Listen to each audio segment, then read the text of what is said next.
ഏത് ആക്സാഗോ? Yes yes yes.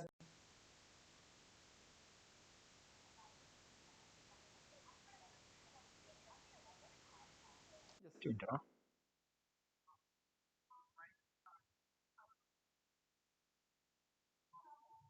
Okay ആയോ? ആ അപ്പൊ ഓക്കെ, അപ്പൊ ഓക്കെ ഓക്കെ ഓക്കെ എന്ന് വിചാരിക്കുന്നു. ഓക്കെ ഓക്കെ, ഒരു ടെക്നിക്കൽ എറർ ആയിരുന്നു. ഓക്കെ ഓക്കെ ഓക്കെ, അപ്പൊ ശരി. ഓക്കെ, നമുക്ക് സ്റ്റാർട്ട് ചെയ്യാം അല്ലേ? ഇനി പ്രശ്നങ്ങളൊന്നും ഇല്ലാന്ന് വിചാരിക്കുന്നത്. ഇപ്പൊ ഓഡിബിൾ ആണെന്ന് വിചാരിക്കുന്നതാ. വേഗം ഒന്ന് കമന്റ് ചെയ്ത ഓഡിബിൾ ആണെങ്കിൽ. ഓടി തിയറി അല്ലല്ലോടാ. തിയറി നമ്മൾ എങ്ങനെ എടുക്കുക ശ്രീലക്ഷ്മി? നമ്മള് നീറ്റ് ജെഇ എക്സാമിനല്ലേ പ്രിപ്പയർ ചെയ്യുന്നത്. ഞാൻ അന്ന് നിങ്ങളടുത്ത് പറഞ്ഞത് നിങ്ങൾക്ക് അറിയാത്ത തിയററ്റിക്കൽ പോർഷൻ ഉണ്ടെങ്കിൽ തീർച്ചയായിട്ടും പറഞ്ഞിരുന്നാണ് പറഞ്ഞത്. ഇനി ശ്രീലക്ഷ്മിക്ക് ഏതെങ്കിലും തിയറി സെക്ഷനിൽ എന്താ പറയാ ഡൗട്ടോ അല്ലെങ്കിൽ കൺസെപ്റ്റ് ക്ലിയർ അല്ലാത്ത ഏതെങ്കിലും പോർഷനോ ഒക്കെ ഉണ്ടെങ്കിൽ ഷെയർ ചെയ്യൂ, പറയൂ, നമുക്ക് ഡിസ്കസ് ചെയ്യാം. അതാണ് ഞാനൊന്ന് പറഞ്ഞത്. മീൻസ് നമ്മൾ സെലക്ട് ചെയ്യുന്ന ക്വസ്റ്റ്യൻസ് കുറച്ചും കൂടി ആ ഒരു ടൈപ്പ് ആവും എന്നുള്ളതാണ് ഡിസ്കസ് ചെയ്ത്. എന്ന് പറഞ്ഞാൽ നമുക്ക് ഒരിക്കലും തെറ്റരുത്, അതാണ് എൻ്റെ ഒരു ഉദ്ദേശം. അങ്ങനത്തെ ഒരു സിമ്പിൾ ക്വസ്റ്റ്യൻ ആണ് നമുക്ക് തോന്നും, പക്ഷെ നമുക്ക് ഒരിക്കലും തെറ്റരുത്. ആ ഒരു ടൈപ്പ് ക്വസ്റ്റ്യൻസ് സെലക്ട് ചെയ്യുന്ന പറഞ്ഞു. എന്ന് പറഞ്ഞാൽ കഴിഞ്ഞ ദിവസം തന്നെ നമ്മൾ ഡിസ്കസ് ചെയ്തപ്പോൾ, ഇന്ററാക്ട് ചെയ്തപ്പോൾ ഞാൻ പറഞ്ഞിരുന്നു എല്ലാ പ്രോബ്ലം നമ്മൾ ചെയ്ത് കഴിഞ്ഞു. കുറച്ച് കാലങ്ങൾ PYQs എല്ലാം ചെയ്ത് കഴിഞ്ഞു. ഇനി അതിനകത്ത് ഒന്നും ചെയ്യാനില്ല. ഇനി നമ്മൾ സെലക്ട് ചെയ്യുന്നത് ഒരുപക്ഷെ നമുക്ക് തെറ്റാൻ സാധ്യതയുള്ള ടൈപ്പ് ക്വസ്റ്റ്യൻസ് ആണ് സെലക്ട് ചെയ്യുന്നത്. സിമ്പിൾ ആയിരിക്കും. ഞാൻ ഇപ്പൊ പറയുന്നത് ശ്രദ്ധിച്ചിരുന്നാൽ നിങ്ങൾക്ക് മനസ്സിലാവും. അടുത്ത ആഴ്ച എക്സാം ഹാളിൽ അങ്ങനത്തെ ഒരു ക്വസ്റ്റ്യൻ ചോദിച്ചാൽ നിങ്ങൾക്ക് എഴുതാനും പറ്റും. പക്ഷെ പറഞ്ഞിട്ടില്ലെങ്കിൽ, നമ്മളത് ഡിസ്കസ് ചെയ്തിട്ടില്ലെങ്കിൽ ഒരുപക്ഷെ നിങ്ങൾ എഴുതുമ്പോൾ തെറ്റും. അത്തരം ക്വസ്റ്റ്യൻസ് സെലക്ട് ചെയ്തിട്ട് കൂടുതൽ അത്തരം ക്വസ്റ്റ്യൻസ് മാത്രമല്ല അത്തരം ക്വസ്റ്റ്യൻസും കൂടെ സെലക്ട് ചെയ്ത് ഉൾക്കൊള്ളിക്കണമെന്ന് ഞാൻ വിചാരിച്ചത്. ഓക്കെടാ, അങ്ങനെ അതേ നടക്കുള്ളൂ കേട്ടോ. സരിതായ ക്വസ്റ്റ്യൻസ് ചെയ്ത് തിയറി അതിന്റെ കൂടെ അങ്ങനെ പറഞ്ഞു അങ്ങനെ നടക്കുള്ളൂ. നമ്മൾ ജെഇ എക്സാമിനാണല്ലോ പോകുന്നത്. പിന്നെ ഒപ്പം ഒരു കാര്യം കൂടെ, ഒരു ബോണസ് ടോപ്പിക് ആയിട്ട് നിങ്ങൾ എൻ്റെ അടുത്ത് സംസാരിച്ചിരുന്ന ഒരു ടോപ്പിക് ഉണ്ടല്ലോ, ഇവിടെ യദു യദു യദു യദു ആണ് അതിനെ കുറിച്ച് പറഞ്ഞിരുന്നത്. അതൊക്കെ പറഞ്ഞിട്ട് യദു ഇല്ലേ? Okay okay okay. യദുവിനെ കാണുന്നില്ലല്ലോടാ. യദു എൻ്റെ അടുത്ത് growth and decay of current and charge in LR സർക്യൂട്ടും CR സർക്യൂട്ടും പറഞ്ഞിരുന്നു. അതിലെ ടൈം കോൺസ്റ്റന്റ്, അതിനെക്കുറിച്ച് അത്തരം കാര്യങ്ങൾ പറയണമെന്ന് പറഞ്ഞിരുന്നു. നിങ്ങൾ ഓർക്കുന്നില്ലടാ? പ്ലസ് എന്താ പറയാ, കോഫിഷ്യന്റ് ഓഫ് റെസ്റ്റിറ്റ്യൂഷൻ മെക്കാനിക്സ് ആയതുകൊണ്ട് ഞാൻ അത് നമ്മളെ ട്യൂസ്ഡേ അല്ല ലൈവിലോട്ട് മാറ്റി വെച്ചിട്ടുണ്ട്. കോഫിഷ്യന്റ് ഓഫ് റെസ്റ്റിറ്റ്യൂഷൻ ഈ ഇലക്ട്രിസിറ്റിയിൽ നിങ്ങൾ അന്ന് ചോദിച്ചിട്ടുള്ള ഈ ഭാഗം നമ്മൾ ഇന്ന് ഡിസ്കസ് ചെയ്യും കേട്ടോ. അത് ഇതിന്റെ ഒരു അവസാന ഭാഗത്ത് ഇതിന്റെ ഒരു ബോണസ് ടോപ്പിക് ആയിട്ട്, അഡീഷണൽ ടോപ്പിക് ആയിട്ട് തന്നെ നമ്മൾ ഡിസ്കസ് ചെയ്യും. അതാണ് ഞാൻ ഉദ്ദേശിച്ചത്. കോഫിഷ്യന്റ് ഓഫ് റെസ്റ്റിറ്റ്യൂഷനും കൂടെ ഡിസ്കസ് ചെയ്യണം. അത് നമുക്ക് അടുത്ത മെക്കാനിക്സ് ആണ്. അപ്പൊ അടുത്ത ദിവസങ്ങൾ നമുക്കത് ഡിസ്കസ് ചെയ്യാം. ഇനി വേറെ എന്തെങ്കിലും ഡൗട്ട് നിങ്ങൾക്ക് ഉണ്ടെങ്കിൽ പെട്ടെന്ന് മെസ്സേജ് ചെയ്താൽ നമുക്കത്. അഹമ്മദ് നിഷാദ് എന്തോ ചോദിച്ചത്, എർത്തിങ് ആൻഡ് ക്യാവിറ്റി പ്രോബ്ലംസ് നോക്കാം നമുക്ക് കേട്ടോ. അത്തരം കാര്യങ്ങളൊക്കെ നമുക്ക് നോക്കാം. ഗാൽവനോമീറ്റർ, ഓക്കെ, ഗാൽവനോമീറ്റർ ഒക്കെ നമ്മൾ കഴിഞ്ഞ ദിവസം പറഞ്ഞിരുന്നല്ലടാ, എന്താണ് സംഭവിക്കാൻ പോകുന്നതൊക്കെ പറഞ്ഞിരുന്നു. അതിനെക്കുറിച്ച് കുറെ ക്വസ്റ്റ്യൻസ് ഒക്കെ നമ്മൾ ചെയ്തതാണ്. കോഫിഷ്യന്റ് ഓഫ് റെസ്റ്റിറ്റ്യൂഷൻ ആണ് കേട്ടോ. കോഫിഷ്യന്റ് ഓഫ് റെസ്റ്റിറ്റ്യൂഷൻ അതിനെക്കുറിച്ചും പറഞ്ഞുതരാം. ഓക്കെ ഓക്കെ ഓക്കെ ഓക്കെ, നമുക്ക് സ്റ്റാർട്ട് ചെയ്യാം. ചാർജിങ് ഓഫ് കപ്പാസിറ്റർ, ഓക്കെ, അതും ഏത് വന്നിട്ടുണ്ട് അല്ലേ? ഓക്കെ, അത്തരം കാര്യങ്ങളൊക്കെയാണ് നമ്മൾ ഇങ്ങനെ ഡിസ്കസ് ചെയ്തിരുന്നത്. അതിനെക്കുറിച്ചൊക്കെയാണ് നിങ്ങൾ പറഞ്ഞത്. നിങ്ങൾ പറഞ്ഞതൊക്കെ എൻ്റെ ഓർമ്മയിലുണ്ട്.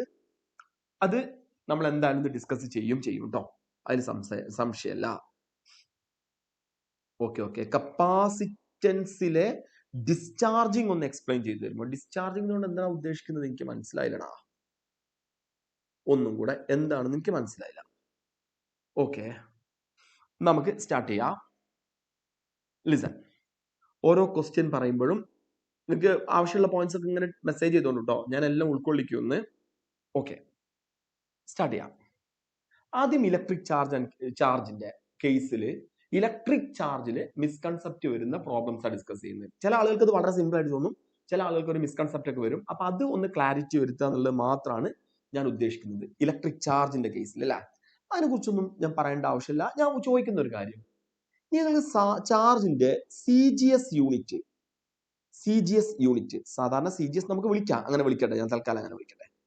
ESU ആണെന്ന് നിങ്ങൾക്ക് അറിയും, ഞാൻ വിചാരിക്കട്ടെ ESU ആണെന്നുള്ളത് അറിയും, ശരിയല്ലേ? അത് നിങ്ങൾക്ക് എല്ലാവർക്കും അറിയുന്ന തന്നെയാണ് വിചാരിക്കുന്നത്. ക്ലിയർ ആണല്ലോ? ഓക്കെ, 1/4πε0 വാല്യൂ SI 9 × 10⁹ ആണെന്ന് അറിയും. CGS സിസ്റ്റത്തിൽ ഇയാളുടെ വാല്യൂ 1 ആണെന്ന് നിങ്ങൾ കേട്ടിട്ടുണ്ടാവും. ഓക്കെ ആണല്ലോ, 1 ആണെന്നുള്ളതും കേട്ടിട്ടുണ്ടാവും. ഈ ചാർജ് ESU തന്നാൽ 1/4πε0ന്റെ വാല്യൂ 1 ആണ്. അതിനെക്കുറിച്ച് ഞാൻ എക്സ്പ്ലെയിൻ ചെയ്യേണ്ട. ഇതിൽ നിങ്ങൾക്ക് ഡൗട്ട് ഉണ്ടെങ്കിൽ കൂടുതൽ ഞാൻ എക്സ്പ്ലെയിൻ ചെയ്യും. 1/4πε0 ഈക്വൽ ടു 1 ESU വരുമ്പോൾ. ഓക്കെ, അഹമ്മദ് നിഷാദ് ഒക്കെ സമ്മതിച്ചു, അതൊക്കെ അറിയുന്ന ഒരു കേസ് ആണെന്നുള്ളത്. ഓക്കെ, അപ്പൊ അതറിയണം. ഇനി നമുക്ക് ഇതിലെ ക്വസ്റ്റ്യൻക്ക് ഇങ്ങനെ കിടക്കാം, മെല്ലെ മെല്ലെ ക്വസ്റ്റ്യൻ കിടക്കാം. സ്റ്റാർട്ട് ചെയ്യാം. What is the amount of charge possessed by 1 kilogram of electrons given that mass of electron is 9.1 into 10 raised to minus 31 kilogram? What is the amount of charge possessed by 1 kilogram electron? 1 kilogram ഇലക്ട്രോണിൽ ഉണ്ടാകുന്ന charge എത്രയാണെന്നുള്ളതാണ് ചോദ്യം. ഇത് ചെയ്യണമെങ്കിൽ ഒന്നുമില്ല, നമ്മൾ തെറ്റിക്കാൻ സാധ്യതയുണ്ട്, അതുകൊണ്ടാണ് ഞങ്ങൾ അങ്ങനെ പറയുന്നത്. 9.1 into 10 raised to minus 31 kilogram electron നിങ്ങൾ എടുത്തു എന്ന് പറഞ്ഞാൽ അത് ആക്ച്വലി ഒരു ഇലക്ട്രോൺ ആണ്. അതിന്റെ charge 1.6 into 10 raised to minus 19 കൂളമാണ്. ശരിയല്ലേ? അപ്പൊ ഒരാൾ ചോദിക്കുകയാണ് 1 കിലോഗ്രാം ഇലക്ട്രോണിന്റെ ചാർജ് എത്രയാണെന്ന് ചോദിച്ചു. ഓക്കെ, അത് 1.6 into 10 raised to minus 19 divided by 9.1 into 10 raised to minus 31. Clear ആണല്ലോ? എടാ, ഇതിനെ എനിക്ക് ഇങ്ങനെ എഴുതാം, 1.6 into 10 raised to 12 divided by 9.1 എഴുതാം.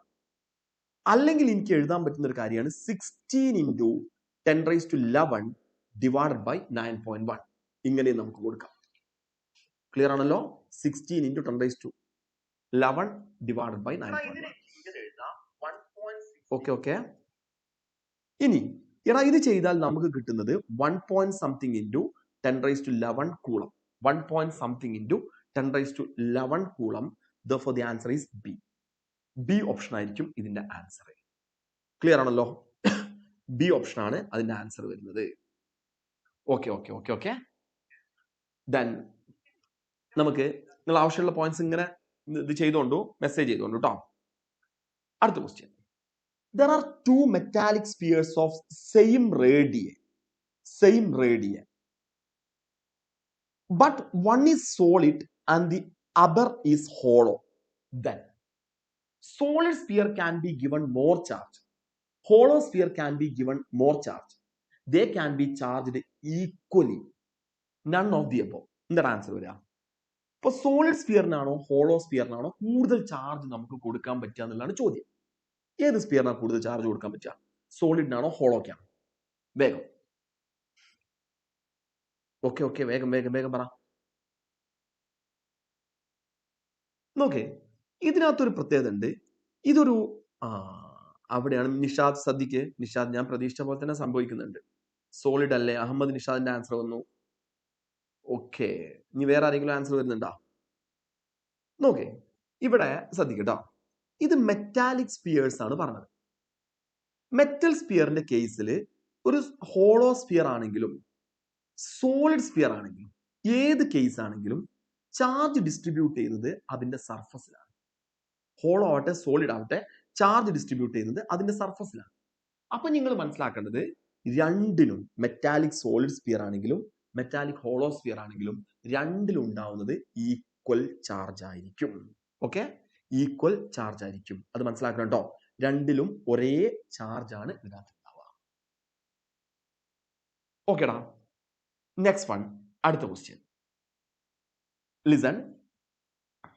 നോക്കേ, a positively charged insulator is brought near but does not touch to a metallic sphere that are in contact. Okay, the metallic sphere are then separated. The sphere which is initially farthest from the insulator will have a positively charged insulator is brought near two metallic sphere that are in contact. Okay, that are in contact. The metallic spheres are then separated. The sphere which is initially farthest from the will have. നോക്കിക്കോ, നിങ്ങളുടെ കയ്യിൽ രണ്ട് metallic sphere ഉണ്ട്. ഇതൊരു metallic sphere, ഇതൊരു അടുത്ത metallic sphere. എടാ, ഇതിലോട്ട് ഞാൻ എ പോസിറ്റീവ്ലി ചാർജ്ഡ് ഇൻസുലേറ്റർ ഇതിനടുത്തോട്ട് ഇങ്ങനെ കൊണ്ടുവന്നു. ഇതാണ് നമ്മൾ കൊണ്ടുവരുന്ന positively charged insulator. Okay, listen listen listen. ഇത് കൊണ്ടുവന്നു. അപ്പൊ നിങ്ങൾ ഇൻഡ്യൂസ്ഡ് ചാർജിനെ കുറിച്ച് കേട്ടിട്ടുണ്ടാവും. ഇവിടെ പോസിറ്റീവ് ആണെങ്കിൽ ഈ എൻഡിൽ ഇവിടെ നെഗറ്റീവ് ചാർജ് ഇൻഡ്യൂസ് ചെയ്യും. ഓപ്പോസിറ്റ് എൻഡിൽ അതായത് ഇവിടെ പോസിറ്റീവ് ചാർജ് ഇൻഡ്യൂസ് ചെയ്യും. ശരിയാണല്ലോ. ഇനി പറയാണ് a positively charge insulator is brought near to metallic spheres that is in contact. The metallic sphere are then separated. ഇനി ഇത് രണ്ടും സെപ്പറേറ്റ് ചെയ്യാണ്. ഈ രണ്ട് സ്പിയറും ഇങ്ങനെ സെപ്പറേറ്റ് ചെയ്യും. എടാ സെപ്പറേറ്റ് ചെയ്ത് കഴിഞ്ഞാൽ അവിടെ നമുക്ക് കാണാൻ കഴിയുന്നത് ഇതിൽ നെഗറ്റീവ് ചാർജസും ഇതിൽ പോസിറ്റീവ് ചാർജസും ആണ് ഉണ്ടാവുക. ഇനി അവർ പറയാണ് the sphere which was initially farthest from the insulator. ഇതാണ് ഇൻസുലേറ്റർ, ഈ കാണുന്നതാണ് ഇൻസുലേറ്റർ. ആ ഇൻസുലേറ്ററിന് ഇനീഷ്യലി അകന്ന് കിടക്കുന്ന അതായത് ഈ സ്പിയറിലുള്ള ചാർജ് ഏതായിരിക്കും? കൃത്യമായിട്ട് നമുക്ക് പറയാൻ പറ്റും ഇത് പോസിറ്റീവ് ചാർജ്. ഇവിടെ എനിക്ക് നിങ്ങളടുത്ത് ഒരു കാര്യം ചോദിക്കാറുണ്ട്, ഓരോ പോയിന്റ് പറയുമ്പോഴും പറയാം. എടാ ഇതിനകത്തുള്ള ഈ ചാർജ് നമ്മൾ വിളിക്കുന്ന പേര് ഇൻഡ്യൂസിങ് ചാർജ് എന്നാണ് വിളിക്കുക. നിങ്ങൾക്ക് അറിയുമെന്ന് ഞാൻ വിചാരിക്കുകയാണ്. Inducing charge. ഓക്കെ, ഇതിനെ ഞാൻ ക്യൂ എന്ന് കൊടുത്തു. ഇൻഡ്യൂസിങ് ചാർജ് ക്യൂ ആണ്. ഈ സ്പിയറിൽ ഉണ്ടായിട്ടുള്ള ഈ ചാർജ് നമ്മൾ വിളിക്കുന്ന പേര് ഇൻഡ്യൂസ്ഡ് ചാർജ് എന്ന് വിളിക്കും. ഇൻഡ്യൂസ്ഡ് ചാർജ് നമ്മൾ ക്യൂ ഡാഷ് എന്ന് വിളിക്കും. ഇനി എന്റെ ചോദ്യം, ഇൻഡ്യൂസ്ഡ് ചാർജ് കണ്ടുപിടിക്കാനുള്ള equation Q dash is equal to Q into 1 minus 1/k ആണ്. ഇത് നിങ്ങൾക്ക് അറിയും എന്ന് തന്നെ ഞാൻ വിചാരിക്കുന്നു. ഇൻഡ്യൂസ്ഡ് ചാർജ് കണ്ടുപിടിക്കാൻ പറഞ്ഞാൽ Q dash equal to Q into 1 minus 1/k. Clear ആണല്ലോ. എടാ ഈ കെ എന്ന് പറയുന്നത് ഡൈലക്ട്രിക് കോൺസ്റ്റന്റ് ആണ്, അല്ലെങ്കിൽ റിലേറ്റീവ് പെർമിറ്റിവിറ്റി ആണ്. ഇനി മെറ്റൽ ആണെങ്കിൽ, ഫോർ മെറ്റൽ ആണെങ്കിൽ ശ്രദ്ധിച്ചു നിങ്ങൾക്ക് കെന്റെ വാല്യൂ ഇൻഫിനിറ്റി ആണ്. എടാ അപ്പൊ അവിടുത്തെ induced charge Q dash equal to Q into 1 minus 1/ഇൻഫിനിറ്റി എന്ന് കിട്ടും. 1/ഇൻഫിനിറ്റി 0 ആണ് നമുക്കറിയാം. അപ്പൊ Q dash is equal to Q. ഇതിൽ സംശയമല്ല, നിങ്ങൾക്കറിയാം. മെറ്റൽ ആണെങ്കിൽ inducing charge equal to induced charge ആണ്. അതല്ല ഇൻസുലേറ്റേഴ്സ് ആണെങ്കിൽ Q dash equal to Q into 1 minus 1/k. ഇത് നിങ്ങൾക്ക് അറിയുന്ന ഒരു പോയിന്റ് ആണെന്ന് ഞാൻ വിചാരിക്കട്ടെ. ഓക്കെ അല്ലേ? അറിയുന്നതാണെന്ന് വിചാരിക്കട്ടെ. Okay, next one. അടുത്ത ക്വസ്റ്റ്യൻ കിടക്കാം. നോക്കി, ഇത് രസകരമായിട്ടുള്ള ഒരു ക്വസ്റ്റ്യൻ ആണ്. ഇത് നമ്മൾ ആലോചിക്കേണ്ട ഒരു ക്വസ്റ്റ്യൻ ആണ്. നിങ്ങൾ ആൻസർ പറഞ്ഞാൽ എനിക്ക് സന്തോഷം. ഞാൻ അങ്ങനെ വായിച്ചു വരുമ്പോഴേക്കും നിങ്ങൾക്ക് കറക്റ്റ് ആൻസർ കിട്ടിക്കഴിഞ്ഞാൽ ഞാൻ ഓക്കെ ആകും, എനിക്ക് സന്തോഷം. ഓക്കെ, സ്റ്റാർട്ട് ചെയ്യാം നമുക്ക്. ലിസൺ, എല്ലാവരും ശ്രദ്ധിക്കേ. കറക്റ്റ് ആൻസർ പറയട്ടോ. 5 balls 1 to 5 are suspended using separate threads. 1, 2, 2, 4, 4, 1 show electrostatic attraction, while pair 2, 3 and 4, 5 show repulsion. Therefore, ball 1 must be. Listen, നമ്മളെ കയ്യിൽ 5 ബോളാണ്. 1, 2, 3, 4, 5. ഇതിൽ 1ൽ ഏത് ചാർജ് ആണെന്നുള്ളതാണ് ചോദ്യം. പോസിറ്റീവ് ആണോ നെഗറ്റീവ് ആണോ, ഏത് ചാർജ് ആണെന്നാണ് ചോദ്യം. സിമ്പിൾ ആയിട്ടുള്ള ഒരു ക്വസ്റ്റ്യൻ ആണ്. പക്ഷെ നമ്മൾ എങ്ങനെയാണ് അതിന്റെ സൊല്യൂഷൻക്ക് എത്തുക? നിങ്ങൾ അട്രാക്ട് ചെയ്യുന്നത് മൈൻഡ് ചെയ്യരുത്, റിപ്പൾട്ട് ചെയ്യുന്നത് മാത്രം മൈൻഡ് ചെയ്യുക. അങ്ങനെ ഞാൻ പറയാൻ കാരണം, അട്രാക്ട് ചെയ്യുമ്പോൾ 2 പോസിബിലിറ്റിയാണ്. ഒന്നെങ്കിൽ ഓപ്പോസിറ്റ്ലി ചാർജ് ആവാം, 2 ബോഡിയും ഓപ്പോസിറ്റ്ലി ചാർജ് ആവാം, അല്ലെങ്കിൽ ഒന്ന് ചാർജിനും മറ്റത് ന്യൂട്രലും ആവാം. 2 പോസിബിലിറ്റി ഉണ്ട്. പക്ഷെ റിപ്പിൾ ചെയ്യുന്ന സമയത്ത് രണ്ടും സെയിം ചാർജ് ബോഡിയും ആയിരിക്കും എന്നുള്ള കാരണം 100% ഉറപ്പാണ്. അപ്പൊ നമുക്കറിയാം repulsion is the surest test of electrification. നിങ്ങൾ കേട്ടിട്ടുണ്ട്. ബിക്കോസ് അതിന്റെ റീസൺ എന്ന് പറയുന്നത്, ഒരു ചാർജ്ഡ് ബോഡിക്ക് ഓപ്പോസിറ്റ്ലി ചാർജ്ഡ് ബോഡിനെ അട്രാക്ട് ചെയ്യാൻ പറ്റും, ന്യൂട്രൽ ബോഡിനെ അട്രാക്ട് ചെയ്യാൻ പറ്റും. പക്ഷെ ഒരു ചാർജ്ഡ് ബോഡിക്ക് റിപ്പൽ ചെയ്യാൻ പറ്റുന്നത് സെയിം ചാർജ്ഡ് ബോഡിനെ മാത്രമാണ്. ക്ലിയർ അല്ലേ? അപ്പൊ നിങ്ങൾ റിപ്പൾഷൻ എവിടെയാ നോക്കുക? 2, 3 റിപ്പൾഷൻ ഉണ്ട്, 4, 5 റിപ്പൾഷൻ. ക്ലിയർ അല്ലേ? അപ്പൊ നമുക്ക് 2, 3 ഈ 2 പോസിറ്റീവ് ആണെങ്കിൽ 3യും പോസിറ്റീവ് ആയിരിക്കും. ശരിയല്ലേ? ഇനി 4 ഏതാണോ ചാർജ്, അതേ ചാർജ് തന്നെയാണ് 5 ഉണ്ടാവുക. ഞാനൊരു കാര്യം ഇങ്ങനെ മനസ്സിലാക്കി, 2ഉം 4ഉം അട്രാക്ഷൻ ആണ്. ക്ലിയർ അല്ലേ? അപ്പൊ 2 പോസിറ്റീവ് ആയിട്ട് എടുത്താൽ ഒരു സംശയമല്ല, 4 നെഗറ്റീവ് ആയിരിക്കും. അപ്പൊ 5ഉം നെഗറ്റീവ് ആയിരിക്കും. എനിക്ക് ഇങ്ങനെ ഒരു കൺസെപ്റ്റിൽ കിട്ടി. ക്ലിയർ ആണല്ലോ? ഇനി 1 ആണ് പ്രശ്നക്കാരൻ. 1ന്റെ ചാർജ് കിട്ടണം. ഇത് ഞാൻ ആയിരിക്കും എന്നാ പറഞ്ഞു, ഉറപ്പല്ല. ഓക്കെ, 1ഉം 2ഉം തമ്മിൽ അട്രാക്ഷൻ കാണിക്കുന്നുണ്ട്. 1ഉം 2ഉം തമ്മിൽ അട്രാക്ഷൻ കാണിക്കുകയാണെങ്കിൽ 1 നെഗറ്റീവ് ആകാം, അല്ലെങ്കിൽ ന്യൂട്രൽ ആവാം. രണ്ടും ആവാം, നെഗറ്റീവോ ന്യൂട്രലോ.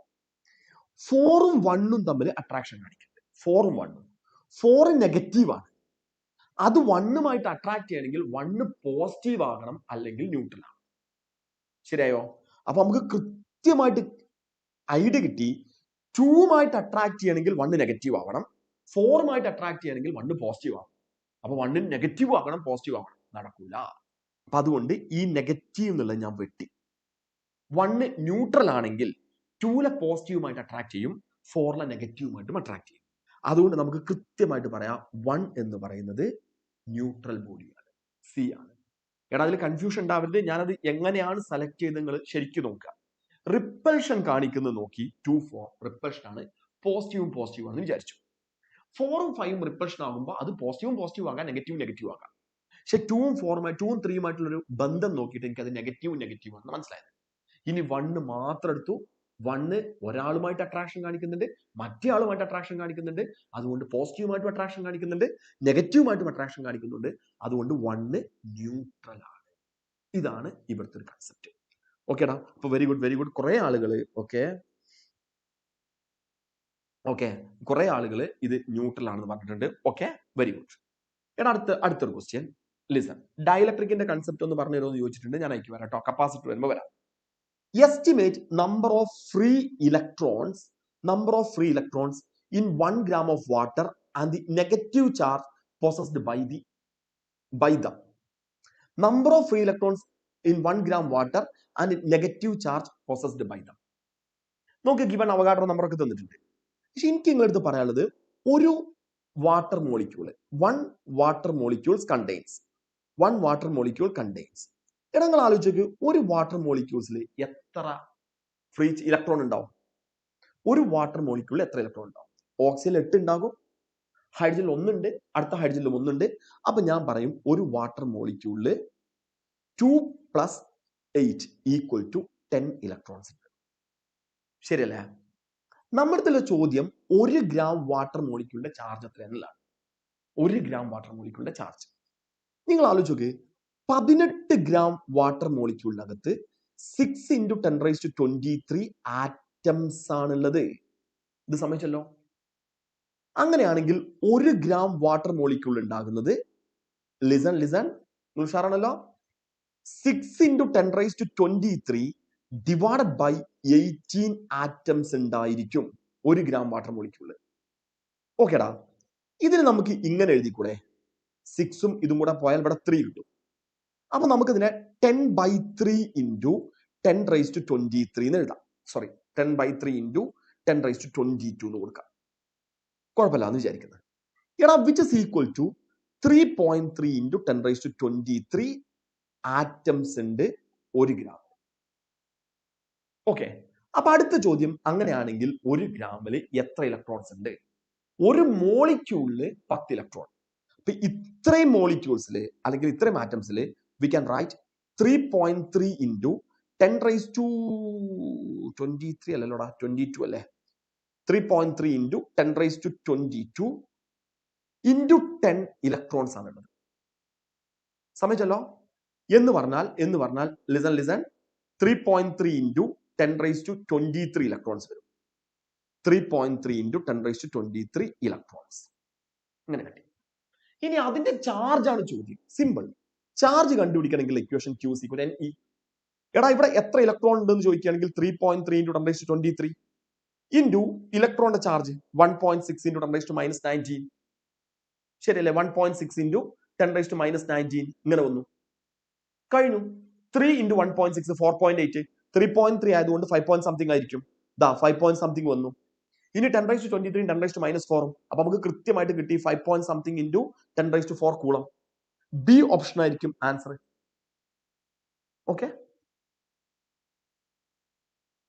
ഓക്കേടാ.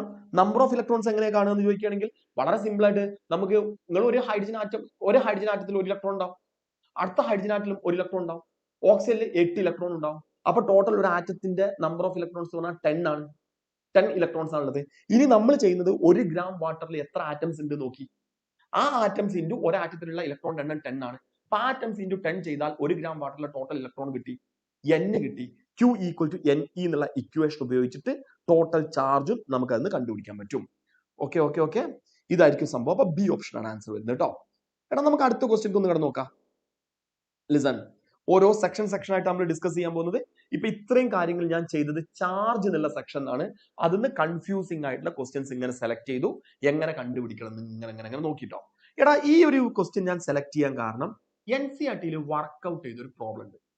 250 gram ഓഫ് വാട്ടറിലുള്ള ടോട്ടൽ ചാർജ് കണ്ടുപിടിക്കാൻ. 250 gram ഓഫ് വാട്ടറിൽ, ഞാനിപ്പോ ചെയ്തത് 1 gram ഓഫ് വാട്ടറിലുള്ള ടോട്ടൽ ചാർജ് ആണ്. ഇനി 250 gram ഉള്ളത് നമ്മൾ ചെയ്യേണ്ട ആവശ്യമില്ലല്ലോ, ഇൻറ്റു 250 ചെയ്താൽ മതി. അത്തരത്തിലുള്ള കോൺസെപ്റ്റുകൾ ഉണ്ട് കേട്ടോ. ഓക്കെ, നെക്സ്റ്റ് അടുത്ത ക്വസ്റ്റ്യൻ. കൂളംസ് ലോ എന്നുള്ള ഒരു കൺഫ്യൂസിംഗ് ക്വസ്റ്റ്യൻസ് ആണ് ഇനി നമ്മൾ കിടക്കുന്നത്. കൂളംസ് ലോ എന്താക്കെ നിങ്ങൾക്ക് അറിയാം, അതെന്നുള്ള കൺഫ്യൂസിംഗ് ആയിട്ടുള്ള ക്വസ്റ്റ്യൻസ് മാത്രം നമുക്ക് ഇങ്ങനെ ഒന്ന് സെലക്ട് ചെയ്യാം കേട്ടോ. Listen, 2 identical simple pendulum A and B are suspended from the same point. The bobs are given positive charge with A having more charges than B. They diverge and reach equilibrium with A and B makes an angle theta1 and theta2 with the vertical respectively. Which of the following is correct? എടാ, question എല്ലാവരും ഒന്ന് വായിക്കേ, എല്ലാവരും ഒന്ന് വായിക്കേ, വേഗം ഒന്ന് വായിക്കേ, എല്ലാവരും വായിക്കേ question.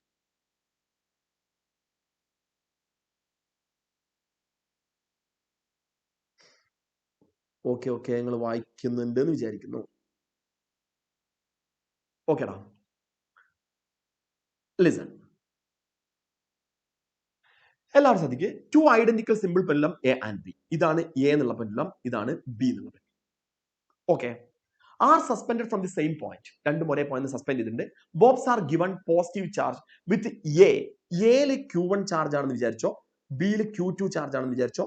Q1 greater than Q2 ആണ്. Okay, with A having more charge than B. They diverge and reach equilibrium with A and B making an angle theta1 theta2 with vertical. ഞാൻ ഇവിടെ ഒരു വെർട്ടിക്കൽ വരച്ചു. ഓക്കെ, ഇതാണ് vertical. എടാ, ഈ A വെർട്ടിക്കലുമായിട്ട് ഉണ്ടാക്കുന്ന angle θ1 ആണെങ്കിൽ B വെർട്ടിക്കലുമായിട്ട് ഉണ്ടാക്കുന്ന ആംഗിൾ θ2 ആണ്.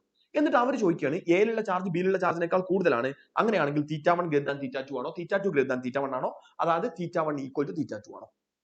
എന്താണ് ആൻസർ വരിക? എന്താ ആൻസർ വരിക?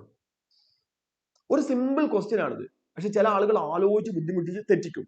ഒന്നുമില്ല, ഇതിന്റെ ആൻസർ വരുന്നത് θ1 equal to θ2 ആണ്. അപ്പൊ നിങ്ങൾ ചോദിക്കും, എന്തുകൊണ്ടാണ് θ1 equal to θ2? അതിനുള്ള ആൻസർ എന്ന് പറയുന്നത് Coulomb's law, Newton's third law obey ചെയ്യുന്നതാണ്. എന്ന് പറഞ്ഞാൽ എയിൽ ആക്ട് ചെയ്യുന്ന ഫോഴ്സിന്റെ magnitude FA is equal to, നമുക്കറിയാം, K Q1 Q2 divided by R². ബിയിൽ ആക്ട് ചെയ്യുന്ന ഫോഴ്സിന്റെ magnitude FB is equal to, അതും K Q1 Q2 divided by R² ആണ്. നമുക്കറിയാലോ, ഇപ്പൊ എയിൽ വലുത് ചാർജ് ആയിക്കോട്ടെ, ബിയിൽ ചെറിയ ചാർജ് ആയിക്കോട്ടെ, അതൊന്നും പ്രശ്നമല്ല. രണ്ടിലും ആക്ട് ചെയ്യുന്ന ഫോഴ്സിന്റെ മാഗ്നിറ്റ്യൂഡ് സെയിം ആണ്. അപ്പൊ രണ്ടും ഇങ്ങനെ റിപ്പൽ ചെയ്തു. എടാ, നമ്മളൊരു വെർട്ടിക്കൽ വരച്ചാൽ θ1 is equal to θ2 ആയിരിക്കും വരിക. ഓക്കെ, അപ്പൊ നമ്മൾ ആൻസർ C ഓപ്ഷൻ ആയിരിക്കും. ഓക്കേടാ, ഇനി ശരിക്കും ശ്രദ്ധിക്കണം, ക്വസ്റ്റ്യൻ നിങ്ങൾ ഇങ്ങനെ വായിക്കണം. ഞാനത് അങ്ങനത്തെ ക്വസ്റ്റ്യൻസ് ആണ് സെലക്ട് ചെയ്ത് വന്നത്. നല്ലപോലെ ശ്രദ്ധിക്കണം കേട്ടോ. എടാ, next question. 2 identical conducting spheres having unequal positive charges. Q1 and Q2. Q1 and Q2 positive ആണ്, unequal ആണ്. Separated by a distance R.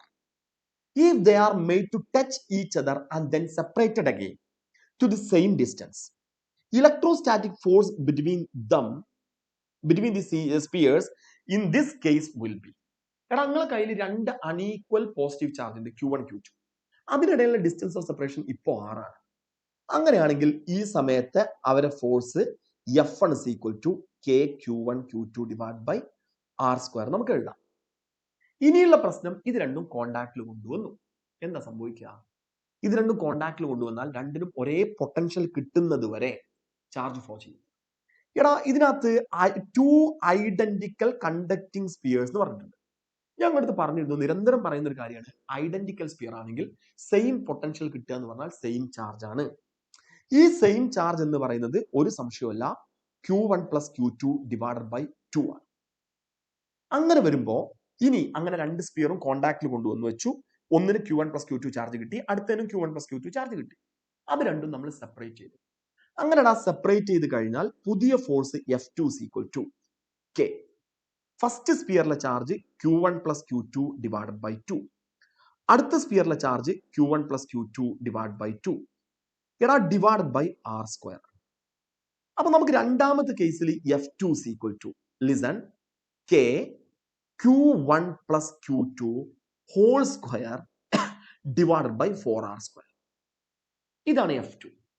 ഇനി എൻ്റെ ചോദ്യം F1 F2 ഇത് തമ്മിലുള്ള റിലേഷൻ, ഇതിനിടയിൽ ഞാൻ ഈക്വൽ ടു എന്നാണോ കൊടുക്കേണ്ടത്, ലെസ് ദാൻ എന്നാണോ കൊടുക്കേണ്ടത്, ഗ്രേറ്റർ ദാൻ എന്നാണോ കൊടുക്കേണ്ടത്? അതാണ് നമ്മളൊരു ചോദ്യം. ഈക്വൽ ടു ആണോ, ലെസ് ദാൻ ആണോ, ഗ്രേറ്റർ ദാൻ ആണോ? എന്താണ് നമ്മളിവിടെ സബ്സ്റ്റിറ്റ്യൂട്ട് ചെയ്യുക? അതൊരു പ്രശ്നമാണ് അല്ലേ? അപ്പൊ നമുക്ക് ഒരു കാര്യം ചെയ്യാം. ഈ Q1ന്റെ വാല്യൂ 2 കൂളം ആണെന്ന് വിചാരിച്ചു, Q2ന്റെ വാല്യൂ 3 കൂളം ആണെന്ന് വിചാരിച്ചു. ഓക്കെ, അങ്ങനെ വരുമ്പോഴേ ലിസൺ, F1 എന്ന് പറയുന്നത് K ഇൻറ്റു 6/R². അതിന് സംശയമില്ലല്ലോ. ഇനി F2 ആണെങ്കിൽ listen, K Q1 plus Q2 whole square, Q1 plus Q2 whole square എന്ന് പറഞ്ഞാൽ 6 plus 2 whole square. 6 plus 2 whole square എന്ന് പറഞ്ഞാൽ 25. സോറി, 6 plus 2 എന്ന് പറഞ്ഞാൽ സോറി 3 plus 2 എന്ന് പറഞ്ഞാൽ 5. അതിന്റെ സ്ക്വയർ എടുക്കുമ്പോൾ 25 ഡിവൈഡഡ് ബൈ പിന്നെ 4R². ശരിയല്ലേ? ഇനി നിങ്ങൾ നോക്കടാ, 25/4 എന്ന് പറഞ്ഞാൽ 6 പോയിന്റ് സംതിങ് അല്ലേ വരിക? ഇവിടെ 6 ആണെങ്കിൽ ഇവിടെ 6നേക്കാൾ കുറച്ച് കൂടിയിട്ടുണ്ട്, 6 പോയിന്റ് സംതിങ് ആണ്. ഓക്കെ, 24/4 ആണെങ്കിൽ 24/4 ആണെങ്കിലാണ് കറക്റ്റ് 6 വരിക. ഇത് 6 പോയിന്റ് സംതിങ് ആണ് എന്ന് പറഞ്ഞാൽ ഒരു സംശയം വേണ്ട, F2ന്റെ വാല്യൂ F1നേക്കാൾ കൂടുതലാണ്. ക്ലിയർ ആണോ? കൂടുതലാണ്. അപ്പൊ നമുക്ക് ആൻസർ കൊടുക്കേണ്ടത് മോർ ദാൻ ബിഫോർ. ശരിയാടാ, മോർ ദാൻ ബിഫോർ. ക്ലിയർ അല്ലേ? ഓക്കെ, ഇതാണ് സംഭവം കേട്ടോ, more than before. Okay okay okay. എടാ നെക്സ്റ്റ് ക്വസ്റ്റ്യൻ, അടുത്ത ക്വസ്റ്റ്യൻ കിടക്കാം. ലിസൺ, വേഗം വേഗം പറയണം.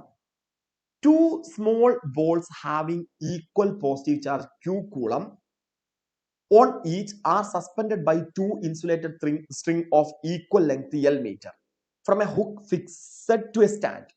The whole setup is taken to a satellite into a space where there is no gravity, a state of weightlessness. Then angle between the string and tension of the string is. Tension of the string is. Tension of the string is. വേഗം വേഗം എന്താണ് സംഭവിക്കുക? Angle between the string and tension of the string. നോക്കിക്കോ, ഇപ്പൊ ഒരു Bob ഇതിങ്ങനെ നിൽക്കുകയാണെന്ന് വിചാരിച്ചു. ഇതിനിടയിലെ distance R ആണെന്ന് വിചാരിക്കും. ഈ ലെങ്ത് L, ഈ ലെങ്ത് L. ഇത് ഇക്വിലിബ്രിയത്തിൽ എന്ന് പറഞ്ഞാൽ അതിന്റെ കൺസെപ്റ്റ് വെർട്ടിക്കലി ഡൗൺവേർഡ് ആയിട്ട് mg ഉണ്ടായിരിക്കും. എടാ ഈ കാണുന്നത് T ആണ്, ഇതിനെ ഞാൻ ഇങ്ങനെ റിസോൾവ് ചെയ്തു. അപ്പോ ഇവിടുത്തെ വെർട്ടിക്കലുമായിട്ടുള്ള ആംഗിൾ തീറ്റ ആണെങ്കിൽ ഈ ആംഗിൾ തീറ്റ ആയിരിക്കും. ഇതിനെ കുറിച്ചൊക്കെ ഞങ്ങൾ ഇത് പറഞ്ഞതാണ്. ഇത് T കോസ് തീറ്റ വരും, ഈ കാണുന്ന T സൈൻ തീറ്റ വരും. എടാ ഇനി ഒരു ഫോഴ്സും കൂടെ അവിടെ നടക്കും, ഒരു ഫോഴ്സ്. ആ ഫോഴ്സ് എന്ന് പറയുന്നത് ലിസൺ, ഇതില് ഒരു +Q1 ചാർജും ഇതിനകത്ത് ഒരു +Q2 ചാർജും ഉണ്ടെങ്കിൽ ഇത് തമ്മിലുള്ള റിപ്പൾസീവ് ഫോഴ്സ് ആണ് ആ ഫോഴ്സ്.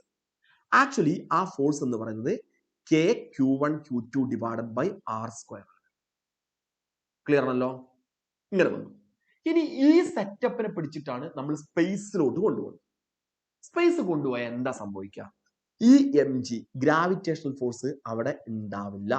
ഈ mgനെ ഇവിടുന്ന് നമുക്ക് ഒഴിവാക്കാം. അതാണ് സ്പേസ് പോയാൽ സംഭവിക്കുന്ന ഒരു കാര്യം. അങ്ങനെ വരുമ്പോ അവിടെ ഉണ്ടാവുന്നത് ലിസൺ, എല്ലാവരും ശ്രദ്ധിക്കുക, ഇത് Q1, ഇത് ഫസ്റ്റ് സ്ട്രിങ്, അതിന്റെ ലെങ്ത് L. ഇത് Q2, രണ്ടാമത്തെ സ്ട്രിങ് ആണിത്, അതിന്റെ ലെങ്ത് L. ഈ രണ്ട് സ്ട്രിങ്ങുകൾക്കിടയിലുള്ള ആംഗിൾ 180 ഡിഗ്രി ആയിരിക്കും സ്പേസ് കൊണ്ടുപോയാൽ. ഈ രണ്ട് ചാർജ്, ഇപ്പോൾ ഒരു റിപ്പൾസീവ് ഫോഴ്സ് ഇങ്ങോട്ടും വരും, ഇവിടെ റിപ്പൾസീവ് ഫോഴ്സ് ഇങ്ങോട്ടും വരും. അപ്പൊ ഈ സ്ട്രിങ്ങിൽ ആക്ട് ചെയ്യുന്ന ടെൻഷൻ എന്ന് പറയുന്നത് ഈ റിപ്പൾസീവ് ഫോഴ്സിന് ഈക്വൽ ആണ്. അത് നമുക്ക് വളരെ സിമ്പിൾ ആയിട്ട് ഇങ്ങനെ കൊടുക്കാം, K Q1 Q2 divide by 2L whole square എന്ന് എഴുതാം. ശരിയാണല്ലോ? അപ്പൊ ആ repulsive force F1 is equal to K Q1 Q2 divide by 4L² ആണ് അവിടുത്തെ റിപ്പൾസീവ് ഫോഴ്സ്. എടാ അവിടുത്തെ ആംഗിൾ എന്ന് പറയുന്നത് 180 ഡിഗ്രിയാണ്. ഇതായിരിക്കും വരുന്നത്. ഓക്കെ, അപ്പൊ നമുക്ക് കൃത്യമായിട്ട് ഇതിൽ കൊടുക്കാൻ പറ്റുന്ന ഒരു കാര്യമാണ് 180 ഡിഗ്രിയാണ് ആംഗിൾ വരിക. ഇതിൽ മൂന്നിൽ ഏതെങ്കിലും ഒന്നാവാം. ടെൻഷൻ എന്ന് പറയുന്നത് K Q² divide by 2L whole square അല്ലെങ്കിൽ K Q² divide by 4L². എടാ ഇതിന്ന് ഇതാ സിമ്പിൾ, ഇതായിരിക്കും tension. Q square divide by 4l². അപ്പൊ ഇതിനകത്ത് ആൻസർ വരുന്നത് എ ആയിരിക്കും. ഓക്കെ ഓക്കെ ഓക്കെ, ഇതാണ് സംഭവം. എടാ ഞാൻ അടുത്ത ക്വസ്റ്റ്യൻ കിടക്കാണ്, ശരിക്കും ശ്രദ്ധിക്കണം കേട്ടോ. എങ്ങനെയാണ് ഇത് കൊണ്ടുപോകുന്നത് ശരിക്കും മനസ്സിലാക്കണം. An infinite number of charges, each 1 microcoulomb, are placed on the x-axis with coordinate x is equal to 1, 2, 3, 4, 8, etc. If a charge of 1 coulomb is kept at the origin, then what is the net force acting on 1 coulomb? Net force acting on 1 coulomb. Okay, listen. എടാ ഇത് y ax ആണ്, ഇത് x ax ആണ്. എല്ലാവരും ശ്രദ്ധിക്കട്ടോ, ഇങ്ങനെ വെച്ചു. അപ്പൊ ഇതാണ് ഒറിജിൻ എന്ന് പറയുന്നത്. ഈ കാണുന്നതാണ് ഒറിജിൻ. ആ ഒറിജിനിലാണ് 1 കൂളം ചാർജ് വെച്ചിട്ടുള്ളത്. ഇനിയുള്ളത് എക്സ് കോർഡിനേറ്റ് 1 ആകുമ്പോൾ അവിടെ ഒരു 1 മൈക്രോ കൂളം ചാർജ് ഉണ്ട്. എക്സ് കോർഡിനേറ്റ് 2 ആകുമ്പോൾ അവിടെ വീണ്ടും ഒരു 1 മൈക്രോ കൂളം ചാർജ് ഉണ്ട്. എക്സ് കോർഡിനേറ്റ് 4 ആകുമ്പോൾ 1 മൈക്രോ കൂളം ചാർജ് ഉണ്ട്. 8 ആകുമ്പോൾ 1 മൈക്രോ കൂളം ചാർജ് ഉണ്ട്. അങ്ങനെ കുറെ ഇൻഫിനിറ്റ് ചാർജസ് ഉണ്ട്. എടാ നമ്മൾ ഇതൊന്ന് മനസ്സിലാക്കുന്നത്, ഈ 1 മൈക്രോ കൂളം ചാർജ്, ലിസൺ, ഇവിടെ ഉള്ള ഈ 1 മൈക്രോ കൂളം ചാർജ് ഈ 1 കൂളം ചാർജിനെ റിപ്പൽ ചെയ്യുന്നു. അപ്പൊ തീർച്ചയായിട്ടും ഇതിൽ ആക്ട് ചെയ്യുന്ന ഒരു ഫോഴ്സ് F1 എന്ന് പറയുന്നത് ഈ ഡയറക്ഷനിലാണ്. ഇതാണ് F1. എടാ ഒരു സംശയമല്ല, ആ F1 കാൽക്കുലേറ്റ് ചെയ്യാനുള്ള ഇക്വേഷൻ K ഇൻറ്റു Q1 പകരം 1 കൂളം, Q2 പകരം 10⁻⁻6 കൂളം ഡിവൈഡ് ബൈ 1². ഓക്കെ, അടുത്ത് നിങ്ങൾ മനസ്സിലാക്കേണ്ടത്, ഈ കാണുന്ന ഈ 1 മൈക്രോ കൂളം ദാ ലിസൺ, ഇവിടെ ഉള്ള 1 കൂളം ചാർജിനെ റിപ്പൽ ചെയ്യാണ്. അപ്പൊ ഇതാണ് F2ന്റെ ഡയറക്ഷൻ. F2 അതേ ഡയറക്ഷനിലാണ്. എടാ ഈ 1 മൈക്രോ കൂളം, ഇവിടുത്തെ 1 മൈക്രോ കൂളം, അയാളും ഈ ഒറിജിനിലുള്ള 1 കൂളം ചാർജിനെ റിപ്പൽ ചെയ്യാണ്. F3ന്റെ ഡയറക്ഷനും ഇതാണ്. ഇതെല്ലാം ഒരേ ഡയറക്ഷനിലായതുകൊണ്ട് net force F is equal to F1 plus F2 plus F3 plus etcetera up to infinity. F1നെ ഞാൻ K into 1 coulomb into 1 micro coulomb divided by 1² എന്ന് എഴുതി. ഡിസ്റ്റൻസ് 1 ആണ്. F2നെ K into 1 coulomb into 1 micro coulomb divided by രണ്ടാമത്തെ charge എന്ന് ഇതിലോട്ടുള്ള distance അത് 2 മീറ്റർ ആണ്. അപ്പൊ നമുക്ക് അതിനെ 2² എന്ന് എഴുതാം. എടാ F3നെ K ഇൻറ്റു 1 ഇൻറ്റു 10⁻⁻6 ഡിവൈഡഡ് ബൈ മൂന്നാമത്തെ ചാർജ് എന്നുള്ള ഡിസ്റ്റൻസ് 4 മീറ്റർ ആണ്. അപ്പൊ അതിന് എനിക്ക് 4² എന്ന് എഴുതാം, പ്ലസ് എക്സെട്ര അങ്ങനെ പോകും. ഇതിൽ കോമൺ ആയിട്ടുള്ള ആളുകൾ K ഇൻറ്റു 10⁻⁻6 കോമൺ ആണ്. ഫസ്റ്റ് ടേം 1/1², അതായത് 1, പ്ലസ് രണ്ടാമത്തെ ടേം 1/2², അതായത് 1/4, മൂന്നാമത്തെ ടേം 1/4², അതായത് 1/60, പ്ലസ് എക്സെട്ര അങ്ങനെ പോയി. നിങ്ങൾ മാത്സ് കൃത്യമായിട്ട് അറിയുന്ന ആളുകളാണ്. Kക്ക് പകരം ഞാൻ 9 ഇൻറ്റു 10⁻9 എന്ന് കൊടുത്തു, ഇൻറ്റു 10⁻6. ഈ കാണുന്നത് sum of n terms in a GP ആണ്.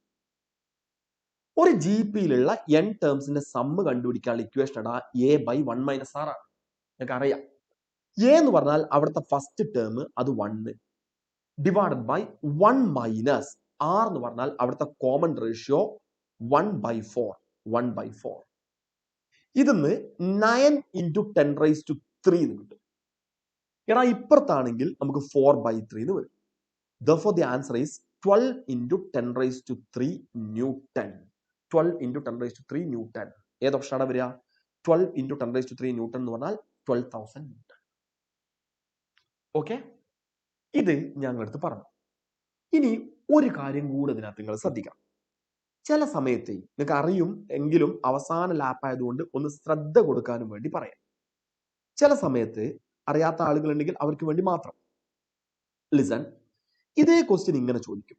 ഒറിജിനിൽ 1 കൂളമാണ്, അതിലൊരു സംശയമില്ല.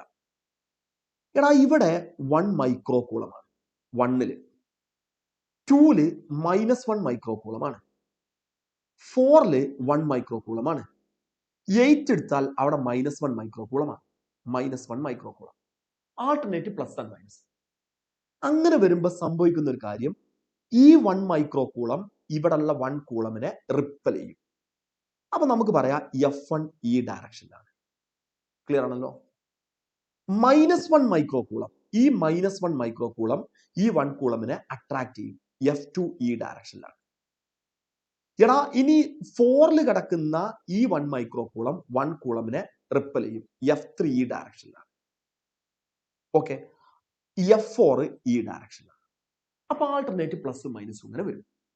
ആ ഒരു കേസിൽ നെറ്റ് ഫോഴ്സ് കിട്ടണമെങ്കിൽ നമ്മൾ ചെയ്യേണ്ടത് F1 minus F2 plus F3 minus F4 plus etcetera അങ്ങനെ.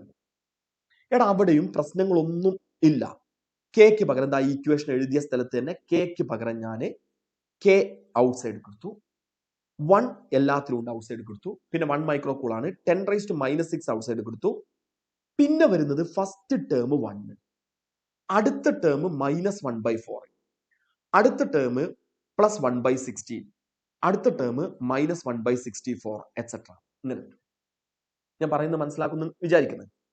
എടാ കേക്ക് 9 × 10⁻9 കൊടുത്താലേ 9 × 10⁻3 അവിടെ വന്നു. 9 × 10⁻9 പിന്നെ 10⁻6. ഇനി ബ്രാക്കറ്റിനകത്തുള്ളത് സം ഓഫ് n ടേംസിന്റെ GP തന്നെയാണ്. പക്ഷെ അവിടുത്തെ കോമൺ റേഷ്യോ -1/4 ആണ്. ഞാൻ പറയേണ്ട ആവശ്യം ഉണ്ടാവില്ല. Common ratio -1/4. അപ്പൊ നമുക്ക് first term 1 by 1 minus r പകരം -1/4 എന്ന് വരും. എടാ ഇത് നിങ്ങൾ ചെയ്യുകയാണെങ്കിൽ 9 × 10⁻3 ഇൻറ്റു 4/5. ക്ലിയർ ആയോ? ഇങ്ങനെ ആയിരിക്കും അതിന്റെ ആൻസർ വരിക. അപ്പൊ അവിടെ ഒന്ന് ശ്രദ്ധിക്കണം കേട്ടോ. പ്ലസും മൈനസും മാറി മാറി വന്നാൽ എന്ത് സംഭവിക്കുന്നുള്ളൊന്ന് ശ്രദ്ധിക്കണം. അത്ര എനിക്ക് ആ സെക്ഷനിൽ നിങ്ങളടുത്ത് പറയാനാണ്. എടാ നമ്മൾ അടുത്ത സെക്ഷനിലേക്ക് പോകുകയാണ്. Electric field due to a point ചാർജും കണ്ടിന്യൂസ് ഡിസ്ട്രിബ്യൂഷൻ ഓഫ് ചാർജ്. ഇതിനകത്ത് നിങ്ങൾക്ക് ഡൗട്ട് ഇല്ല, എല്ലാ കാര്യങ്ങളും നമ്മൾ ഡിസ്കസ് ചെയ്തതാണ്. അപ്പൊ കുറച്ച് കൺഫ്യൂസിങ് പ്രോബ്ലംസ് മാത്രം ഇങ്ങനെ ചെയ്തു നോക്കാം, അത്രേ ഉള്ളൂ. നോക്ക്, 2 charges +5 microcoulombs and +10 microcoulombs are placed 20 centimeter apart. Net electric field at the midpoint between 2 charges. Net electric field at the midpoint between 2 charges. ഒന്നുമില്ല, എനിക്ക് ഇതിനകത്ത് നിങ്ങൾക്ക് 2-3 കാര്യങ്ങൾ പറയാനുണ്ട്. ലിസൺ. ഫസ്റ്റ് കേസ്, എടാ എ എന്നുള്ള പോയിന്റിലാണ് +5 മൈക്രോകൂളം കിടക്കുന്നത്. ശ്രദ്ധിക്കട്ടോ. ബി എന്നുള്ള പോയിന്റിലാണ് +10 മൈക്രോകൂളം കിടക്കുന്നത്. ഓക്കേടാ? ഓക്കെ. ഇനി ഇതിനിടയിൽ മിഡ് പോയിന്റ് ഞാൻ സി ആയിട്ട് എടുത്തു. ഇത് ഈ രണ്ട് ചാർജസിന്റെ ഇടയിലുള്ള ഡിസ്റ്റൻസ് 20 സെന്റിമീറ്റർ ആണെന്ന് പറഞ്ഞാൽ മിഡ് പോയിന്റിലോട്ടുള്ള ഡിസ്റ്റൻസ് 10 സെന്റിമീറ്റർ ആണ്. ഓക്കെ, അപ്പൊ ഞാനൊരു കാര്യം ചെയ്തു. ലിസൺ. ഫസ്റ്റ് ചാർജിന്ന് ഇതിലോട്ടുള്ള ഡിസ്റ്റൻസ് 10 സെന്റിമീറ്ററും രണ്ടാമത്തെ ചാർജിന്ന് ഇതിലോട്ടുള്ള ഡിസ്റ്റൻസ് 10 സെന്റിമീറ്റർ ആയിട്ട് എടുത്തു. അപ്പൊ this is 10 centimetre, this one is also 10 centimetre. ഇങ്ങനെ കൊടുത്തു. ഓക്കെ. എടാ ഇനി നിങ്ങളെടുത്ത് എവിടെ ഇലക്ട്രിക് ഫീൽഡ് കണ്ടുപിടിക്കാൻ പറഞ്ഞാൽ ഇത് ശ്രദ്ധിച്ചോ. ഇത് ശ്രദ്ധിച്ചാലാണ് നമ്മൾ അടുത്ത ക്വസ്റ്റ്യൻ ഒരു കൺഫ്യൂസിംഗ് ആണ്, അതിന് സൊല്യൂഷൻ ഇടാൻ പറ്റുള്ളൂ. എവിടെ ഇലക്ട്രിക് ഫീൽഡ് കണ്ടുപിടിക്കാൻ പറഞ്ഞാലും നിങ്ങൾ എന്ത് ചെയ്യാറോ, അവിടെ ഒരു ടെസ്റ്റ് ചാർജ് ഉണ്ട് എന്ന് വിചാരിക്കാം. അത് നിങ്ങളെ മനസ്സിൽ പെട്ടെന്ന് ഓടണം. ഈ എയിലുള്ള 5 മൈക്രോകൂളം ഈ ടെസ്റ്റ് ചാർജിനെ റിപ്പൽ ചെയ്യാണ് ചെയ്യുക. ഇതാണ് എ പ്രൊഡ്യൂസ് ചെയ്യുന്ന ഇലക്ട്രിക് ഫീൽഡിന്റെ ഡയറക്ഷൻ. അപ്പൊ അവിടെ നമുക്ക് ഈ എ കിട്ടണമെങ്കിൽ അറിയാലോ, പോയിന്റ് ചാർജ് പ്രൊഡ്യൂസ് ചെയ്യുന്നത് KQ/R² ആണ്. കെക്ക് പകരം ഞാൻ 9 × 10⁻9 എന്ന് കൊടുത്തു. എക്ക് പകരം ക്യൂന് പകരം 5 × 10⁻6 ഡിവൈഡ് ബൈ R² എന്ന് പറഞ്ഞാൽ 0.1ന്റെ സ്ക്വയർ 10 സെന്റിമീറ്റർ, 0.1 സ്ക്വയർ, അതായത് 10⁻². ശരിയല്ലേ? എടാ ഇത് ചെയ്താൽ നമുക്ക് കിട്ടുന്നത് 45 ഇൻറ്റു ഈ 10⁻²ഉം ഈ 10⁻²ഉം ഇവിടുത്തെ 10⁻6ഉം കൂടെ പോയാൽ 10⁻4 ആണ് ഉണ്ടാവുക. അപ്പൊ 45 ഇൻറ്റു 10⁵5 ന്യൂട്ടൺ പെർ കൂളം എന്ന് കിട്ടി. ഓക്കെ. ഇനി അടുത്തത് ബിയിലുള്ള, ലിസൺ, ബിയിലുള്ള 10 മൈക്രോകൂളം ചാർജ് സിയിലുള്ള Q0നെ റിപ്പൽ ചെയ്യും. അപ്പൊ ഈ ഡയറക്ഷനിലാണ് ബി പ്രൊഡ്യൂസ് ചെയ്യുന്ന ഇലക്ട്രിക് ഫീൽഡ്. അവിടുന്ന് EB എന്താന്ന് ചോദിക്കുമ്പോൾ EBന്റെ വാല്യൂ കിട്ടണമെങ്കിൽ ഞാൻ ചെയ്യുന്നത് കെക്ക് പകരം 9 × 10⁻9. എടാ ക്യൂന്റെ വാല്യൂ 10 × 10⁻6 ഡിവൈഡ് ബൈ 10⁻². ഇങ്ങനെ കിട്ടി. Which is equal to 90 × 10⁵5 newton per coulomb എന്ന് കിട്ടി. ഇതാണ് EB. EAന്റെയും EBന്റെയും ഡയറക്ഷൻ എൻറ്റയർലി ഓപ്പോസിറ്റ് ഡയറക്ഷൻ അല്ലേ? അപ്പൊ വലുത് EB ആണ്. Net electric field at C is equal to EB - EA. ഇങ്ങനെ നമ്മൾ എഴുതി. which is equal to 90 into 10 raised to 5 minus 45 into 10 raised to 5. ഇങ്ങനെ കിട്ടി. Therefore, EC equal to, listen, 45 into 10 raised to 5. 45 into 10 raised to 5 അല്ലെങ്കിൽ 4.5 into 10 raised to 6. ഈ net electric ഫീൽഡിന്റെ direction ഇങ്ങോട്ടാണ് എന്ന് പറഞ്ഞാൽ 5 മൈക്രോ കൂളം ചാർജിലോട്ടാണ്. 5 മൈക്രോ കൂളം ചാർജിലോട്ട്. അപ്പൊ നമുക്ക് കൃത്യമായിട്ട് പറയാൻ പറ്റും 4.5 into 10 raised to 10 raised to 6 ആണ് directed toward +5 micro coulomb. Okay എടാ, അപ്പൊ എന്റെ പോയിന്റ് ഇത്രയാണ്. ഇത് വെറുതെ അന്തം വിട്ട് ഈ പ്രോബ്ലം ചെയ്യരുത്, ശരിക്കും ശ്രദ്ധിക്കണം. എനിക്കറിയാം ഈ പ്രോബ്ലം നിങ്ങൾക്ക് എല്ലാവർക്കും ചെയ്യാൻ പറ്റും എനിക്കറിയാം. പിന്നെ ഞാൻ ഈ പ്രോബ്ലം ഉൾപ്പെടുത്താനുള്ള കാരണം അടുത്ത പ്രോബ്ലം നിങ്ങൾക്ക് പെട്ടെന്ന് പറയുന്നത് മനസ്സിലാവാനാണ്. ഓക്കെ, ഇനി കേൾക്ക്. ഞാൻ അടുത്ത പ്രോബ്ലത്തിലേക്ക് പോകുന്നതിന് മുമ്പ് ഈ +5 മൈക്രോ കൂളം ഇവിടെ -10 മൈക്രോ കൂളം ആണെന്ന് വിചാരിച്ചു. ഇവിടെ നമ്മളൊരു ടെസ്റ്റ് ചാർജ് വെച്ച് കഴിഞ്ഞാൽ ഈ +5 ടെസ്റ്റ് ചാർജിന് ഇത് എയും ഇത് ബിയും ആണ് അല്ലേ. +5 ടെസ്റ്റ് ചാർജിന് റിപ്പൽ ചെയ്യും, അപ്പൊ ഇതാണ് EA. -10 ടെസ്റ്റ് ചാർജിനെ അട്രാക്ട് ചെയ്യും, ഇതാണ് EB. അപ്പൊ EAയും EBയും ഒരേ ഡയറക്ഷനിലാണ്. EA + EB എന്ന് പറഞ്ഞാൽ നമ്മൾ നേരത്തെ പ്രോബ്ലം അനുസരിച്ച് 45 into 10 raised to 5 plus 90 into 10 raised to 5, അതായത് 135 into 10 raised to 5 ആവും. ഡയറക്ഷൻ ടുവേർഡ്സ് -10 മൈക്രോ കൂളം ആയിരിക്കും. ഓക്കേടാ, ഇത് നിങ്ങൾക്ക് അറിയുന്ന ഒരു കൺസെപ്റ്റ് ആണ്. ഓക്കെ, അറിയുന്ന ഒരു കൺസെപ്റ്റ് ആണ് ഇത്. ഇനി എന്റെ പോയിന്റ്, ലിസൺ എല്ലാവരും ശ്രദ്ധിക്കട്ടോ. ഇത് ഒരു ക്വസ്റ്റ്യൻ ആണ്. നമ്മൾ സാധാരണ ഇങ്ങനത്തെ ക്വസ്റ്റ്യൻ വന്ന് എല്ലാവരും തെറ്റിക്കും. അതുകൊണ്ടാണ് പറയുന്നത്.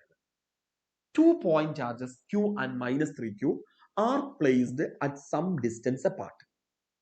If the electric field at the location of Q is E, then at the locality of -3Q ന്റെ ഇലക്ട്രിക് ഫീൽഡ് എന്താണെന്നുള്ളതാണ് ചോദ്യം.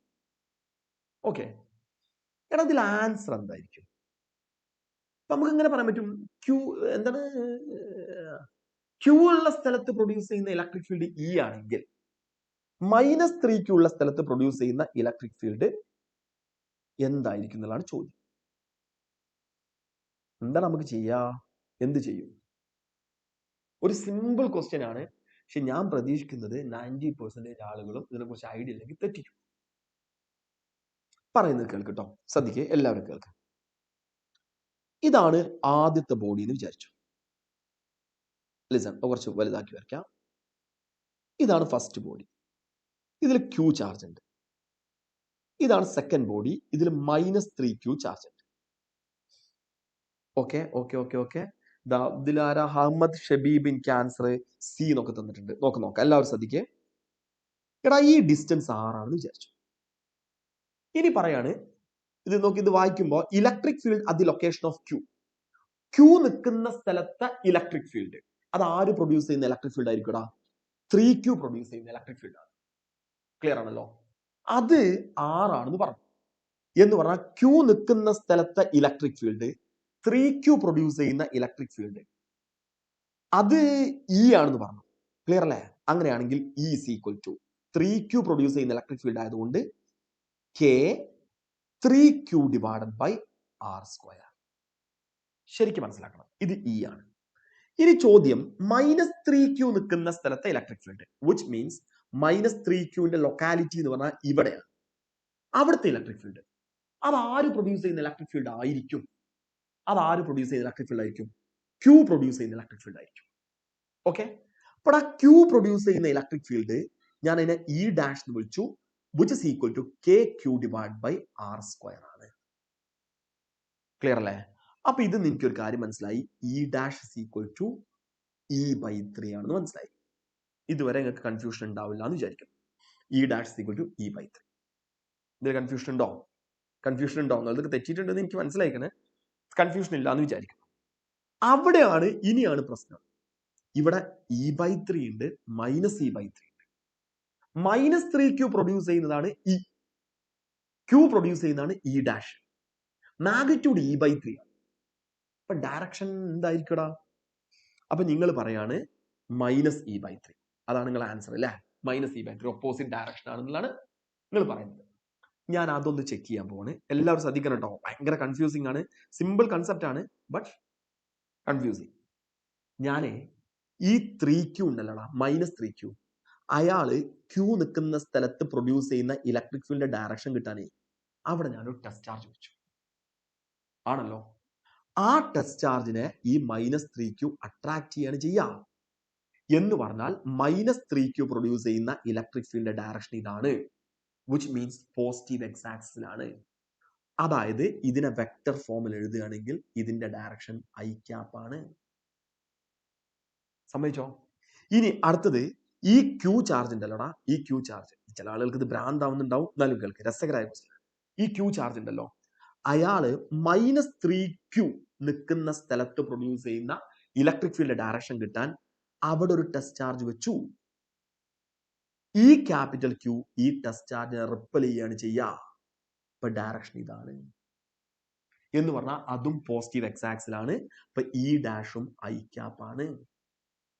രണ്ടും ഒരേ ഡയറക്ഷനിലാണ് ഇവിടെ. അപ്പൊ ഈ ഡാഷ് E/3 ആണോ -E/3 ആണോ?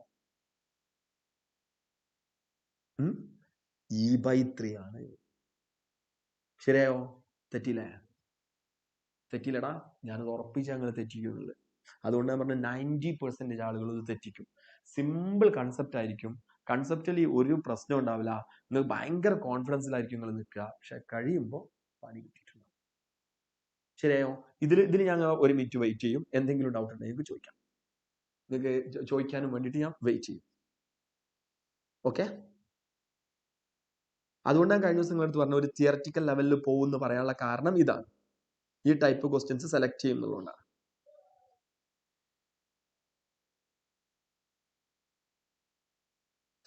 ഇല്ലല്ല, ഒരു സ്വന്തം ചാർജ് അവിടെ തന്നെ ഇലക്ട്രിക് ഫീൽഡ് പ്രൊഡ്യൂസ് ചെയ്യൂല കേട്ടോ. ഒരു ചാർജിനും അതിന്റെ തന്നെ അത് നിൽക്കുന്ന സ്ഥലത്ത് ഇലക്ട്രിക് ഫീൽഡ് പ്രൊഡ്യൂസ് ചെയ്യും. ഓക്കെ. അപ്പൊ -3q നിൽക്കുന്ന സ്ഥലത്ത് പ്രൊഡ്യൂസ് ചെയ്യുന്ന ഇലക്ട്രിക് ഫീൽഡ് ക്യൂവിൻ്റെതാവും, ക്യൂ നിൽക്കുന്ന സ്ഥലത്ത് പ്രൊഡ്യൂസ് ചെയ്യുന്ന -3qൻ്റെതാവും. അപ്പോൾ -3q പ്രൊഡ്യൂസ് ചെയ്യുന്ന ഇലക്ട്രിക് ഫീൽഡ് K3q/r² എന്നാണ് എഴുതുക. ക്യൂ പ്രൊഡ്യൂസ് ചെയ്യുന്ന KQ/r² എന്നാണ് എഴുതുക. -3q പ്രൊഡ്യൂസ് ചെയ്യുന്നതിനാണ് E എന്ന് തന്നിട്ടുള്ളത്. അപ്പൊ ക്യൂ പ്രൊഡ്യൂസ് ചെയ്യുന്നത് E/3 ആണ്. മാഗ്നിറ്റ്യൂഡ് അങ്ങനെ കിട്ടി. ഇനി ഡയറക്ഷനിലാണ് നമ്മൾ സ്റ്റിക്ക് ഓൺ ചെയ്യേണ്ടത്. ഇതിൽ മാഗ്നിറ്റ്യൂഡും പ്രശ്നമാണ്, ഡയറക്ഷനും ഒക്കെ പ്രശ്നമാണ്. ഓക്കേടാ? ഓക്കെ. ഇനി എന്തെങ്കിലും ഉണ്ടോ? കുഴപ്പമില്ലല്ലോ?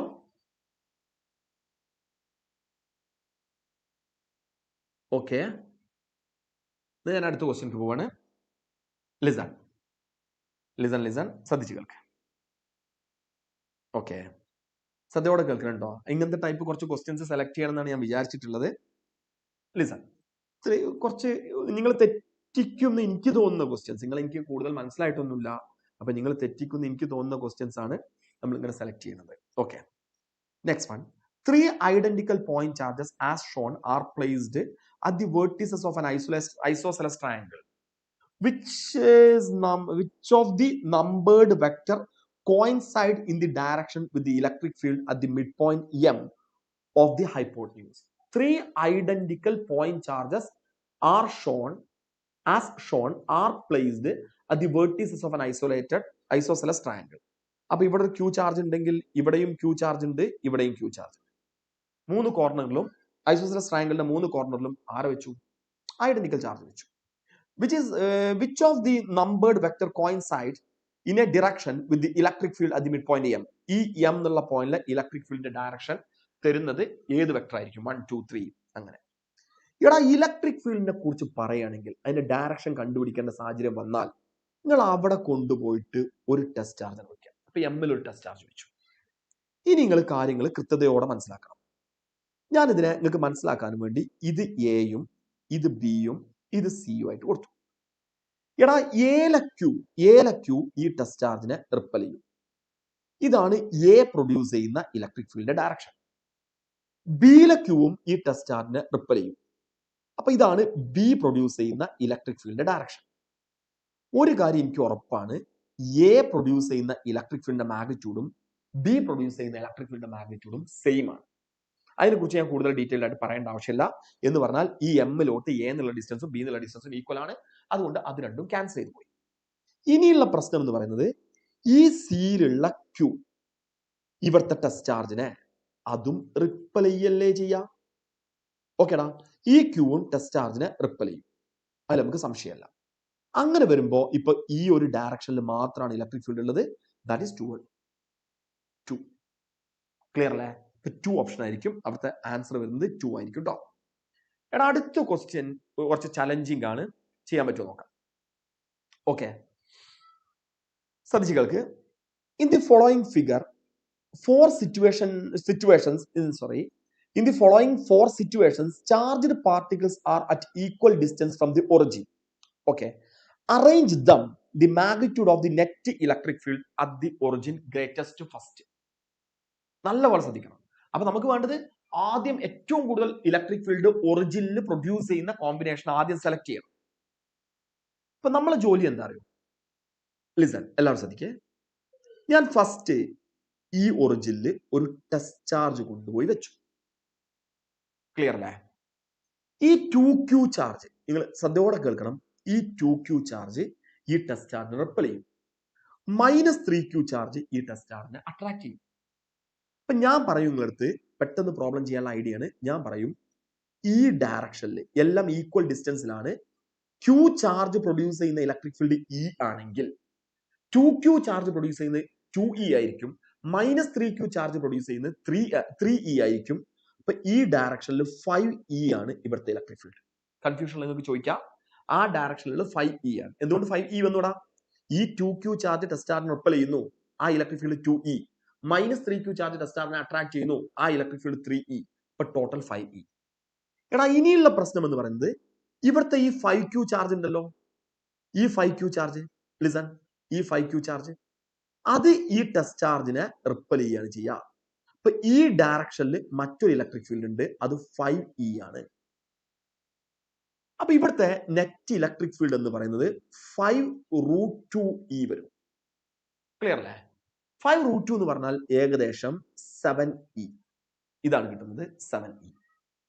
ഇനി നമുക്ക് അടുത്ത കേസിൽ കിടക്കാം. ഈ ഇവിടെ സെന്ററിൽ നിങ്ങൾ കൊണ്ടുപോയിട്ട് ഈ സെന്ററിൽ ഒരു ടെസ്റ്റ് ചാർജ് നിങ്ങൾ വെക്കണം. ഈ 2Q ഇത് കാണിച്ചു തരുമ്പോൾ ഇങ്ങനെ സമയം പോടാ. ഈ 2Q ആ ടെസ്റ്റ് ചാർജിനെ റിപ്പൽ ചെയ്യും. ഈ -Q ആ ടെസ്റ്റ് ചാർജിനെ അട്രാക്ട് ചെയ്യും. അപ്പൊ ഒരു സംശയവുമില്ല, ഇതിനകത്ത് നമുക്ക് മനസ്സിലായത് ഈ ഡയറക്ഷനിൽ ഒരു 3E ഉണ്ട്. ഒരു 3E ഇലക്ട്രിക് ഫീൽഡ് ഈ ഡയറക്ഷനിൽ ഉണ്ട്. ഈ -3Q ഈ ടെസ്റ്റ് ചാർജിനെ അട്രാക്ട് ചെയ്യും. അപ്പൊ ഈ ഡയറക്ഷനിലും ഒരു 3E ഉണ്ട്. ഇവിടുത്തെ നെറ്റ് ഇലക്ട്രിക് ഫീൽഡ് 3√2E ആണ്. 3√2E. 3√2E എന്ന് പറഞ്ഞാൽ 3 × 1.4, അതായത് this is equal to nearly 4.2E. ഇങ്ങനെ കിട്ടി. അടുത്ത കേസ് എന്ന് പറയുന്നത് വളരെ ഈസി.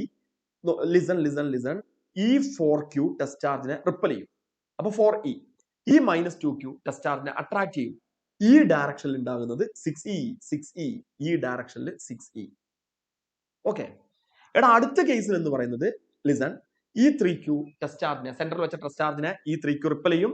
ഈ -Q ആ ടെസ്റ്റ് ചാർജിനെ അട്രാക്ട് ചെയ്യും. അതുകൊണ്ട് ഈ ഡയറക്ഷനിൽ മറ്റൊരു ഇലക്ട്രിക് ഫീൽഡ് ഉണ്ടായിരിക്കും, അത് 4E ആണ്. ശരിയല്ലേ? അപ്പൊ ഇവിടെ എനിക്ക് ആദ്യം മനസ്സിലായി ഏറ്റവും കൂടുതൽ 7E. 1ലാണ് ഏറ്റവും കൂടുതൽ.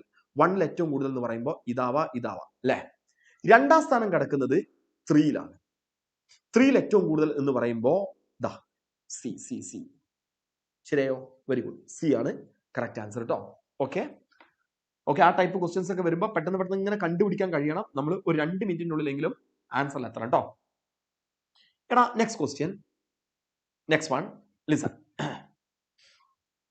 Okay, listen. Which of the following curves shows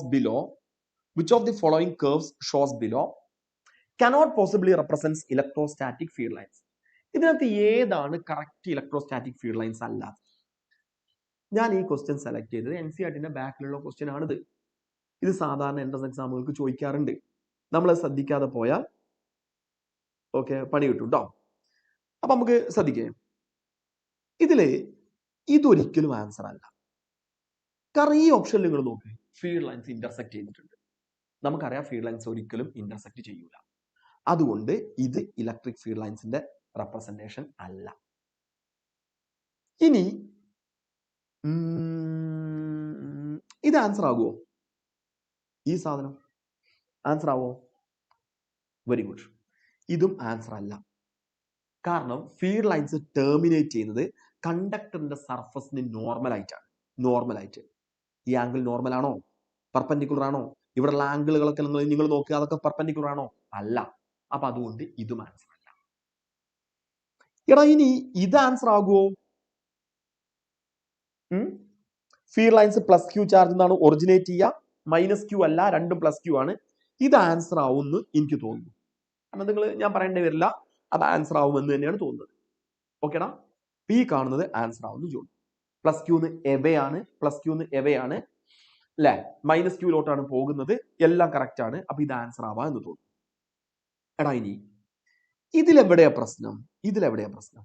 ഈ കാണുന്നതിൽ കണ്ടക്ടറിന്റെ സർഫസിന് നോർമൽ ആയിട്ടാണ് എല്ലാം പോയിട്ടുള്ളത്. കണ്ടക്ടറിന്റെ സർഫസിന് നോർമൽ ആയിട്ടാണല്ലോ കിടക്കുന്നതാ അല്ലെ, ഏകദേശമൊക്കെ നോർമലൊക്കെ ആയിട്ട് നമുക്ക് തോന്നാം. ആ ഒരു പോയിന്റ് അത്ര റെലവൻസ് ഇല്ല.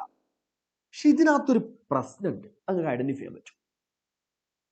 ഇത് നോക്ക്, ഞാൻ സൂം ചെയ്തത് അബദ്ധമായോടാ. ഇത് നോക്ക്, അവിടെ ഫീൽഡ് ലൈൻസ് ഒരു ക്ലോസ്ഡ് ലൂപ്പാണ് ഫോം ചെയ്തത്. Electric field lines never forms A closed loop. നമ്മൾ പഠിച്ചല്ലേ, മാഗ്നറ്റിക് ഫീൽഡ് ലൈൻസ് ആണെങ്കിൽ ക്ലോസ് ലൂപ്പ് ഫോം ചെയ്യും, electric field lines close loop form ചെയ്യില്ല. അതുകൊണ്ട് ഇതും തെറ്റാണ്. ഓക്കെ, അപ്പൊ ആൻസർ വരുന്നത് സി ഓപ്ഷൻ ആയിരിക്കും. ശരിയായോ? എടാ അടുത്ത ക്വസ്റ്റ്യൻ ലിസൺ, ശ്രദ്ധിച്ചു കേൾക്ക്. Lines of force of the electric field due to charge Q and capital Q are sketched in the figure. State if. ഇതിൽ ഏതാണ് വലുത് എന്നാണ് ചോദ്യം. ഇങ്ങനത്തെ ഒരു ക്വസ്റ്റ്യൻ വന്നാൽ നിങ്ങൾ എന്താ ചെയ്യേണ്ടത് അറിയോ? ഇങ്ങനൊരു ക്വസ്റ്റ്യൻ വരികയാണെങ്കിൽ ഫീൽഡ് ലൈൻസിന്റെ എണ്ണം, അതായത് magnitude of charge proportional to number of field lines, നിങ്ങൾ കേട്ടിട്ടുണ്ടാവും ഞാൻ വിചാരിക്കുന്നു. Magnitude of charge proportional to, എടാ കനോട്ട് എന്നാണ്,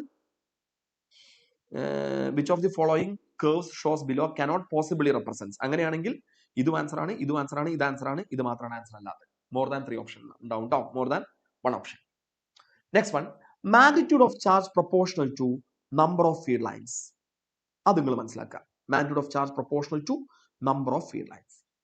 അപ്പൊ ഇവിടുത്തെ ഈ സ്മോൾ ക്യൂ നിങ്ങൾക്ക് നോക്കാം. സ്മോൾ ക്യൂ, ഈ small Q charge magnitude of small Q proportional to എത്ര ഫീൽഡ് ലൈൻസ് അത് നമ്മൾ കാണുന്നുണ്ടാ? 5. ദാ ലിസൺ, 1 2 3 4 5 6 7 8 9 10 11. Proportional to 11. എടാ ക്യാപിറ്റൽ ക്യൂ നിങ്ങൾ നോക്കിയാൽ ഉറപ്പിക്കാൻ നിങ്ങൾക്ക് അത്രത്തോളം ഒരിക്കലും ക്യാപിറ്റൽ ക്യൂ വരുന്നില്ല. 6 അല്ലേ വരുന്നുള്ളൂ. അപ്പോ ഒരു സംശയമല്ല, magnitude of small Q greater than magnitude of capital Q ആണ്, അല്ലെങ്കിൽ capital Q less than small Q ആണ്. ഇപ്പൊ ഇതിന്ന് കൃത്യമായിട്ട് എനിക്ക് മനസ്സിലായി ആൻസർ വരാൻ സാധ്യത ഇതോ ഇതോ. ഇനി ഏതാണ് പോസിറ്റീവ് എന്നുള്ളതാണ്. ഇത് വളരെ സിമ്പിളാ. ക്യൂന്ന് ടെസ്റ്റ് ചാർജ് അകന്നു പോകുകയാണ്, ക്യാപിറ്റൽ ക്യൂ. അപ്പൊ തീർച്ചയായിട്ടും ക്യാപിറ്റൽ ക്യൂ പോസിറ്റീവ് ആണ്. സോറി, സ്മോൾ ക്യൂ അകന്നു പോകുകയാണ്. എനിക്ക് കാണും, സ്മോൾ ക്യൂ അകന്നു പോകുകയാണ്, ക്യാപിറ്റൽ ക്യൂലോട്ടാണ് പോകുന്നത്. അപ്പൊ സ്മോൾ ക്യൂ പോസിറ്റീവും ക്യാപിറ്റൽ ക്യൂ നെഗറ്റീവും. ഓക്കെ, ആൻസർ വരുന്നത് small Q is positive, magnitude of capital Q less than small Q. ഇതായിരിക്കും ആൻസർ. ഓക്കേടാ, സി ഓപ്ഷൻ ആണ് ആൻസർ വരുന്നത്. Next one listen. Bob of a pendulum of mass 8 micro അല്ല കേട്ടോ, milligram, 8 milligram. Okay, carries an electric charge 39.2 into 10 raised to minus 10 coulomb in an electric field of 20 into 10 raised to 3 volt per meter, and it is at rest.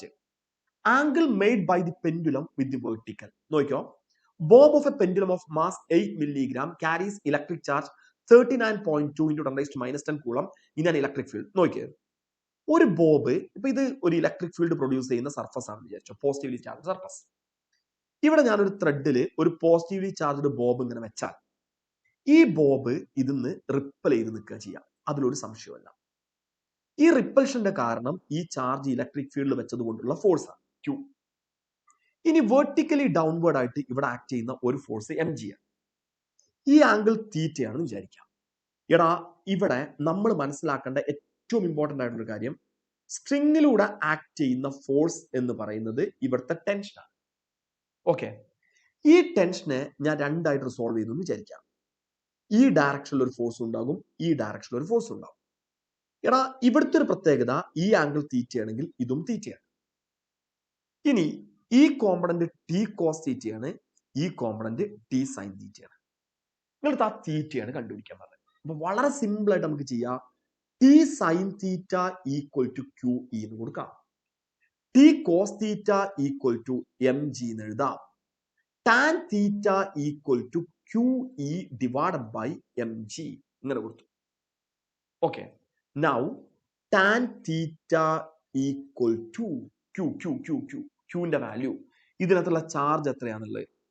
40 into 10⁻10. നോക്കടാ, 39.2 into 10⁻10 എന്ന് പറഞ്ഞാൽ 40 into 10⁻10, അല്ലെങ്കിൽ ഞാനൊരു കാര്യം ചെയ്തു, 4 into 10⁻9 എന്ന് കൊടുത്തു, into ഈ അവിടുത്തെ ഇലക്ട്രിക് ഫീൽഡ് 2 ഇൻറ്റു 10⁻4, അതെഴുതി 2 ഇൻറ്റു 10⁻4 ഡിവൈഡഡ് ബൈ അയാളെ മാസ്. ലിസൺ, അയാളെ മാസ് 8 മില്ലിഗ്രാം. ആദ്യം മില്ലിനെ മാറ്റണം, 10⁻3. ഗ്രാമിനെ കിലോഗ്രാമക്ക് മാറ്റണം, അഗെയിൻ 10⁻3. എടാ, ആരെങ്കിലും ഡൗട്ട് ഉള്ള ആളുകൾ ഉണ്ടെങ്കിൽ 8 മില്ലിഗ്രാം എന്ന് പറയുന്നത് 8 ഇൻറ്റു 10⁻3 ഗ്രാം ആണ്, അല്ലെങ്കിൽ ഒരു 10⁻3 കിലോഗ്രാം കൂടെ. 8 ഇൻറ്റു 10⁻6, 8 ഇൻറ്റു 10⁻6. ഓക്കെ, ഇനി അവിടെ ഉള്ളത് ആരടാ? ജി അല്ലേ? ടാൻ തീറ്റന്റെ ഇക്വേഷനിൽ ജിന്റെ വാല്യൂ 10. ഇപ്പൊ നിങ്ങൾ ആലോചിച്ച് നോക്കടാ, ലിസൺ,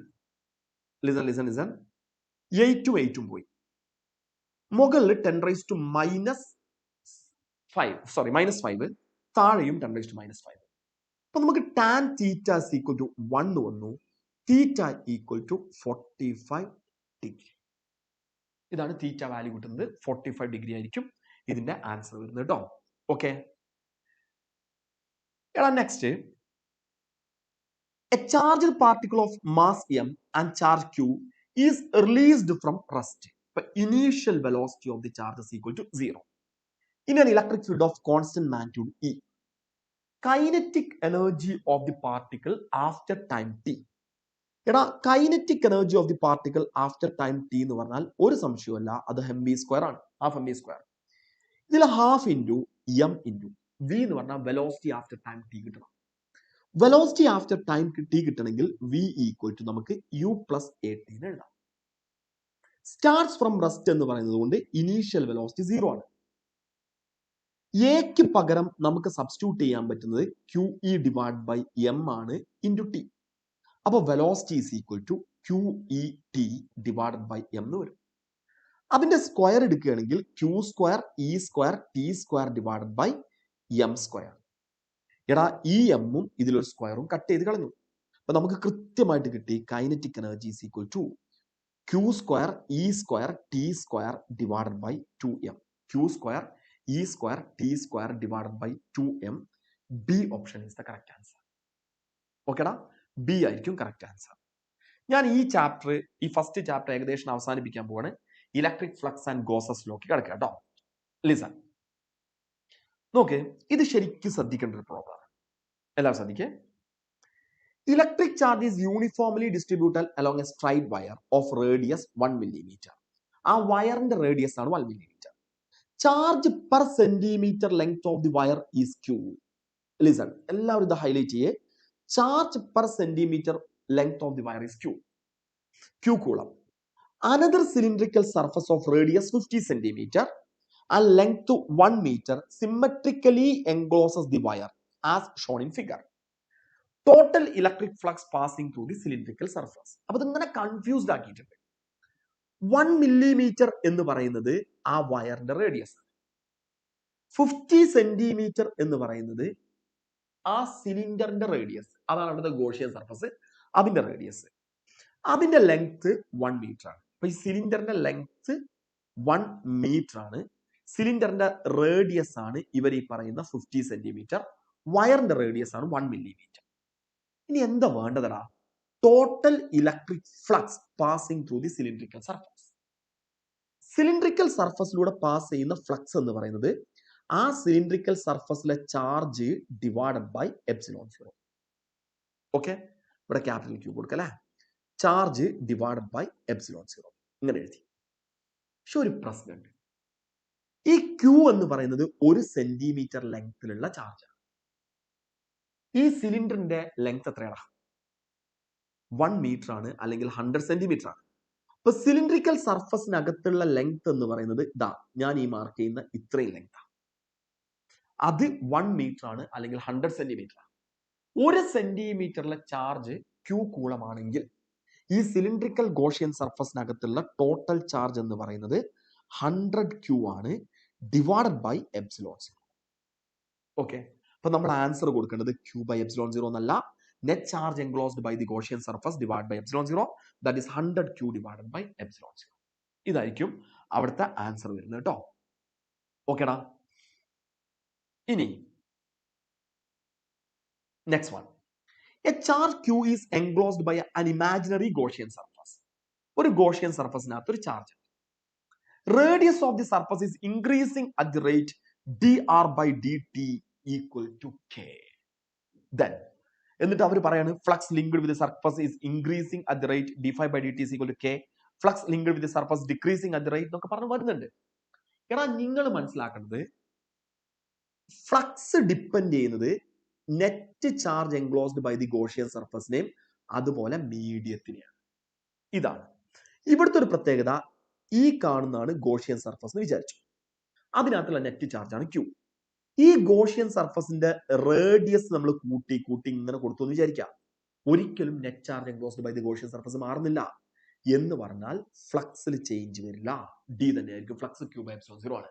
അതായത് flux is independent of radius of Gaussian surface. അത് മനസ്സിലാക്കുക. ഓക്കേടാ. നെക്സ്റ്റ് വൺ,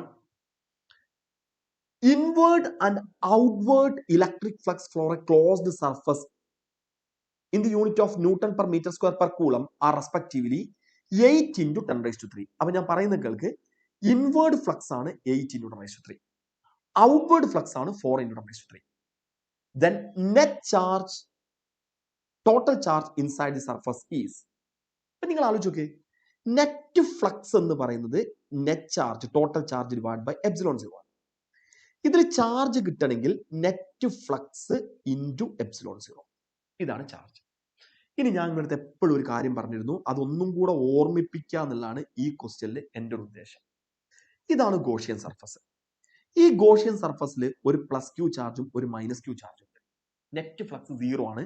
അതിനെ കുറിച്ചൊക്കെ നമ്മൾ സംസാരിച്ചപ്പോൾ നിങ്ങളുടെ പറഞ്ഞിരുന്നു, പ്ലസ് Q ചാർജിന് ഫീൽഡ് ലൈൻസ് സ്റ്റാർട്ട് ചെയ്ത് മൈനസ് Qയിലോട്ട് പോവുക ചെയ്യാം, പ്ലസ് Q ചാർജിന് ഫീൽഡ് ലൈൻസ് സ്റ്റാർട്ട് ചെയ്ത് മൈനസ് Qയിലോട്ട് വരിക ചെയ്യാം.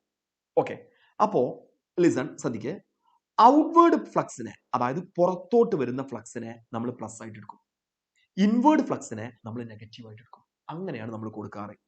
ഇനി എല്ലാവരും ശ്രദ്ധിക്കേ, ഇൻവേർഡ് ഫ്ലക്സ് ഈ കാണുന്നതാണ്, അത് മൈനസ് ആണ്.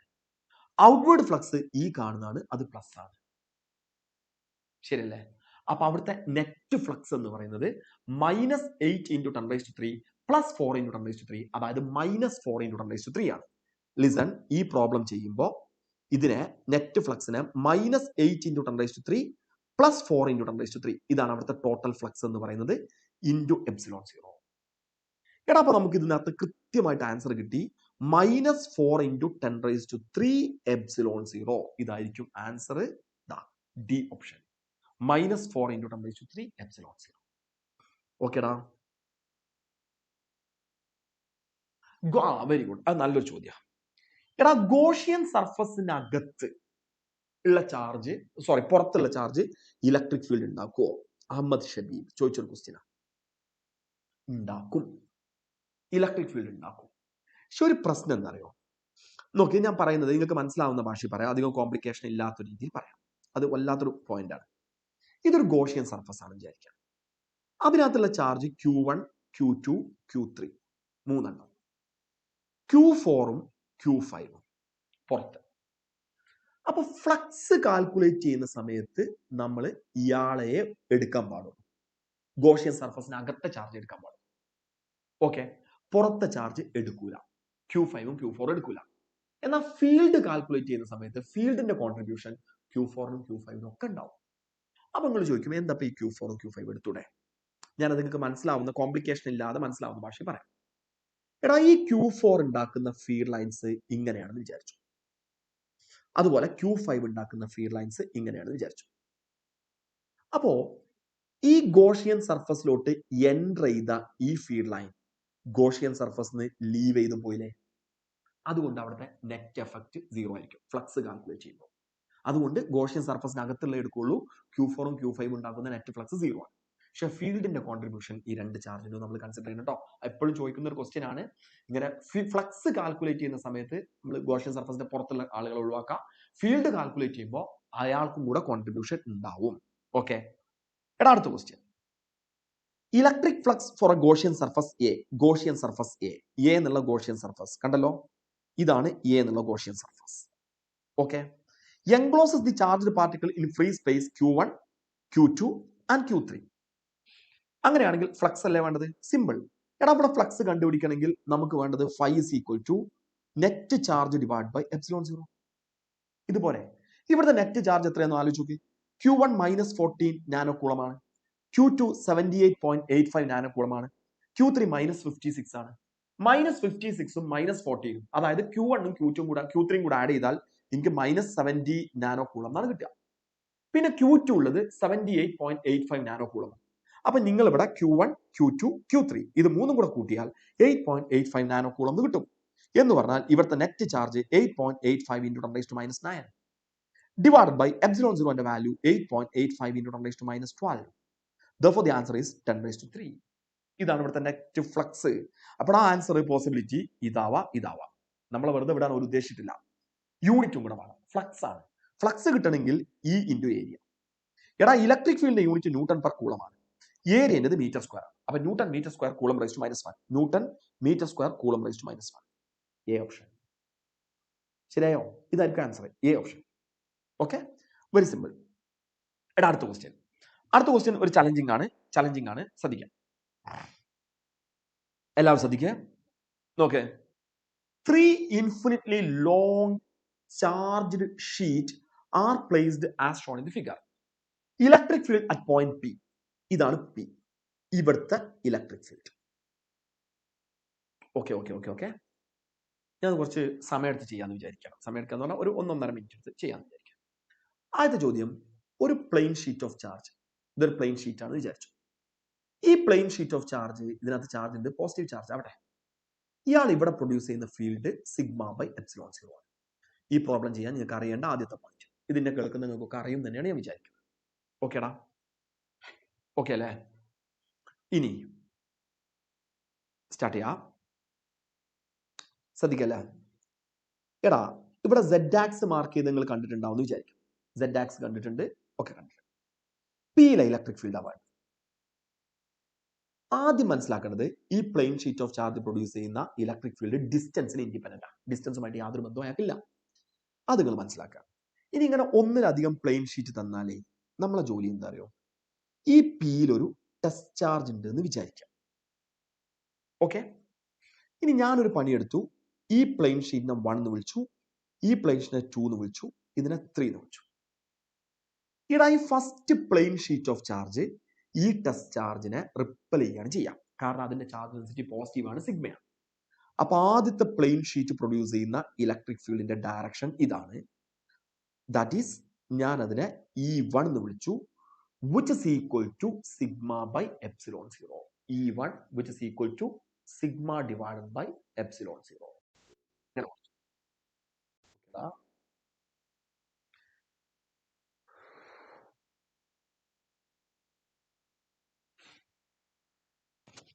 ഓക്കെ, എടാ ഇനി അടുത്തൊരു പ്രശ്നം. ഈ രണ്ടാമത്തെ പ്ലെയിൻ ഷീറ്റ് ഓഫ് ചാർജ് ഉണ്ടല്ലോ, രണ്ടാമത്തെ പ്ലെയിൻ ഷീറ്റ് ഓഫ് ചാർജ്, ഒരു മിനിറ്റ്. രണ്ടാമത്തെ plane sheet of charge okay,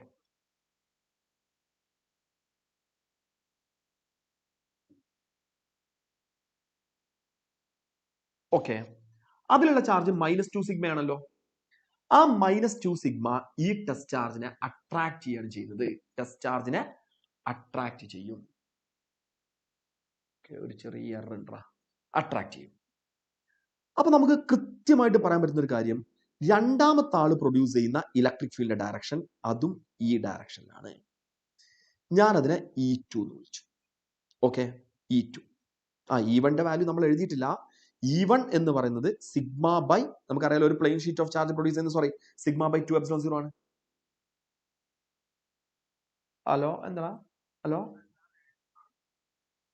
എന്ത്? അതെ, ആ സ്ക്രോൾ ഇടുന്നല്ലേ? അല്ല, ഞാനിടാ. ഒറ്റ മിനിറ്റ്.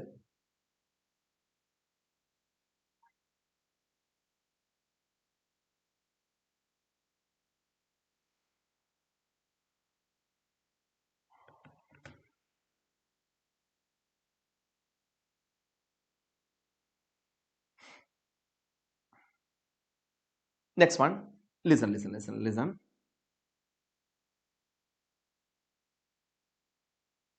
എടാ ഇത് E2 എന്ന് പറയുന്നത് E1 സിഗ്മ ബൈ 2 എപ്സിലോൺ 0 ആണ്. ഒരു പ്ലെയിൻ ഷീറ്റ് പ്രൊഡ്യൂസ് ചെയ്യുന്നത് സിഗ്മ ബൈ 2 എപ്സിലോൺ 0 ആണ്. E2ഉം സിഗ്മ ഡിവൈഡ് ബൈ 2 എപ്സിലോൺ 0 ആണ്. ക്ലിയർ അല്ലേ? രണ്ടും ഒരേ ഡയറക്ഷനിലാണ്. ഇനി നിങ്ങൾ E3 നോക്ക്. E3 നെഗറ്റീവ്ലി ചാർജ്ഡ് ആണ്. ആ E3യും ഇവിടുത്തെ ടെസ്റ്റ് ചാർജിനെ അട്രാക്ട് ചെയ്യാണ് ചെയ്യാം ഈ ഡയറക്ഷനിൽ. എടാ ഇതാണ് E3. ആ E3യും സിഗ്മ ഡിവൈഡ് ബൈ 2 എപ്സിലോൺ 0. ശരിയല്ലേ? അപ്പൊ ആലോചിക്കും, ഒരേ ഡയറക്ഷനിൽ 3 ഇലക്ട്രിക് ഫീൽഡ്, മൂന്നും സിഗ്മ ബൈ 2 എപ്സിലോൺ 0. അപ്പൊ ടോട്ടൽ ഇലക്ട്രിക് ഫീൽഡ് എന്ന് പറയുന്നത് 3 ഇൻറ്റു സിഗ്മ ബൈ 2 എപ്സിലോൺ 0. തെറ്റിയിട്ടില്ല എന്ന് വിചാരിക്കുന്നു. 3 ഇൻറ്റു സിഗ്മ ബൈ 2 എപ്സിലോൺ 0. ഒരു പ്ലെയിൻ ഷീറ്റ് ചാർജ് പ്രൊഡ്യൂസ് ചെയ്യുന്നത് സിഗ്മ ബൈ 2 എപ്സിലോൺ 0 അല്ലേ? അപ്പൊ എന്താണ് ആൻസർ വരിക? ഓക്കെ, എന്ത് പറ്റിയല്ലോ? Okay, plane sheet of charge sigma by 2 epsilon 0, sigma by 2 epsilon 0, sigma by 2 epsilon. ഒരു പ്ലസ് ചാർജ് Q0 റിപ്പൽ ചെയ്യുന്നു, -2 സിഗ്മ അട്രാക്ട് ചെയ്യുന്നു. സോറി, ഒരു പ്രശ്നം. നിങ്ങൾ എന്താ പറയുന്നത്? E2 അവിടുത്തെ ചാർജ് ഡെൻസിറ്റി 2 സിഗ്മയാണ്. അപ്പൊ E2 is equal to 2 sigma divide by 2 epsilon 0. ഇതാണ് E2. ലിസൺ, ഞാനത് ആ ഒരു ടെക്നിക്കൽ മിസ്റ്റേക്ക് വന്നപ്പോൾ ശ്രദ്ധയിൽ ഒന്ന് പോയി. 2 സിഗ്മ ഡിവൈഡ് ബൈ 2 എപ്സിലോൺ 0. ഇതാണ് E2. ബാക്കിയെല്ലാം സിഗ്മ ബൈ 2 എപ്സിലോൺ 0 തന്നെയാണ്. എടാ അങ്ങനെ വരുന്ന സമയത്ത് നമുക്ക് എന്താ കിട്ടുക? നിങ്ങൾ പറ. E1 എന്ന് പറയുന്നത് sigma by 2 epsilon 0, E2 2 sigma by 2 epsilon 0, E3 എന്ന് പറഞ്ഞാൽ sigma by 2 epsilon 0, which means 4 sigma divided by 2 epsilon 0, which is equal to 2 sigma by epsilon 0. ഇതാണ് magnitude 2 sigma by epsilon 0. Direction എങ്ങോട്ടാ? ഇത് Z ആക്സ് ആണ് അവർ പറഞ്ഞിട്ടുണ്ട്. അതിന്റെ നേരെ opposite ഡയറക്ഷനിൽ. അപ്പൊ മൈനസ് കെ ക്യാപ്. ഏത് ഓപ്ഷനാണ് വരിക? 2 sigma by epsilon 0 minus K cap. B option. ശരിയായോ? ബി ഓപ്ഷൻ ആണ് ആൻസർ വരുന്നത്. Okay, listen. ശരിയല്ലടാ? ഇതിൽ ഒറ്റ മിനിറ്റ്, ഞങ്ങൾ മെസ്സേജ് ഒരു ചെറിയൊരു എറർ വന്നു. Okay,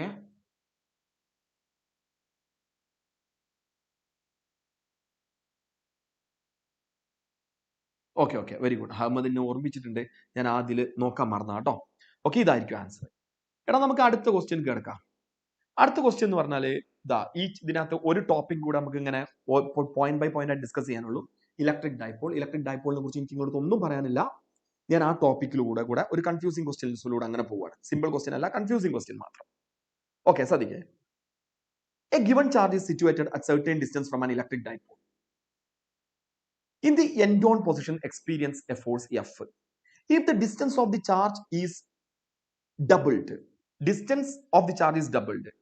then force acting on the charge. നിങ്ങൾ ആദ്യം മനസ്സിലാക്കുന്നത്, ഇപ്പോ നിങ്ങളുടെ കയ്യിൽ ഒരു ഡൈപോൾ ഉണ്ട്, -Q + Q. അതിന്റെ എൻഡ് ഓൺ പൊസിഷൻ എന്ന് പറഞ്ഞാൽ ആക്സിയൽ പൊസിഷൻ ആണ്, ബ്രോഡ് സൈഡ് പൊസിഷൻ എന്ന് പറഞ്ഞാൽ ഇക്വറ്റോറിയൽ പൊസിഷൻ ആണ്. ഇവിടെ ഒരു ചാർജ് കിടക്കുന്നുണ്ട് Q. എടാ ശരിക്കും ഈ ചാർജ് കിടക്കുന്നത് ഈ ഡൈപോളിന്റെ ഇലക്ട്രിക് ഫീൽഡിലാണ്. അപ്പൊ നമുക്ക് ഇതിൽ ആക്ട് ചെയ്യുന്ന ഫോഴ്സ് കിട്ടണമെങ്കിൽ ആ ചാർജിന്റെ മാഗ്നിറ്റ്യൂഡ് ഇൻറ്റു അവിടുത്തെ ഇലക്ട്രിക് ഫീൽഡാണ്. അവിടുത്തെ ഇലക്ട്രിക് ഫീൽഡ് ഡൈപോൾ പ്രൊഡ്യൂസ് ചെയ്യുന്ന ഇലക്ട്രിക് ഫീൽഡാണ്. ഇപ്പൊ നിങ്ങൾ ആലോചിച്ച്, ഈ ഫോഴ്സ് ഡിപ്പെൻഡ് ചെയ്യുന്നത് ആക്ച്വലി ഡൈപോൾ പ്രൊഡ്യൂസ് ചെയ്യുന്ന ഇലക്ട്രിക് ഫീൽഡാണ്. എടാ ഡൈപോള് ആക്സിയൽ ലൈനിലാണെങ്കിൽ പ്രൊഡ്യൂസ് ചെയ്യുന്ന ഇലക്ട്രിക് ഫീൽഡ് 2 kp/r3ഉം ഇക്വറ്റോറിയൽ ലൈനിലാണെങ്കിൽ kp/r3 ആണ്. എന്തുമാവട്ടെ, ഡൈപോൾ ആണെങ്കിൽ പ്രൊഡ്യൂസ് ചെയ്യുന്ന ഇലക്ട്രിക് ഫീൽഡ് 1/r3 ആണ്. അപ്പൊ ഇത് നമുക്ക് പറയാൻ പറ്റും, ഇവിടുത്തെ ഫോഴ്സ് എന്ന് പറയുന്നത് 1/r3 പ്രൊപ്പോർഷണൽ ആണ്. ശരിയല്ലടാ? അപ്പൊ 6 ഡബിൾ ആക്കിയാൽ ഫോഴ്സ് 8 ടൈംസ് കുറയും. 6 ഡബിൾ ആക്കിയാൽ ഫോഴ്സ് F/8 ആയിട്ട് മാറും. Therefore the answer is D. കൃത്യമായിട്ട് മനസ്സിലാക്കണം. ഒരു ഡൈപോള് അതിന്റെ ആക്സിയൽ ആവട്ടെ ഇക്വറ്റോറിയൽ ആവട്ടെ, അവിടെ ഒരു ചാർജ് കൊണ്ടുവച്ചാൽ അതിൽ ആക്ട് ചെയ്യുന്ന force F is equal to QE ആണ്. ഈ ഇലക്ട്രിക് ഫീൽഡ് ഡൈപോളിന്റെ ഇലക്ട്രിക് ഫീൽഡ് ആണ്. ഈ electric field E proportional to 1/r3 ആണ്. ഫോഴ്സ് പ്രൊപ്പോർഷണൽ ടു 1/r3 ആണ്. അത് മനസ്സിലാക്കുക. ക്ലിയർ അല്ലേ? എടാ അങ്ങനെ വരുന്ന സമയത്ത് ഫോഴ്സ് 1/8 ആയിട്ടുണ്ടാകും. അതാണ് അതെന്ന് മനസ്സിലാക്കേണ്ടത്. F/8 ആയിരിക്കും ആൻസർ. എടാ next question. A neutral water molecule in its vapor state has electric dipole moment of magnitude 6.4 into 10⁻³ -30 coulomb meter. How far apart the molecules center of positive and negative positive and negative. എടാ ഞാൻ നേരത്തെ പറഞ്ഞിരുന്നു water molecule neutral water molecule ആണെങ്കിൽ അതിൽ 10 electron ഉണ്ടായിരിക്കും, 10 proton ഉണ്ടായിരിക്കും. ഞാനൊരു കാര്യം ചെയ്തു, ഈ ഇലക്ട്രോൺസിന്റെ സെന്റർ ഓഫ് മാസ്, നെഗറ്റീവ് ചാർജിന്റെ സെന്റർ ഓഫ് മാസ് 10 ഇലക്ട്രോൺസിന്റെ സെന്റർ ഓഫ് മാസ് എ എന്നുള്ള പോയിന്റ് ആണെന്ന് വിചാരിച്ചു. പോസിറ്റീവ് ചാർജസിന്റെ സെന്റർ ഓഫ് മാസ് 10 പോസിറ്റീവ് ചാർജിന്റെ സെന്റർ ഓഫ് മാസ് ബി ആണെന്ന് വിചാരിച്ചു. ഓക്കെ, ഇനി എന്താ ചോദ്യം? How far apart is the molecule center of mass and negative positive and negative center of mass? ഇതല്ലേ ചോദ്യം. ഇത് നമുക്കൊരു ഡൈപോൾ ആയിരിക്കാം. ഒരു സ്ഥലത്ത് -10 ഇ ചാർജും അടുത്ത സ്ഥലത്ത് +10 ഇ ചാർജും. ഇതിനിടയിലുള്ള ഡിസ്റ്റൻസ് ഞാൻ നേരത്തെ പോലെ തന്നെ 2a എന്ന് കൊടുത്തു. ക്ലിയർ ആണല്ലോ? അപ്പൊ ഇതൊരു ഡൈപോൾ ആണ്. ഒരു സ്ഥലത്ത് 10 ഇ ചാർജ്, മറ്റു സ്ഥലത്ത് -10 ഇ ചാർജ്, അതിനിടയിലുള്ള ഡിസ്റ്റൻസ് 2a. എടാ ഡൈപോൾ മൊമെന്റ് കണ്ടുപിടിക്കാനുള്ള ഇക്വേഷൻ q × 2a ആണല്ലോ. നമ്മളടുത്ത് കണ്ടുപിടിക്കാൻ പറഞ്ഞത് ഇതിനിടയിലുള്ള ഡിസ്റ്റൻസ് ആണ്, 2a ആണ് കണ്ടുപിടിക്കാൻ പറഞ്ഞത്. ഈ ഡൈപോൾ മൊമെന്റ് വാല്യൂ 6.4 × 10⁻³ ആണ്. q എന്ന് പറയുന്നത് 10 ഇലക്ട്രോൺ അല്ലെങ്കിൽ 10 പ്രോട്ടോൺ ആണ്. 10 × 1.6 × 10⁻19 × 2a.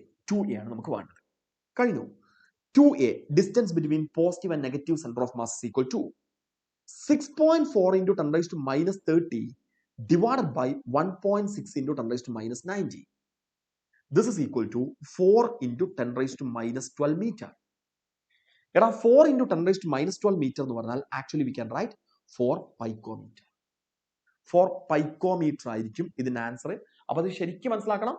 Positive centre of mass എന്ന് പറഞ്ഞാൽ പോസിറ്റീവ് ചാർജുകളുടെ എല്ലാത്തിന്റെയും centre of mass, negative centre of mass, അതിനിടയിലുള്ള ഡിസ്റ്റൻസ് ആണ് കണ്ടുപിടിക്കാൻ പറഞ്ഞത്.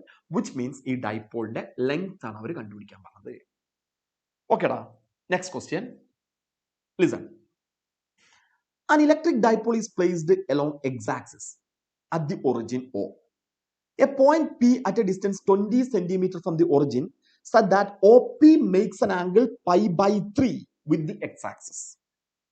If the electric field at P makes an angle theta with the x-axis, then value of theta. Question ശരിക്കും മനസ്സിലാക്കുക. ലിസൺ, എല്ലാവരും ശ്രദ്ധിച്ചോ. An electric dipole is placed along x-axis. അപ്പൊ ഇവിടെ ഒരു -q ചാർജ് ഉണ്ട്, ഇവിടെ ഒരു +q ചാർജ് ഉണ്ട്. ഇതൊരു ഡൈപോൾ ആണ്. ഓക്കെ, ഇനി അവർ പറയാണ് x-axis at the origin. A point P is at a distance 20 cm from the origin such that OP makes an angle π/3 with x-axis. P എന്നുള്ള പോയിന്റ് ഇവിടുന്ന് 20 സെന്റിമീറ്റർ ഡിസ്റ്റൻസിലാണ്. 20 സെന്റിമീറ്റർ. ഈ ആംഗിൾ π/3 ആണ്. ഓക്കെ, ക്വസ്റ്റ്യനിൽ കൃത്യമായിട്ട് അവർ പറഞ്ഞു ഈ ആംഗിൾ π/3 ആണെന്ന് പറഞ്ഞു. ലിസൺ, π/3. ഓക്കെ, ഇനി ഇലക്ട്രിക് ഫീൽഡ് അറ്റ് പിയിലെ electric field which makes with x-axis is theta. അങ്ങനെയാണെങ്കിൽ ആ തീറ്റ വാല്യൂ ആണ്. എടാ ഈ പി എന്നുള്ള പോയിന്റിലെ ഇലക്ട്രിക് ഫീൽഡിന്റെ ഡയറക്ഷൻ നിങ്ങൾക്ക് അറിയുമെന്ന് തന്നെയാണ് വിചാരിക്കുന്നത്. എല്ലാവരും ശ്രദ്ധിക്കുക. ഇതാണ് പി എന്നുള്ള പോയിന്റിലെ ഇലക്ട്രിക് ഫീൽഡിന്റെ ഡയറക്ഷൻ എന്ന് വിചാരിച്ചു. ഈ ഡയറക്ഷനിലാണ് പിയിലെ ഇലക്ട്രിക് ഫീൽഡ്. ഒക്കെ നമ്മൾ കണ്ടുപിടിച്ചാണ്. ഈ ഇലക്ട്രിക് ഫീൽഡ് നമ്മൾ ഇങ്ങനെ രണ്ടായിട്ട് സോൾവ് ചെയ്യാറുണ്ട്. ഇത് EX, ഇത് EY. അങ്ങനെ കൊടുത്തു. ഈ ആംഗിളിനെയാണ് നമ്മൾ ആൽഫ എന്ന് വിളിച്ചത്. ആ angle tan alpha equal to, നിങ്ങൾ കേട്ടിട്ടുണ്ട്, ഹാഫ് ടാൻ തീറ്റ. നമ്മൾ പഠിച്ചത് tan alpha equal to half tan theta. ആ angle tan alpha equal to half into tan theta എന്ന് പറഞ്ഞാൽ ടാൻ π/3 ആണ്. ശരിയല്ലേ? Tan alpha equal to half tan theta, അതായത് half into tan π/3. That is tan alpha equal to half into tan π/3 എന്ന് പറഞ്ഞാൽ √3 ആണ്. ശരിയല്ലടാ? ഇപ്പൊ നമുക്ക് കിട്ടിയത് ടാൻ ആൽഫ, ആ angle tan alpha equal to √3/2 എന്ന് കിട്ടും. Alpha equal to tan inverse √3/2. Okay, ഇപ്പൊ നമുക്ക് കിട്ടിയത് ആ ആംഗിൾ ആണ്, ആൽഫയാണ്. പക്ഷെ വേണ്ടത് അതല്ല. പകരം ഇവർ പറഞ്ഞിട്ടുള്ള ഒരു കാര്യം എന്ന് പറയുന്നത് ഈ ഇലക്ട്രിക് ഫീൽഡ് എക്സാക്സുമായിട്ട് ഉണ്ടാക്കുന്ന, അതായത് ഈ എക്സാക്സുമായിട്ട് ഉണ്ടാക്കുന്ന ആംഗിൾ, അതാണ് നിങ്ങളടുത്ത് കണ്ടുപിടിക്കാൻ പറഞ്ഞത്. എടാ എന്ന് പറഞ്ഞാൽ ലിസൺ, ഈ ആംഗിൾ ആണ്, ഇപ്പൊ ഞാൻ മാർക്ക് ചെയ്ത ആംഗിൾ ആണ് അവർ തീറ്റ എന്ന് നമുക്ക് തന്നിട്ടുള്ളത്. ആ തീറ്റയാണ് കണ്ടുപിടിക്കുന്നത്. അത് കിട്ടണമെങ്കിൽ ഈ പറഞ്ഞ ആൽഫേനോട് കൂടെ ഈ ആംഗിൾ, എല്ലാവരും ശ്രദ്ധിക്കണം, ഈ ആംഗിൾ ആഡ് ചെയ്യണം. ശരിയല്ലേ? എടാ ഈ ആംഗിൾ എങ്ങനെ മാർക്ക് ചെയ്യുന്ന നോക്കിയോ. ഈ ആംഗിൾ എന്ന് പറഞ്ഞാൽ മനസ്സിലാവില്ല. ഇത് π/3 ആണെങ്കിൽ ഇവിടെ ഫോം ചെയ്യുന്ന ഈ ആംഗിളും π/3 തന്നെയാണ്. ഓക്കെ, അപ്പൊ നമുക്ക് എക്സ് ആക്സുമായിട്ട് ഉണ്ടാക്കുന്ന ആംഗിൾ ആൽഫ പ്ലസ് π/3 ആണ്. തീറ്റ എന്ന് പറഞ്ഞാൽ ആൽഫ പ്ലസ് π/3 ആണ്. വിച്ച് ഇസ് ഈക്വൽ ടു ആൽഫയ്ക്ക് പകരം ടാൻ ഇൻവേഴ്സ് √3/2 പ്ലസ് π/3. ഇതാണ് angle. π/3 plus tan inverse √3/2 B option. പല ആളുകളും ബി എന്ന് ടൈപ്പ് ചെയ്തിട്ടുണ്ട്. ബി ഓപ്ഷൻ ഇതായിരിക്കും ആൻസർ. എടാ ഇത് അറിയണമെങ്കിൽ മുമ്പ് നമ്മൾ പറഞ്ഞ കാര്യങ്ങൾ കുറച്ച് അറിയണം കേട്ടോ. നിങ്ങൾ ഒരു NCERT സിലബസും വെച്ച് പോയാൽ ഇത് കിട്ടില്ല. അടുത്ത ക്വസ്റ്റ്യൻ ശരിക്ക് നല്ല രസകരമായിട്ടുള്ള ഒരു ക്വസ്റ്റ്യൻ ആണ്. ശ്രദ്ധിച്ചു കേൾക്ക്, എല്ലാവരും കേൾക്ക്. ഡൈപോളിനെ കുറിച്ച് തന്നെ നമുക്ക് ഡിസ്കസ് ചെയ്യാനുള്ള next question. 3 identical dipoles are arranged as shown below. What will be the net electric field at P? Net electric field at P. എടാ ഈ കാണുന്നതാണ് P എന്നുള്ള പോയിന്റ്. എല്ലാവരും ശ്രദ്ധിച്ചു. ഓക്കെ, ഇപ്പൊ നമുക്ക് ഫസ്റ്റ് ഡൈപോളിന്റെ സെന്ററിന് പിയിലോട്ടുള്ള ഡിസ്റ്റൻസ് എക്സ് ആണ്. അടുത്ത ഡൈപോളിന്റെ സെന്ററിനും പിയിലോട്ടുള്ള ഡിസ്റ്റൻസ് എക്സ് ആണ്. ഈ ഡൈപോളിന്റെ സെന്ററിനും പിയിലോട്ടുള്ള ഡിസ്റ്റൻസ് എക്സ് ആണ്. അപ്പൊ സെന്ററിന് പിയിലോട്ടുള്ള ഡിസ്റ്റൻസ് എക്സ് ആണ്. ഞാനത് മായ്ക്കുകയാണ്, ഒന്ന് കാണിച്ചു തരാൻ വേണ്ടി ചെയ്തതാണ്. ഞാനൊരു കാര്യം ചെയ്തു. ഈ ഡൈപോളിനെ 1 എന്ന് വിളിച്ചു, ഈ ഡൈപോളിനെ 2 എന്ന് വിളിച്ചു, ഈ ഡൈപോളിനെ 3 എന്ന് വിളിച്ചു. ഫസ്റ്റ് ഡൈപോളിന്റെ ഇക്വറ്റോറിയൽ പോയിന്റ് ആണ് ഈ പി. ഓക്കെ, അപ്പൊ ഫസ്റ്റ് ഡൈപോൾ പിയിൽ പ്രൊഡ്യൂസ് ചെയ്യുന്ന ഇലക്ട്രിക് ഫീൽഡിനെ ഞാൻ E1 is equal to KP divided by R³ എന്ന് വിളിച്ചുവിടാ. അതിന്റെ ഡയറക്ഷൻ ആ ഡൈപോളിന്റെ ഡൈപോൾ മൊമെന്റ് ഓപ്പോസിറ്റ് ഡയറക്ഷൻ. എടാ ഇയാളുടെ ഡൈപോൾ മൊമെന്റ് -q എന്ന് +q-ലോട്ടാണ്. അത് നമുക്കറിയാം. ഇതാണ് ഇയാളുടെ ഡൈപോൾ മൊമെന്റ് ഡയറക്ഷൻ.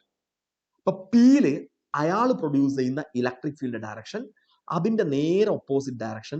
ഇതാണ് E1 എന്ന് പറയുന്നത്. E1ന്റെ ഡയറക്ഷൻ കിട്ടി. ഇനി രണ്ടാമത്തെ ഡൈപോൾ E2. ആ ഡൈപോളിന്റെയും ഇക്വറ്റോറിയൽ പോയിന്റ് ആണല്ലോ നമ്മളെ പി. അതുകൊണ്ട് E2 equal to E2 equal to KP divide by R³ എന്ന് എഴുതി. എടാ ഇനിയുള്ള പ്രശ്നം എന്ന് പറയുന്നത് ആ ഡൈപോളിന്റെ ഡൈപോൾ മൊമെന്റ് ഈ ഡയറക്ഷനിലാണ്, -q എന്ന് +q-ലോട്ട്. ഓക്കെ, അപ്പൊ അയാള് പിയിൽ പ്രൊഡ്യൂസ് ചെയ്യുന്ന ഇലക്ട്രിക് ഫീൽഡ് അതിന്റെ നേരെ ഓപ്പോസിറ്റ് ഡയറക്ഷനിൽ. വിച്ച് മീൻസ് E2ന്റെ ഡയറക്ഷനും ഇതേ ഡയറക്ഷനാണ്. ഇപ്പൊ E1ഉം E2ഉം ഒരേ ഡയറക്ഷനിലാണെന്ന് എനിക്ക് മനസ്സിലായി. ഓക്കെ, ഇനി അടുത്ത പ്രശ്നം എന്ന് പറയുന്നത് 3 എന്നുള്ള ഡൈപോളിന്റെ ആക്സിയൽ പോയിന്റ് ആണ് നമ്മളെ പി. അതുകൊണ്ട് 3 പ്രൊഡ്യൂസ് ചെയ്യുന്നത് 2KP ഡിവൈഡഡ് ബൈ R³ ആണ്. 2KP divide by R³. എടാ അതിന്റെ ഡൈപോൾ മൊമെന്റ് -q എന്ന് +q-ലോട്ടാണ്. അപ്പൊ ഇലക്ട്രിക് ഫീൽഡ് ആക്സിയൽ പോയിന്റ് ആണെങ്കിൽ ഇലക്ട്രിക് ഫീൽഡ് അതേ ഡയറക്ഷനിലാണ്. അപ്പൊ പിയിലെ ഇലക്ട്രിക് ഫീൽഡ് ഇതാ ഈ ഡയറക്ഷനിലാണ്. ഇതാണ് E3. ശരിയല്ലോ? അപ്പൊ E1ഉം E2ഉം നെഗറ്റീവ് എക്സിലാണെങ്കിൽ E3 എന്ന് പറഞ്ഞാൽ പോസിറ്റീവ് എക്സിൽ. എടാ ഇത് രണ്ടും ഒരേ ഡയറക്ഷനിലായതുകൊണ്ട് ഇയാൾ ഉണ്ടാക്കുന്ന ടോട്ടൽ ഇലക്ട്രിക് ഫീൽഡ്, ഇത് രണ്ടും കൂടെ ചേർന്നിട്ട് ഉണ്ടാക്കുന്ന total electric field 2KP divided by R³ ആണ്. ക്ലിയർ അല്ലേ? അതിന്റെ ഓപ്പോസിറ്റ് ഡയറക്ഷനിലാണ് ഈ കാണപ്പെടുന്ന ആൾ. അതുകൊണ്ട് ആ പോയിന്റിലെ നെറ്റ് ഇലക്ട്രിക് ഫീൽഡ് 0 ആയിരിക്കും. വെരി ഗുഡ്, 0 ആയിരിക്കും. ഓക്കെ, ഇതാണ് സംഭവം കേട്ടോ. Net electric field 0. എടാ ഇനി നമുക്ക് അടുത്ത ചാപ്റ്റർക്ക് ഓക്കെ നെക്സ്റ്റ് വൺ ഒരു ക്വസ്റ്റ്യനും കൂടെ ശ്രദ്ധിക്കാം. 2 ഷോർട്ട് ഡൈപോൾസ്. ലിസൺ, ശ്രദ്ധിച്ച് കേൾക്കണം. 2 ഷോർട്ട് ഡൈപോൾസ്. ആദ്യത്തെ ആളുടെ ഡൈപോൾ മൊമെന്റ് ആണ് PK. അപ്പൊ പോസിറ്റീവ് എക്സ് ആക്സിലാണ് കിടക്കുന്നത്. രണ്ടാമത്തെ ആളുടെ P/2K. അതും പോസിറ്റീവ് എക്സ് ആക്സിലാണ്. Located at 0, 0, 0. ഒരാൾ ഒറിജിനിലാണ് കിടക്കുന്നത്, മറ്റേ ആള് 1, 0, 2 respectively. Resultant electric field due to this 2 dipoles at the point 1, 0, 0. ഓക്കെടാ, രസകരമായിട്ടുള്ള ഒരു ക്വസ്റ്റ്യൻ ആണ്. ശ്രദ്ധിച്ചിരിക്കുക, നല്ല ഐഡിയ ആണ് കേട്ടോ. പറയുന്നത് നിങ്ങൾ മനസ്സിലാക്കാൻ ശ്രമിക്കുക. ഓക്കെ, ഞാൻ സ്റ്റാർട്ട് ചെയ്യാൻ പോവാണ്. എടാ ആദ്യം ഞാൻ എക്സ് ആക്സ് വരച്ചു. ഓക്കെ, ഇതാണ് എക്സ് ആക്സ്. സോറി, ഇത് സെഡ് ആയിക്കോട്ടെ, നമുക്ക് വരയ്ക്കാൻ എളുപ്പമായിരിക്കും. ഇത് സെഡ് ആക്സ് ആണ്. ഇനി നമുക്ക് എക്സ് ആക്സ് വരയ്ക്കാം. എക്സ് ആക്സ് ഞാൻ ഇവിടെ ഇങ്ങനെ വരച്ചു, കുഴപ്പമില്ലല്ലോ. ഇനിയുള്ള പ്രശ്നം എന്ന് പറയുന്നത് ആദ്യത്തെ ഡൈപോള് ഒറിജിനിലാണ് കിടക്കുന്നത്. എല്ലാവരും ശ്രദ്ധിച്ചോ. ഫസ്റ്റ് ഡൈപോള് ഡയറക്ഷൻ ഇതാണ്, കിടക്കുന്നത് ഒറിജിനിലാണ്. ഞാൻ അതിനെ P1 എന്ന് വിളിച്ചു. എടാ അത് P ആണ് മാഗ്നിറ്റ്യൂഡ്, ഡയറക്ഷൻ K ആണ്.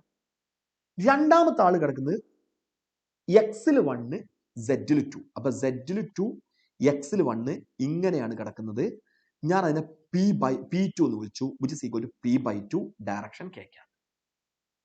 ഇനി ചോദ്യം എവിടുത്തെ ഇലക്ട്രിക് ഫീൽഡാണ് കണ്ടുപിടിക്കേണ്ടത്.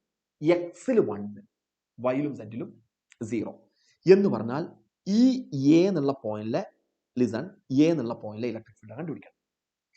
എനിക്കൊരു കാര്യം മനസ്സിലായി, ഈ ഡിസ്റ്റൻസ് 1 മീറ്റർ ആണ്.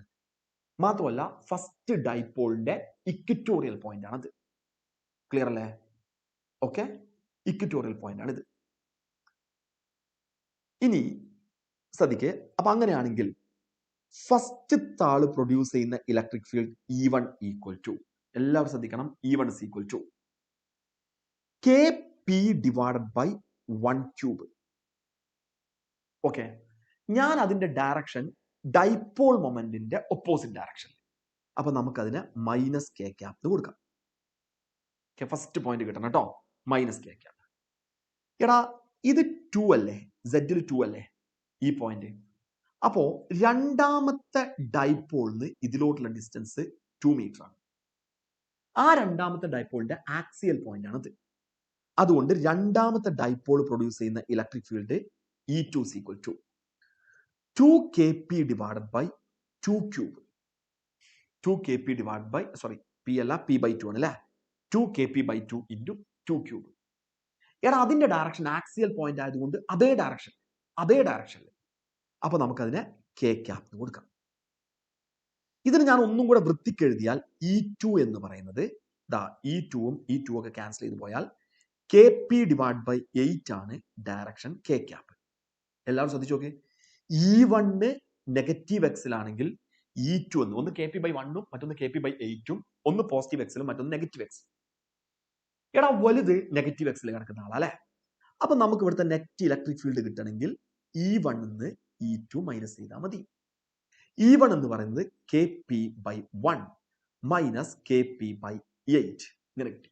കഴിഞ്ഞൂടാ, KP into 1 minus 1/8 ഇങ്ങനെയാണ് വരിക, which is equal to 7/8 kp. 7/8 kp. ഓക്കേടാ, 7/8 kp. അതിനെ വേണമെങ്കിൽ ഒന്നും കൂടെ വൃത്തിക്ക് എഴുതാം, 7/8 into kക്ക് പകരം 1/4πε0 p, which means 7p divided by 32πε0. Net ഫീൽഡിന്റെ ഡയറക്ഷൻ നെഗറ്റീവ് സെഡിലായിരിക്കും, മൈനസ് കെ ക്യാപ്. 32 അല്ലെ, 7p divided by 32πε0 negative Z direction. ഓക്കേടാ, ബി ഓപ്ഷൻ ആയിരിക്കും ആൻസർ. ഓക്കെ എടാ, ഇതാണ് സംഭവം. നമ്മൾ ഇത്രയും കാലം നിന്നിരുന്നത് PYQസിലായിരുന്നു, അങ്ങനെ അതായിരുന്നു ഡിസ്കസ് ചെയ്തത്. ഇപ്പൊ ഞാൻ ഒന്നും കൂടെ മാറ്റിയിട്ട് കുറച്ചും കൂടെ കൺഫ്യൂസിങ് ക്വസ്റ്റ്യൻസ് കൂടെ ഇങ്ങനെ പോയിക്കുകയാണ്. അപ്പൊ നിങ്ങൾ ശരിക്കും ശ്രദ്ധിക്കണം കേട്ടോ, ആ ഒരു ലെവലിൽ അങ്ങനെ അതിനെ കൊണ്ടുപോവുകയാണ്. സി അല്ലടാ, സി അല്ല, യദു ബി. കാരണം ഇതല്ലേ വലുത്, ഈ കാണുന്നല്ലേ യദു വലുത്, മൈനസ് കെ ക്യാപ് അല്ലേ വലുത്. അപ്പൊ ആ ഡയറക്ഷനിലായിരിക്കും ഉണ്ടാവും കേട്ടോ. യദു ഓക്കെ അല്ലേ, ഇതാണ് വലുത്. ഇപ്പോ ഞാൻ വിചാരിക്കുന്നത് ബി ഓപ്ഷൻ ആയിരിക്കും ആൻസർ ഉണ്ടാവുക. യദു ഓക്കെ, ഇതാണ് സംഭവം. നമുക്ക് 9 മണിക്ക് ഷാർപ്പ് ബ്രേക്ക് ഇടാം. അപ്പൊ അതിന് മുമ്പ് നമുക്ക് അടുത്ത ചാപ്റ്റർക്ക് കിടക്കുകയാണ്. ലിസൺ, ഇനി നമുക്ക് ഇലക്ട്രിക് പൊട്ടൻഷ്യൽ ആൻഡ് കപ്പാസിറ്റൻസിൽ ഇതുപോലുള്ള കൺഫ്യൂസിങ് സെക്ഷനിലൂടെ ഒന്ന് ഇങ്ങനെ പോയി നോക്കാം വേഗം. പൊട്ടൻഷ്യലിനെ കുറിച്ചൊന്നും എനിക്കൊന്നും പറയാനില്ല നിങ്ങളടുത്ത്. In Millikan's oil drop experiment, an oil drop carrying a charge. In Millikan's oil drop experiment, an oil drop carrying a charge Q is held stationary. Yes, held stationary by a potential difference of 2400 volt between the plates. To keep the drop half the radius stationary, the potential difference had to be made 600 volt. What is the charge on the second drop? അപ്പൊ നിങ്ങളുടെ മനസ്സിൽ Millikan oil drops experiment വേണം. Millikan oil drop experiment പ്രത്യേകത, ഒരു positive plate, ഒരു negative plate, അതിനിടയിൽ ഒരു charged liquid drop. ഇതിന്റെ വെയിറ്റ് mg വെർട്ടിക്കലി ഡൗൺവേർഡ് ആയിട്ടുണ്ട്. ഇതിനെ ബാലൻസ് ചെയ്യാൻ ഇലക്ട്രിക് ഫോഴ്സ് ആണ് ഉപയോഗിക്കുന്നത്. ഞാൻ പറയേണ്ട ആവശ്യമില്ല, നിങ്ങൾക്ക് അറിയാലോ, mg = QE. നമ്മൾ അത് ചെയ്തതാണ്. അപ്പൊ ഇവിടുത്തെ ഒരു പ്രത്യേകത, ഞാൻ ഇതിനെ ഇങ്ങനെ എഴുതി, QE = mg എന്ന് എഴുതി. പൊട്ടൻഷ്യൽ ആണ് തന്നിട്ടുള്ളത്, ഇലക്ട്രിക് ഫീൽഡ് അല്ല. ഇപ്പൊ Q into V/d equal to mg ഇങ്ങനെ എഴുതാം. എടാ ഞാനിതിനെ ഒന്നും കൂടെ വൃത്തിയായിട്ട് എഴുതുകയാണ്. ഫസ്റ്റത്തെ ചാർജ് Q1, ആ സമയം അപ്ലൈഡ് പൊട്ടൻഷ്യൽ V1, രണ്ട് പ്ലേറ്റുകൾക്കിടയിലെ ഡിസ്റ്റൻസ് ഓഫ് സെപ്പറേഷൻ D. ഇനി അവിടുത്തെ mass 4/3 pi R1 cube rho volume into density into G. ഇങ്ങനെ കൊടുത്തു. ഇനി രണ്ടാമത്തെ പ്രത്യേകത എന്ന് പറഞ്ഞാൽ റേഡിയസ് പകുതിയാക്കി, പൊട്ടൻഷ്യലിലും മാറ്റം വരുത്തി. അങ്ങനെയാണെങ്കിൽ ചാർജ് എത്രയാണെന്നുള്ളതാണ് ചോദ്യം. ഇപ്പൊ രണ്ടാമത്തെ കേസിൽ Q2 ആണ് ചാർജ്, V2 ആണ് പൊട്ടൻഷ്യൽ. ഡിസ്റ്റൻസ് ഓഫ് സെപ്പറേഷൻ മാറ്റിയിട്ടില്ല, പ്ലേറ്റുകൾക്കിടയിൽ ഡിസ്റ്റൻസ് D തന്നെയാണ്. 4/3 പൈ R2 ക്യൂബ്, റേഡിയസിൽ മാറ്റം വരുത്തി, R2 cube, R2 cube, okay, R2 cube rho into G. ഇങ്ങനെ കൊടുത്തു. എടാ ഇതിനെ ഞാൻ ഇക്വേഷൻ നമ്പർ 1 എന്ന് വിളിച്ചു, ഇതിനെ ഇക്വേഷൻ നമ്പർ 2 എന്ന് വിളിച്ചു. അതിനുശേഷം 1/2 ചെയ്തു, 1/2. അപ്പൊ നമുക്ക് കിട്ടുന്നത് listen, Q1 V1 by Q2 V2 equal to R1 cube divide by R2 cube, അതായത് R1 by R2 whole cube കിട്ടി. Q1 നമുക്ക് തന്നിട്ടുണ്ട് ക്യാപിറ്റൽ Q, V1 2400. അപ്പോൾ അത് ചെയ്യുമ്പോൾ capital Q into 2400 divided by Q2 ആണ് കണ്ടുപിടിക്കേണ്ടത്. ഞാൻ ആ Q2 അങ്ങനെ തന്നെ എഴുതി, ഇൻറ്റു ഇൻറ്റു ഇൻറ്റു V2 എന്ന് പറഞ്ഞാൽ ഓർമ്മ ശരിയാണെങ്കിൽ 600 ആണല്ലോ, 600. R1 ബൈ R2 നോക്കാം, റേഡിയസ് എന്താ ചെയ്ത്, half the radius. R1 R ആണെങ്കിൽ R2 R/2 ആണ്. അതിന്റെ ക്യൂബ് എടുക്കുന്ന സമയത്ത് 8 വരും. കഴിഞ്ഞു, പണി കഴിഞ്ഞൂടാ. ഇത് ഇങ്ങനെ ക്യാൻസൽ ചെയ്ത് പോയാൽ 24 ഡിവൈഡ് ബൈ 6 എന്ന് പറയുന്നത് 4 ആണ്. ഈ 4ഉം ഈ 8ഉം കൂടെ പോയാൽ ഇവിടെ 2 വരും. Now Q2 is equal to Q/2. Q2 is equal to Q/2. ഏത് optional answer? B optional answer വരിക. Rahan, B Q/2, Q/2. Okay, ഇതാണ് സംഭവം കേട്ടോ. നമുക്ക് വിട്ടു. ഇനി അടുത്ത ക്വസ്റ്റ്യൻ കിടക്കാം.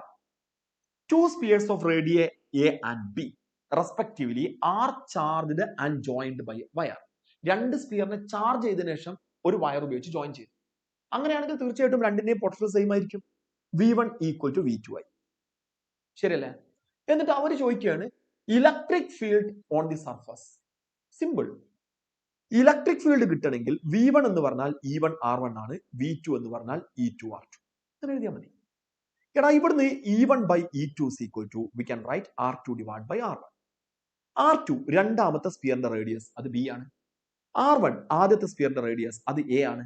Therefore the answer is B by A. B by A. B option. Okay. Next one. അടുത്ത question. Listen. Two electric charge 12 microcoulomb and -6 microcoulomb are placed 20 centimeter apart in air. There will be a point on P on the line joining these charges and outside the region between them in which electric potential is 0. Distance of P from -6 microcoulomb charge is. എടാ ഇത് ഞാൻ ഒരു കാര്യം ഓർമ്മിക്കാനാണ് നിങ്ങൾക്ക് ഈ problem എടുത്തത്. നിങ്ങളുടെ കയ്യിൽ ആ ക്വസ്റ്റ്യൻ എല്ലാവരും ഒന്ന് വായിക്ക്. Okay, listen. ഒരു 12 മൈക്രോകൂളം ചാർജ് ഉണ്ട്, അയാൾ എയിലാണെന്ന് വിചാരിച്ചു. ബിയില് ഒരു -6 മൈക്രോകൂളം ചാർജ് ഉണ്ട്. എടാ ഈ രണ്ട് ചാർജുകൾക്കിടയിലുള്ള ഡിസ്റ്റൻസ് കൃത്യമായിട്ട് ക്വസ്റ്റ്യനിൽ പറഞ്ഞിട്ടുണ്ട്, 12 സെന്റിമീറ്റർ. ഇനി അവർ ചോദിക്കുകയാണ് there will be a point P on the line joining these charges and outside the region between them at which electric potential is 0. ഔട്ട്സൈഡിൽ ഇലക്ട്രിക് പൊട്ടൻഷ്യൽ 0 ആയിട്ടുള്ള ഒരു പോയിന്റ് ഉണ്ട്. ആ പോയിന്റിലോട്ട് -6 മൈക്രോകൂളം ചാർജ് അതിലോട്ടുള്ള ഡിസ്റ്റൻസ് ആണ്. ഇതിനെ കുറിച്ച് എനിക്ക് നിങ്ങൾക്ക് പറയാനുള്ളത്, ഞാനത് പറഞ്ഞിട്ടുണ്ട്, എങ്കിൽ കൂടെ ഒന്നും കൂടെ റിപ്പീറ്റ് ചെയ്യുന്നു അവസാന സമയത്തുള്ള ലാബ്. ഇപ്പൊ ഇതാണ് പൊട്ടൻഷ്യൽ 0 ആയിട്ടുള്ള പോയിന്റ് ഔട്ട്സൈഡിൽ നിന്ന് വിചാരിക്കുക. നിങ്ങൾ ശരിക്കും 20 okay, very good, thank you. അല്ലെങ്കിൽ അവസാനത്തെ കൂടെ തെറ്റ് ചെയ്യുന്നു, 20. ഓക്കെടാ, ഈ സി ആണ് പൊട്ടൻഷ്യൽ 0 ആയിട്ടുള്ള പോയിന്റ് എന്ന് വിചാരിക്കുക. നിങ്ങൾ മനസ്സിലാക്കേണ്ടത് എപ്പോഴും പൊട്ടൻഷ്യൽ 0 ആകുന്നത് ഒന്ന് പ്ലസും ഒന്ന് മൈനസും ആണെങ്കിൽ മാത്രം. ഈ പൊട്ടൻഷ്യൽ 0 ആയിട്ടുള്ള പോയിന്റ് ഉണ്ടാവുന്നത് ചെറിയ മാഗ്നിറ്റ്യൂഡുള്ള ചാർജ് ആരാ നോക്കുക. എടാ ആദ്യത്തെ ആളെ മാഗ്നിറ്റ്യൂഡ് 12 ആണ്, അടുത്ത ആളെ മാഗ്നിറ്റ്യൂഡ് 6 ആണ്.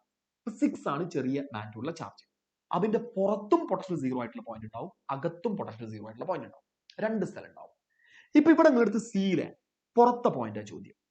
അപ്പൊ നമ്മളൊരു കാര്യം ചെയ്തു, മൈനസ് സിക്സ് സിയിലോട്ടുള്ള ഡിസ്റ്റൻസ് എക്സ് ആയിട്ട് എടുത്തു. ഓക്കെ, അവിടുത്തെ ടോട്ടൽ പൊട്ടൻഷ്യൽ സീറോ ആണ് എന്ന് പറഞ്ഞാൽ 12 മൈക്രോ കൂളം ചാർജ് പ്രൊഡ്യൂസ് ചെയ്യുന്ന പൊട്ടൻഷ്യലും -6 മൈക്രോ കൂളം ചാർജ് പ്രൊഡ്യൂസ് ചെയ്യുന്ന പൊട്ടൻഷ്യലും കൂടെ ചേർത്താൽ സീറോ കിട്ടും. 12 മൈക്രോ കൂളം ചാർജ് പ്രൊഡ്യൂസ് ചെയ്യുന്നത് k into 12 micro coulomb by 20 plus എക്സിന്റെ square. Okay, plus -6 micro coulomb charge produce ചെയ്യുന്നത് k into -6 micro coulomb divide by X, sorry സ്ക്വയറിന്റെ ആവശ്യമില്ലല്ലോ, പൊട്ടൻഷ്യൽ അല്ലേ, X, which is equal to 0 എന്ന് കിട്ടും. Okay, അപ്പൊ simple ആണ്. ഇത് നമ്മൾ കാണേണ്ടത് k into 12 micro coulomb divided by 20 plus X equal to k into 6 micro coulomb divided by X. നോക്കേ, ഇതിന്ന് കെന്റെ ടേമുകൾ ക്യാൻസൽ ചെയ്ത് പോയി, മൈക്രോ കൂളം ക്യാൻസൽ ചെയ്ത് പോയി, 6ഉം 12ഉം കൂടെ പോയാൽ 2 കിട്ടും. ഇത് ഞങ്ങൾ ഒന്ന് ക്രോസ് മൾട്ടിപ്ലൈ ചെയ്താൽ 2x is equal to 20 plus x കിട്ടി. x is equal to 20 centimetre. ശരിയല്ലേ? എടാ, അപ്പൊ അവിടെ നമുക്ക് the 0.2 metre, C option answer കിട്ടി. എനിക്ക് നിങ്ങളടുത്ത് പറയാനുള്ളത്, ചിലപ്പോൾ ഇവിടെ മാത്രമാവില്ല, 2 പോയിന്റ് ഉണ്ടാവും. ഇവിടെ ഇതിനകത്ത് ഡി എന്നുള്ള പോയിന്റിലും പൊട്ടൻഷ്യൽ സീറോ ആകാം. ഞാനൊരു കാര്യം ചെയ്തു, ബിന്ന് ഡിയിലോട്ടുള്ള ഡിസ്റ്റൻസ് y ആയിട്ട് എടുത്തു. ഓക്കെ, അങ്ങനെയാണെങ്കിൽ 12 മൈക്രോ കൂളത്തിൽ നിന്ന് ഇതിലോട്ടുള്ള ഡിസ്റ്റൻസ് 20 മൈനസ് y ആവില്ലേ? ആ 12 മൈക്രോ കൂളം പ്രൊഡ്യൂസ് ചെയ്യുന്ന പൊട്ടൻഷ്യലും -6 മൈക്രോ കൂളം പ്രൊഡ്യൂസ് ചെയ്യുന്ന പൊട്ടൻഷ്യലും ക്യാൻസൽ ചെയ്ത് പോകണം. അപ്പൊ 12 മൈക്രോ കൂളം പ്രൊഡ്യൂസ് ചെയ്യുന്ന potential k into 12 micro coulomb divided by 20 minus y equal to k into 6 micro coulomb divide by y. എടാ, ഇതൊക്കെ ക്യാൻസൽ ചെയ്ത് പോയി, കെയും മൈക്രോ കൂളം ഒക്കെ പോയി, ഇവിടെ 2 എന്ന് വരും, ഇവിടെ ഇതും പോയി. അപ്പൊ നമുക്ക് 2y is equal to 20 എന്ന് കിട്ടി, സോറി 20 മൈനസ് 5 എന്ന് കിട്ടി. 3y is equal to 20 എന്ന് വന്നു, y is equal to 20/3. അപ്പൊ നമുക്ക് പറയാം 20/3 distance, 20/3 centimetre from -6 micro coulomb inverse ഇതിന്റെ ഉള്ളിലോട്ട്, അല്ലെങ്കിൽ 20 centimetre from -6 micro coulomb outside, പുറത്തോട്ട്. ഇങ്ങനെയാണ് ഇതിന്റെ ഒരു കണക്ക്. അത് നിങ്ങൾ മനസ്സിലാക്കണം കേട്ടോ. ഇങ്ങനെയാണ് പൊട്ടൻഷ്യൽ സീറോ ആയിട്ടുള്ള പോയിന്റിക്ക് നമ്മൾ എത്തുക. എടാ, ഇനി next question, A cube of metal,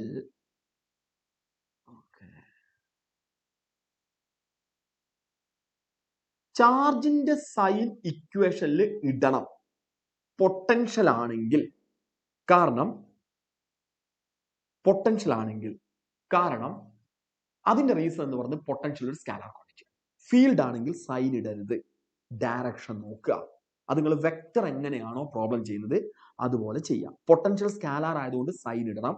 ഫീൽഡിലെ പ്രോബ്ലം ചെയ്തപ്പോൾ ഞാൻ ഇതുവരെ സൈൻ ഇട്ടിട്ടുണ്ടാവില്ല, നിങ്ങൾ ശ്രദ്ധിച്ചിട്ടുണ്ടാവില്ല, നിങ്ങൾക്ക് അറിയുമെന്നാണ് ഞാൻ വിചാരിച്ചത്.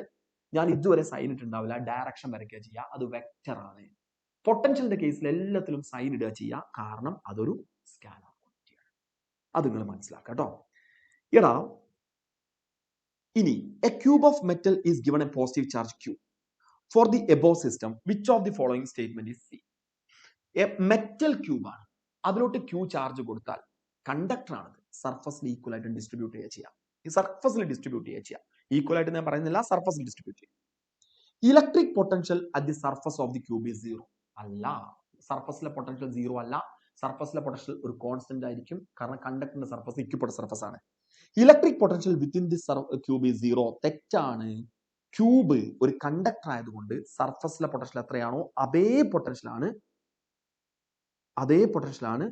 ഇതിനകത്തുള്ളത്. ഇനി electric potential within the cube is zero. തെറ്റാണ് അല്ലേ? നമ്മൾ വായിച്ചു, electric field is normal to the surface of cube. ശരിയാണ്. അതിന്റെ കാരണം എന്ന് പറയുന്നത് electric field is always perpendicular to equipotential surface. Okay, electric field varies within the cube. തെറ്റാണ്. ഓക്കെ, ഒരു കണ്ടക്ടറിനകത്ത് ഇലക്ട്രിക് ഫീൽഡ് സീറോ ആയിരിക്കും, അത് നമുക്ക് അറിയുന്നതാണ് കേട്ടോ. എടാ, നെക്സ്റ്റ് വൺ അടുത്ത ക്വസ്റ്റ്യൻ കിടക്കാം.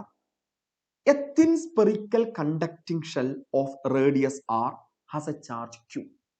Another charge capital Q is placed at the center of the shell. അപ്പൊ ഇങ്ങനെ ഇമാജിൻ ചെയ്യണം, നിങ്ങളെ കയ്യിൽ ഒരു കണ്ടക്ടിംഗ് സ്പിയർ ഉണ്ട്. A thin spherical conducting shell of radius R has a charge Q. ഇതിനകത്ത് ക്യൂ ചാർജ് ഉണ്ട്. Another charge capital Q is placed at the centre of the shell. Electrostatic potential P at a distance r/2 from the centre. ഇതിന്ന് r/2 ഡിസ്റ്റൻസിൽ P എന്നുള്ള പോയിന്റിലെ electrostatic potential എങ്ങനെയാണ് നമ്മൾ ചെയ്യാം? ഇവിടെ രണ്ട് പൊട്ടൻഷ്യൽ ഉണ്ട് നമുക്കറിയാം. ഒന്ന് ഈ സ്പിയർ, ഈ സ്മോൾ ക്യൂ ചാർജുള്ള സ്പിയർ, അതിന്റെ സർഫസിൽ പ്രൊഡ്യൂസ് ചെയ്യുന്ന പൊട്ടൻഷ്യൽ അതിനകത്ത് ഇൻസൈഡിൽ ഉണ്ടായിരിക്കും. That is kq/r. മറ്റൊന്ന് ഈ ക്യാപിറ്റൽ ക്യൂ എന്ന് പറയുന്ന പോയിന്റ് ചാർജ്, അതിന്ന് r/2 ഡിസ്റ്റൻസിൽ പ്രൊഡ്യൂസ് ചെയ്യുന്ന potential which is equal to kq divided by r/2. അപ്പൊ നമ്മൾ ആൻസർ കിട്ടുന്നത് kq divided by r plus 2kq divided by r. ഏത് ഓപ്ഷൻ ആയിരിക്കും ആൻസർ? ടി. കെക്ക് പകരം അവർ 4πε0 എന്ന് കൊടുത്തു. അത്രേ ഉള്ളൂ. Next one. Electric potential. Listen, electric potential at any point V equal to -5x plus 3y plus root 15z. Magnitude of electric field. Magnitude of electric field. ഇതല്ലേ വേണ്ടത്? Listen, ഇത് നിങ്ങൾ ചെയ്താൽ ആദ്യം ഈ x കണ്ടുപിടിക്കാം. Which is equal to minus dvx divided by dx. Okay? Minus dv divided by vx. ഏകദേശം shied കിട്ടിയിട്ടുണ്ടാവും എന്ന് വിചാരിക്കുന്നത് അത് 5 ആണ്. ഇനി EY കണ്ടുപിടിക്കാം. EY കിട്ടണമെങ്കിൽ minus D V divided by D Y which is equal to -3 ആണ്. എടാ അതിനുശേഷം EZ കണ്ടുപിടിക്കാം. നിങ്ങൾക്ക് അറിയാലോ അത് minus D V divide by D Z ആണ് വിച്ച് ഇസ് ഈക്വൽ ടു -√15 ആണ്. അപ്പൊ ഇവിടുത്തെ ഇലക്ട്രിക് ഫീൽഡ് വെക്ടർ നമ്മൾ എഴുതുകയാണെങ്കിൽ ഈ vector is equal to, listen, 5i minus 3j minus √15k. ഇതാണ് ഇലക്ട്രിക് ഫീൽഡ് വെക്ടർ. എടാ ഇതിന്ന് E ഈക്വൽ ടു എന്താന്ന് ചോദിച്ചാൽ √5² പ്ലസ് 3² പ്ലസ് √15ന്റെ സ്ക്വയർ, അതായത് 15, which is equal to √49. √49 എന്ന് പറഞ്ഞാൽ 7. ഡി ഓപ്ഷൻ ആയിരിക്കും ആൻസർ. ഓക്കേടാ, 7. ഇനി next one, listen. 2 plates at potential -10 volt and 30 volt. If the separation between them is 2 cm. Electric field ഇങ്ങനത്തെ question ഒക്കെ ചോദിക്കുകയാണെങ്കിൽ വളരെ എളുപ്പമാട്ടോ. മാഗ്നിറ്റ്യൂഡ് ഓഫ് ഇലക്ട്രിക് ഫീൽഡ് കിട്ടണമെങ്കിൽ D V divide by D R. എടാ ഇവിടുത്തെ പൊട്ടൻഷ്യൽ ഡിഫറൻസ് 40 ആണ് അല്ലെ. ഒന്ന് 30 മൈനസ് മറ്റൊന്ന് -20. Okay, divide by D R. D R എന്ന് പറഞ്ഞാൽ 2 സെന്റിമീറ്റർ. എടാ അപ്പൊ നമുക്ക് 40 ഡിവൈഡഡ് ബൈ 2 ഇൻറ്റു 10⁻⁻² എന്ന് കിട്ടും, which is equal to 2000 volt. 2000 volt simple ആയിട്ട് കിട്ടിയല്ലോ. എടാ അടുത്ത ക്വസ്റ്റ്യൻ, ലിസൺ. നോക്കെ, ശ്രദ്ധിക്കേണ്ട ക്വസ്റ്റ്യൻ ആണ്, ശ്രദ്ധിക്കണം. Figure shows A charged conductor resting on an insulating stand. നിങ്ങൾ ആ ഫിഗർ കാണുന്നുണ്ടാവും എന്ന് വിചാരിക്കും. Resting on an insulating stand. If at point P charge density is sigma, potential is V, and the electric field strength is E. What are the values of these quantities at point Q? What are the values of these points at point Q? Okay, നമുക്കൊരു കാര്യം ചെയ്യാം, ശ്രദ്ധിച്ചിട്ട്. ഇപ്പോ എടാ ഏറ്റവും കൂടുതൽ charge concentrate ചെയ്യുന്നത് നിങ്ങൾ കേട്ടിട്ടുണ്ടാവും ഷാർപ്പ് എൻഡിലാണ്. അതായത് റേഡിയസ് ഓഫ് കർവേച്ചർ ഏറ്റവും കുറഞ്ഞ സ്ഥലത്താണ് ഏറ്റവും കൂടുതൽ ചാർജ് കോൺസെൻട്രേറ്റ് ചെയ്യുക. അപ്പൊ ഇവിടെ ഏറ്റവും കൂടുതൽ ചാർജ് കോൺസെൻട്രേറ്റ് ചെയ്യുന്നത് ദാ ഇവിടെയാണ്, പിയിൽ. അവിടെ ആയിരിക്കും ചാർജ് ഡെൻസിറ്റി കൂടുതൽ. ക്യൂല് കമ്പാരിറ്റീവ്ലി ചാർജ് ഡെൻസിറ്റി കുറവായിരിക്കും. അപ്പൊ ക്യൂലെ ചാർജ് ഡെൻസിറ്റി പിയിലുള്ളത് സിഗ്മയാണെങ്കിൽ ക്യൂല് ലെസ് ദാൻ സിഗ്മയാണ് വരിക, വിച്ച് മീൻസ് ഇതോ. ആൻസർ കിട്ടിയല്ലോ, ഇതോ. ഇനി ഇത് കണ്ടക്ടറാണ്. കണ്ടക്ടറിന്റെ സർഫസിൽ എല്ലായിടത്തും സെയിം പൊട്ടൻഷ്യൽ ഉണ്ടാവുക. കാരണം because the surface of conductor is an equipotential surface. അപ്പൊ നോക്ക്, രണ്ട് സ്ഥലത്തും വി സെയിം ആണ്. ഇലക്ട്രിക് ഫീൽഡ്, കണ്ടക്ടറിന്റെ സർഫസിലെ ഇലക്ട്രിക് ഫീൽഡ് നമുക്കറിയാം സിഗ്മ ബൈ എപ്സിലോൺ സീറോ, നമ്മൾ കേട്ടതാണ്. എവിടെയാണോ കൂടുതൽ ചാർജ് ഡെൻസിറ്റി ഉള്ളത് അവിടെ ഇലക്ട്രിക് ഫീൽഡും കൂടുതലായിരിക്കും. എടാ ഇവിടെ ചാർജ് ഡെൻസിറ്റി കൂടുതൽ ഈ പിയിലാണ്. അപ്പൊ പിയിലെ ഇലക്ട്രിക് ഫീൽഡ് കൂടുതലായിരിക്കും, ക്യൂയിലെ ഇലക്ട്രിക് ഫീൽഡ് കുറവായിരിക്കും. എന്ന് പറഞ്ഞാൽ ഇവിടുത്തെ ഇലക്ട്രിക് ഫീൽഡ് കുറവാണ്. ഓക്കേടാ, ഇലക്ട്രിക് ഫീൽഡ് അവിടെ കുറവായിരിക്കും, അത് നിങ്ങൾ മനസ്സിലാക്കുക. എടാ ഇനി ഞാൻ അടുത്ത ഒരു കേസ് ഇലക്ട്രിക് പൊട്ടൻഷ്യൽ എനർജിക്ക് കിടക്കുകയാണ്. പൊട്ടൻഷ്യൽ എനർജിക്ക് കിടക്കുകയാണ്. ലിസൺ, ശ്രദ്ധിച്ചു കേൾക്ക് കേട്ടോ, ശ്രദ്ധയോടെ കേൾക്ക്. നമുക്ക് അറിയേണ്ട ഒരു കാര്യമാണ്. At a distance R from a point charge, ratio of u by v square, where u is the energy density, v is the potential, are best represented by u by v square. u energy density അല്ലേ? അപ്പൊ ഞാനൊരു കാര്യം ചെയ്തു, u equal to energy density കണ്ടുപിടിക്കാൻ equation half epsilon zero E square ആണ്. ഓക്കേടാ, ഇതിനെ ഞാൻ u equal to, listen, half epsilon zero V square by R square എന്ന് കൊടുത്തു. കുഴപ്പമില്ലല്ലോ. ഇവിടുന്ന് energy density by V square എന്താന്ന് നോക്കി. Okay, energy density by V square which is equal to epsilon zero divided by 2r square. അതായത് energy density by V square proportional to 1/r square. എടാ ഇവിടെ നമുക്ക് വേണ്ട ഗ്രാഫ് എന്ന് പറയുന്നത് u by V square R graph ആണ്. u by V square R graph. അതിന്റെ shape rectangular, just like rectangular hyperbola. u by V square proportional to 1/r square ആണ്. ഇപ്പൊ ഏത് ആൻസർ ആണ് വരിക? B option. ഓക്കേടാ, ബി ആയിരിക്കും ആൻസർ. ഓക്കെ എടാ, ഇനി നെക്സ്റ്റ് വൺ നമുക്കിനി ലിസൺ, ഇക്വിപൊട്ടൻഷ്യൽ സർഫസിനകത്തുനിന്ന് നിങ്ങൾ കേട്ടിട്ടുണ്ടാവും ഇക്വിപൊട്ടൻഷ്യൽ സർഫസ് എന്നുള്ള ഒരു കൺസെപ്റ്റ്. ഓക്കെ, ഇതിലെ ഇക്വിപൊട്ടൻഷ്യൽ സർഫസിന്റെ പ്രത്യേകത എല്ലായിടത്തും ഒരേ പൊട്ടൻഷ്യൽ ആണെങ്കിൽ അത് നമ്മൾ വിളിക്കുന്ന പേരാണ് ഇക്വിപൊട്ടൻഷ്യൽ സർഫസ് അല്ല. ഈ ക്വസ്റ്റ്യൻ ഒന്ന് വായിച്ചു നോക്കടാ.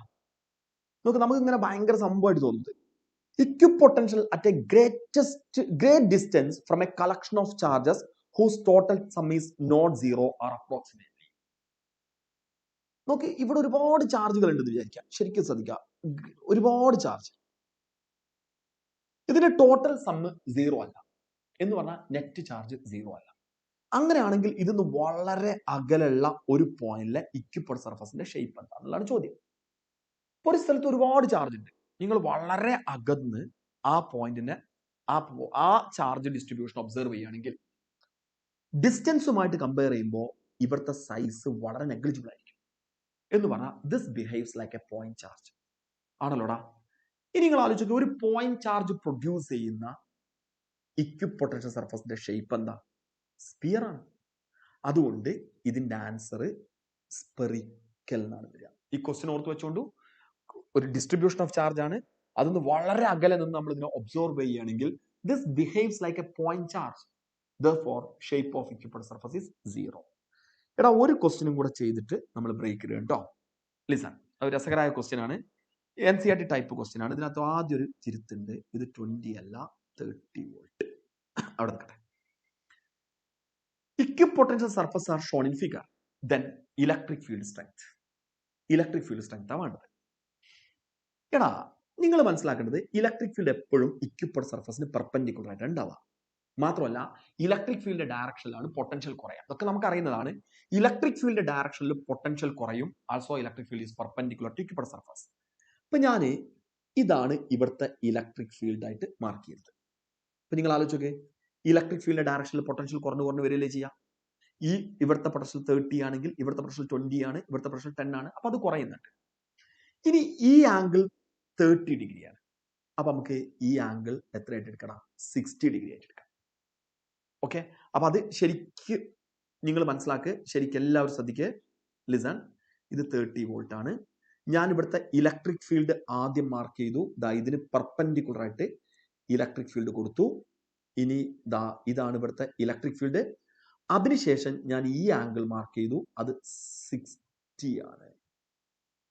എടാ രണ്ട് ഇക്വിപൊട്ടൻഷ്യൽ സർഫസുകൾക്കിടയിലുള്ള ഡിസ്റ്റൻസ് ഈ കാണുന്നതാണ്. ഇതാണ് dr എന്ന് പറയുന്നത്. ശരിയായോ? ഇതാണ് ഡി ആർ.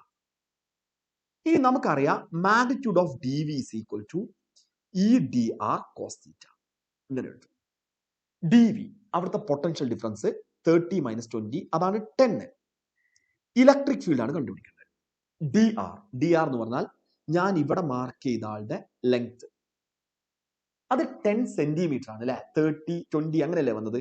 10 സെന്റിമീറ്റർ എന്ന് പറഞ്ഞാൽ 10 × 10⁻². 10 × 10⁻². കോസ് തീറ്റ എന്ന് പറഞ്ഞാൽ 60 ആണ്, അതായത് 1/2. ഇത് എനിക്ക് വളരെ ഈസി ആയിട്ട് കാര്യങ്ങൾ മനസ്സിലായി. ഇ ഈസ് ഈക്വൽ ടു 20 / 10⁻⁻1 അതായത് 200 Nm/Coulomb. 200 വരുന്ന ഒരു ഓപ്ഷനേ ഉള്ളൂ, അതിൽ സംശയമല്ല. പക്ഷെ നമുക്ക് at angle 120 degree with X axis എന്നുള്ളത് കൂടെ ശരിയാണോ എന്ന് ചെക്ക് ചെയ്യണം. നിങ്ങൾ ആലോചിച്ച് നോക്കടാ, ഈ ആംഗിൾ 60 ആണ്, കിട്ടിയില്ലേ? അപ്പൊ എന്തായിരിക്കും 120 degree with positive X axis. ശരിയല്ലേ? എടാ, ഇനി നമുക്ക് ബ്രേക്കിന് ശേഷം, ഇതിൽ കൂടുതൽ പോകുന്നതിന് മുമ്പ് തന്നെ ബ്രേക്കിന് ശേഷം നമുക്ക് ഒരു ജോലി LR സർക്യൂട്ടും CR സർക്യൂട്ടും ഡിസ്കസ് ചെയ്യണം കേട്ടോ. ഇതാണ് കഴിയുന്നതോടുകൂടെ നമുക്ക് LR സർക്യൂട്ട് ആൻഡ് CR സർക്യൂട്ടിലോട്ട് കടക്കാമെന്ന് വിചാരിക്കുന്നു, ഈ ചാപ്റ്റർ കഴിയുന്നതോടുകൂടെ. അപ്പൊ നമുക്ക് സാധാരണ ചെയ്യുന്ന പോലെ ഒരു 15 മിനിറ്റ് നമുക്ക് ബ്രേക്ക് ഇടാം. Okay, 15 minute break. എപ്പോൾ സ്റ്റാർട്ട് ചെയ്യണം? 9:15 നമുക്ക് സ്റ്റാർട്ട് ചെയ്യാം. ഓക്കേടാ. ആ സമയത്തേക്കും പെട്ടെന്ന് ഫുഡൊക്കെ കഴിച്ചിട്ട് വേഗം എത്തുക കേട്ടോ. സി ആണോ എന്ന് ചോദിച്ചിട്ടുണ്ട്. തീർച്ചയായിട്ടും സി തന്നെയാണ് ആൻസർ. ഓക്കേടാ, അപ്പൊ വേഗം പോയിട്ട് വരാം കേട്ടോ. ഓക്കെ.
ഓക്കെടാ, ഹായ്. സ്റ്റാർട്ട് ചെയ്യാം. സ്റ്റാർട്ട് ചെയ്യാലോ?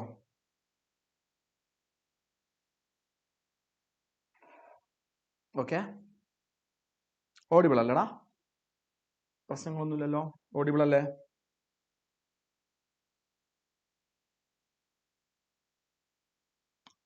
ഓക്കെ ഓക്കെ ഓക്കെ അല്ലേ? സ്റ്റാർട്ട് ചെയ്യാം. നമുക്ക് ഇനി കപ്പാസിറ്ററിലെ കുറച്ച് ക്വസ്റ്റ്യൻസ് ചെയ്യാം കേട്ടോ. കപ്പാസിറ്ററിന്റെ സെക്ഷൻ. എന്നിട്ട് നമുക്ക് LR സർക്യൂട്ടും CR സർക്യൂട്ടും അതിലൂടെയൊക്കെ ഒന്ന് പോകണം. പെട്ടെന്ന് കുറച്ചൊരു ടൈം ബൗണ്ടഡ് ആയിട്ട് ഇനി കാര്യങ്ങൾ നീക്കണം. ഓക്കെ, എടാ അതില് first question, capacity of a parallel plate capacitor is 5 microfarad. When a glass plate എന്ന് പറഞ്ഞാൽ ഡയലക്ട്രിക് ആണ്. When a glass plate is placed between the plates of the conductor, between the plates of the capacitor, its potential becomes 1/8 of its original value. Value of the dielectric constant അങ്ങനെ വരും. അപ്പോൾ ഞാൻ നിങ്ങളുടെ അടുത്ത് പറഞ്ഞത് നിങ്ങൾക്ക് ഇങ്ങനെ ഓർമ്മ വേണം. മുമ്പ് പറഞ്ഞ കാര്യങ്ങൾ നല്ലപോലെ ധാരണ വേണം. നിങ്ങളുടെ അടുത്ത് പറഞ്ഞിരുന്നു, ബാറ്ററി കണക്ട് ചെയ്യാതെ ഡയലക്ട്രിക് ഇൻസേർട്ട് ചെയ്ത് കഴിഞ്ഞാൽ അവിടുത്തെ പൊട്ടൻഷ്യൽ V/K ആയിട്ട് മാറുന്നു പറഞ്ഞു. ഓക്കെ, ബാറ്ററി ഇല്ലാതെ ഡയലക്ട്രിക് ഇൻസേർട്ട് ചെയ്താൽ പൊട്ടൻഷ്യൽ V/K ആയിട്ട് മാറുന്നു പറഞ്ഞിരുന്നു. എടാ ഇവിടെ ആ പൊട്ടൻഷ്യൽ V/8 ആയി എന്നാണ് പറഞ്ഞത്. അങ്ങനെയാണെങ്കിൽ നമുക്ക് കൃത്യമായിട്ട് പറയാൻ പറ്റും Kന്റെ വാല്യൂ 8 ആണ്. ഓക്കെ, Kന്റെ വാല്യൂ 8 ആണ്. അപ്പോൾ ആൻസർ വരുന്നത് 8. എടാ അടുത്ത question, a capacitor is charged by using battery which is then disconnected. അപ്പോൾ ഒരു ബാറ്ററി ഉപയോഗിച്ച് കപ്പാസിറ്റർ ചാർജ് ചെയ്തിട്ട് ഡിസ്കണക്ട് ചെയ്തു.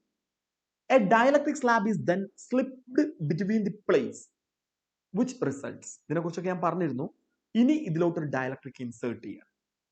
കാരണം ബാറ്ററി ഇല്ലാതെ ബാറ്ററി ഡിസ്കണക്ട് ചെയ്ത് ഡയലക്ട്രിക് ഇൻസേർട്ട് ചെയ്താൽ ചാർജിന് ഒരു മാറ്റവും വരില്ല.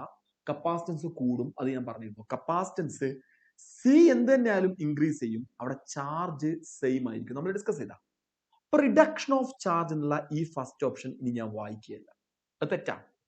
Increase the potential difference. അപ്പൊ ആലോചിച്ച് നോക്ക്, V = Q/C ആണ്. കപ്പാസിറ്റൻസ് K ടൈംസ് കൂടിയാൽ പൊട്ടൻഷ്യല് 1/K ടൈംസ് കുറയാണ് ചെയ്യുക. അപ്പൊ ഇൻക്രീസ് ദി പൊട്ടൻഷ്യൽ എന്നുള്ള ഈ ഓപ്ഷനും തെറ്റാണ്. ഇനി decrease the potential difference across the plates ശരിയാണ്. Reduction in the stored energy reduction ഉണ്ടാവും, but no change in the charge change ചെയ്യൂല. Decrease in the potential difference ആണ്, അത് ശരിയാണ്. എനർജി സ്റ്റോർഡിന് എന്താണ് സംഭവിക്കുക എന്നുള്ളതാണ് ചോദ്യം. എടാ എനർജി സ്റ്റോർഡ് കണ്ടുപിടിക്കാനുള്ള ഇക്വേഷൻ Q² / 2C ആണ്. ഓക്കെ, അപ്പൊ നമുക്കറിയാം ചാർജിൽ യാതൊരു മാറ്റവും വരുന്നില്ല. 2 ഒരു കോൺസ്റ്റന്റ് ആണ്. എടാ ഇവിടെ കപ്പാസിറ്റൻസ് കൂടുകയാണ് ചെയ്യുന്നത്. അങ്ങനെ കപ്പാസിറ്റൻസ് കൂടിയാൽ എനർജി കുറയും. ഓക്കെ, അപ്പൊ നമുക്ക് കൃത്യമായിട്ട് പറയാൻ പറ്റും C ഓപ്ഷൻ കറക്റ്റ് ആൻസർ. ഇതിനകത്ത് C ആയിരിക്കും ഇവിടുത്തെ കറക്റ്റ് ആൻസർ വരുന്നത്. Okay, next one, listen. Capacitor with dielectric കപ്പാസിറ്ററിൽ ഇൻസേർട്ട് ചെയ്താൽ എന്താണ് സംഭവിക്കുക? ഫസ്റ്റ് ക്വസ്റ്റ്യൻ നോക്കാം. Listen, if the dielectric constant and dielectric strength, ഇത് രണ്ടും നമ്മൾ ഡിഫറൻസ് നിങ്ങൾക്ക് അറിയുമെന്നാണ് വിചാരിക്കുന്നത്. ഞാൻ തന്നെ പറഞ്ഞിട്ടുണ്ട് നിങ്ങളടുത്ത്. ഡൈലക്ട്രിക് കോൺസ്റ്റന്റും ഡൈലക്ട്രിക് സ്ട്രെങ്ത്തും തമ്മിലുള്ള ഡിഫറൻസ് എന്താ? ഡൈലക്ട്രിക് കോൺസ്റ്റന്റ് എന്ന് പറഞ്ഞാൽ റിലേറ്റീവ് പെർമിറ്റിവിറ്റി ആണ്.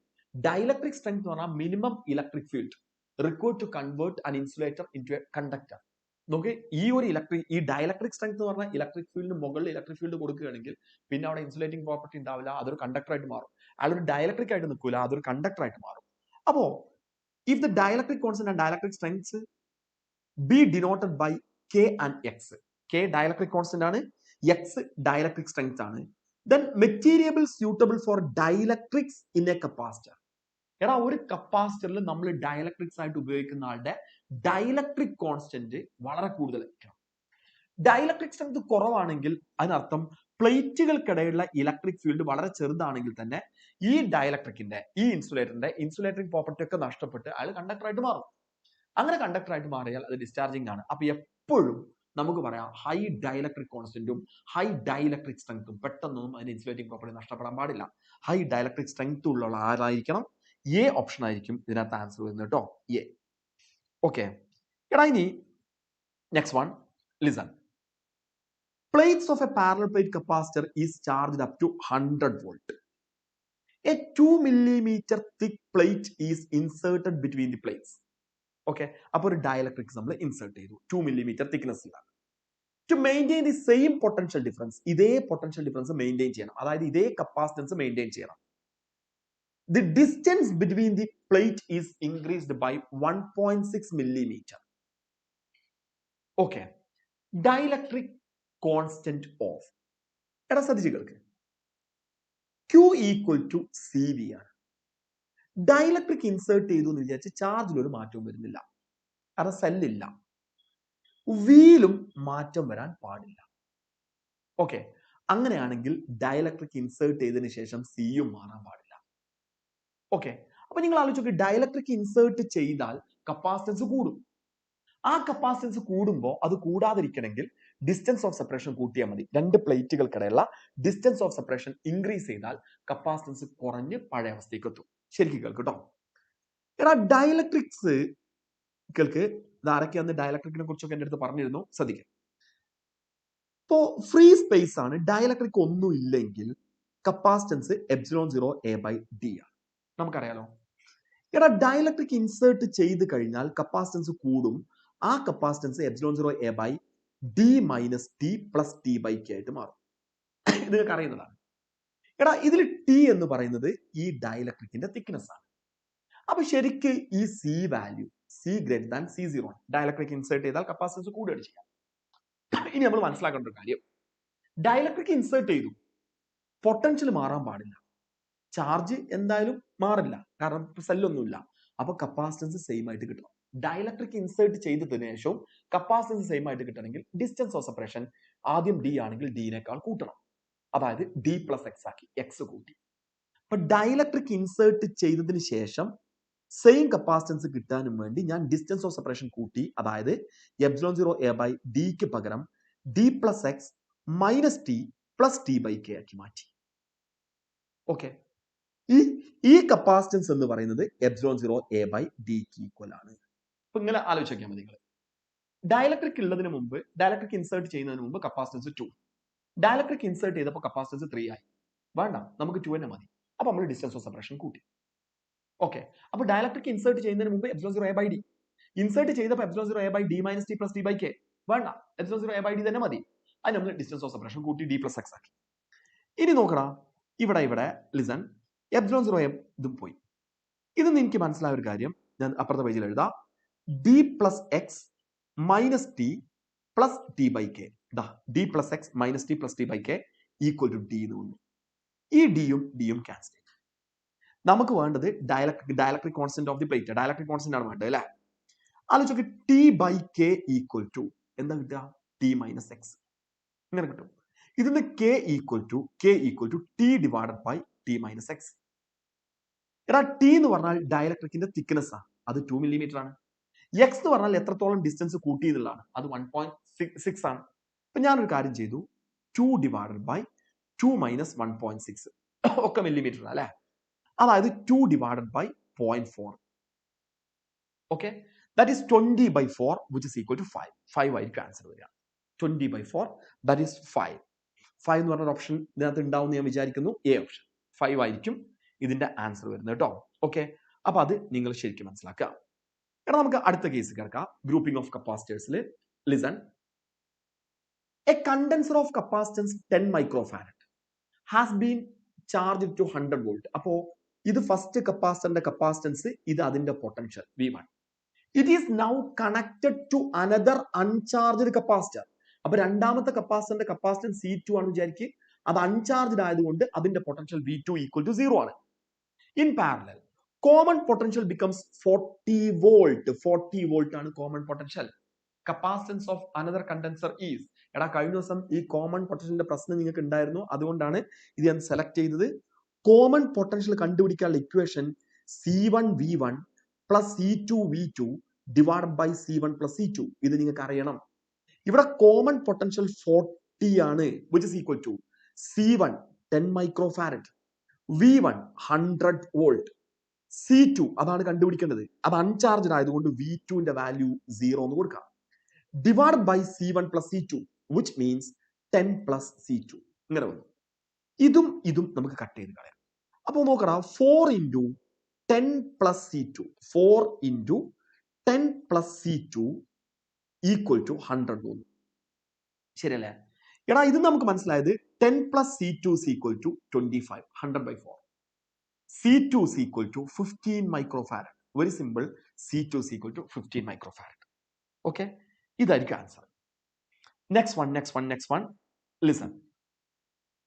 A condenser of capacity C1 is charged to a potential V0.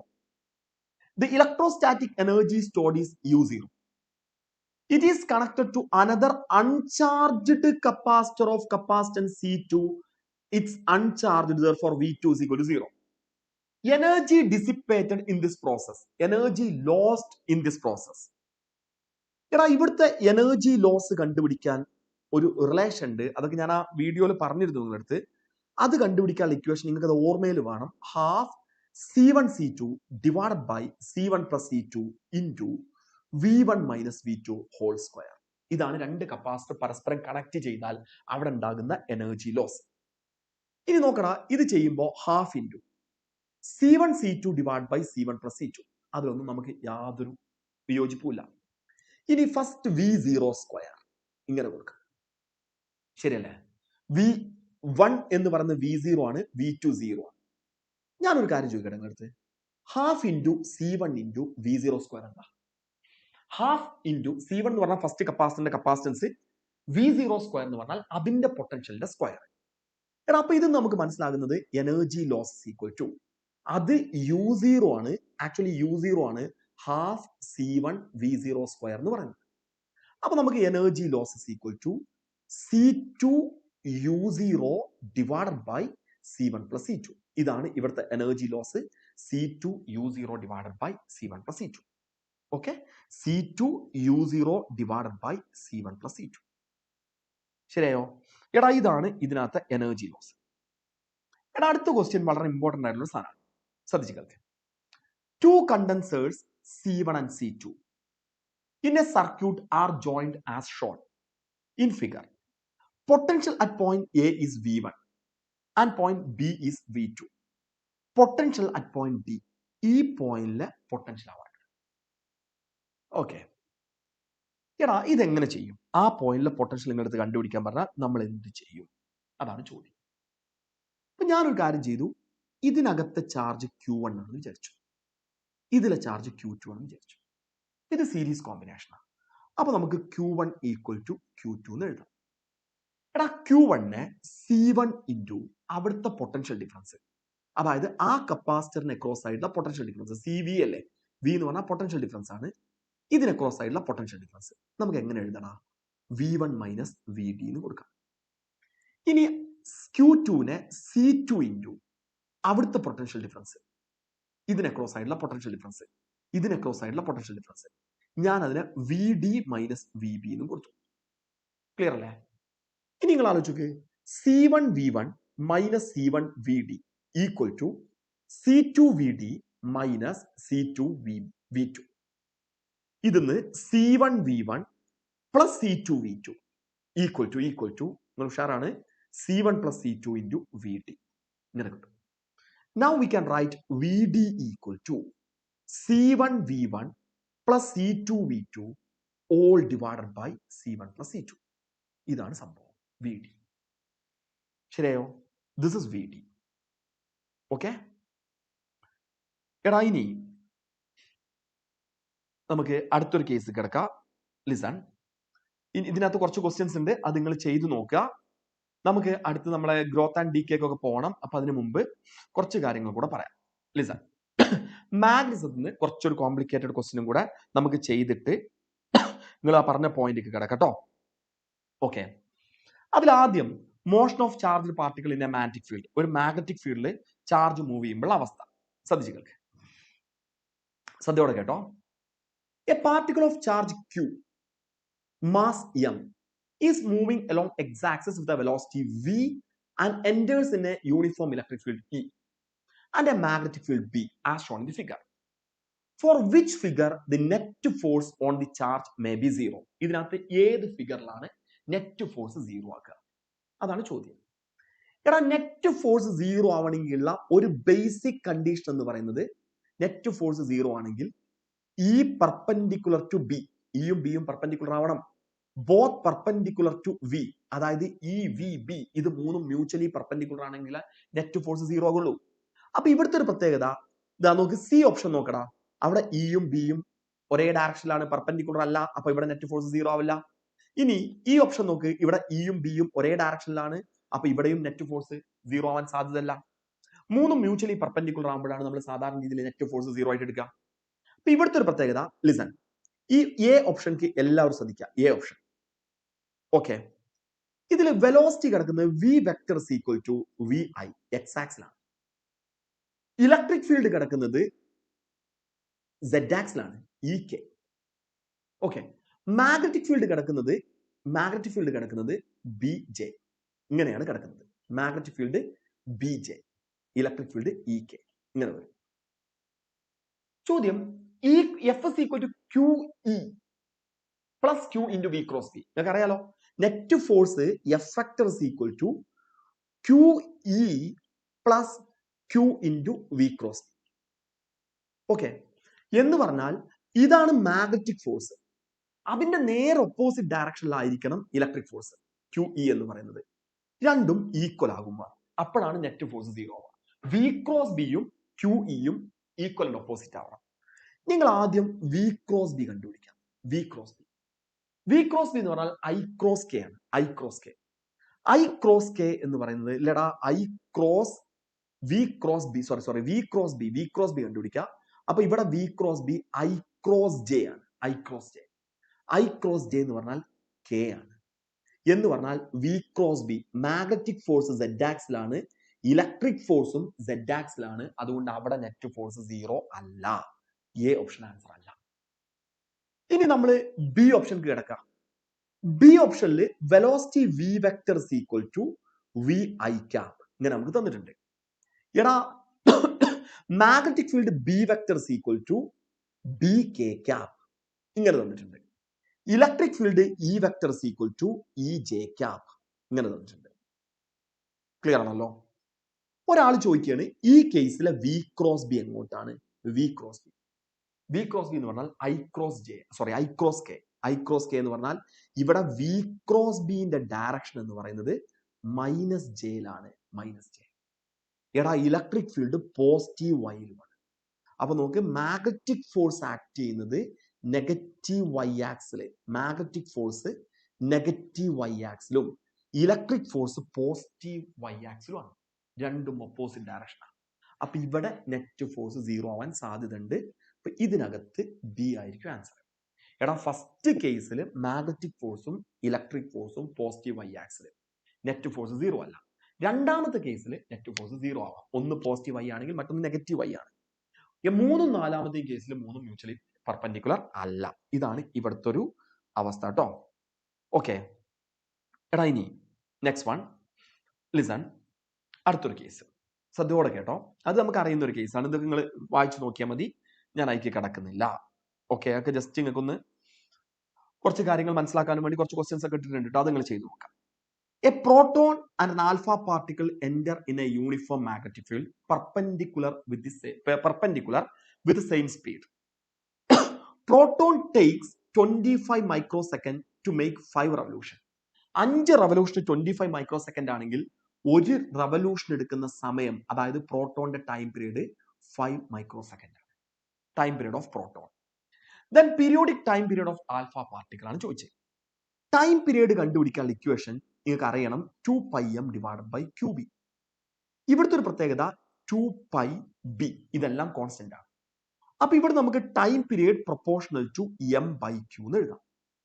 Okay, ഇനി നമുക്ക് time period of alpha divide by time period of proton ആണെങ്കിൽ mass of alpha divide by mass of proton, charge of proton divide by charge of alpha ഇങ്ങനെ എഴുതാം.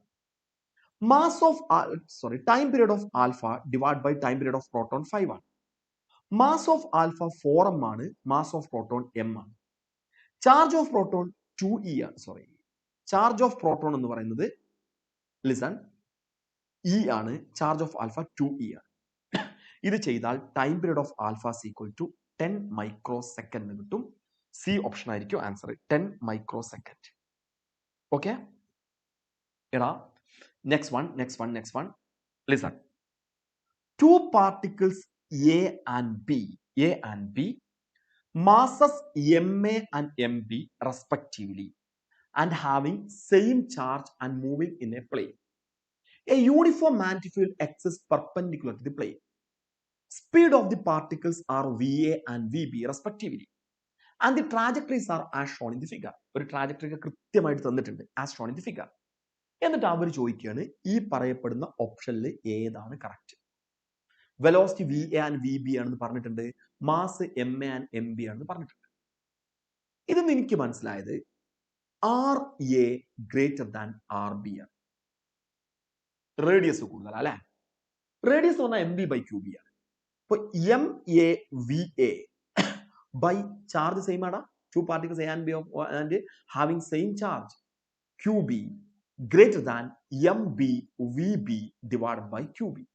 Answer ആയി M A V A greater than M B V B. ഇതായിരിക്കും answer, M A V A greater than M B V B. ഓക്കേടാ, next question ശ്രദ്ധിക്കട്ടോ, ഇത് ശരിക്കും അറിയേണ്ട ഒരു കേസാണ്.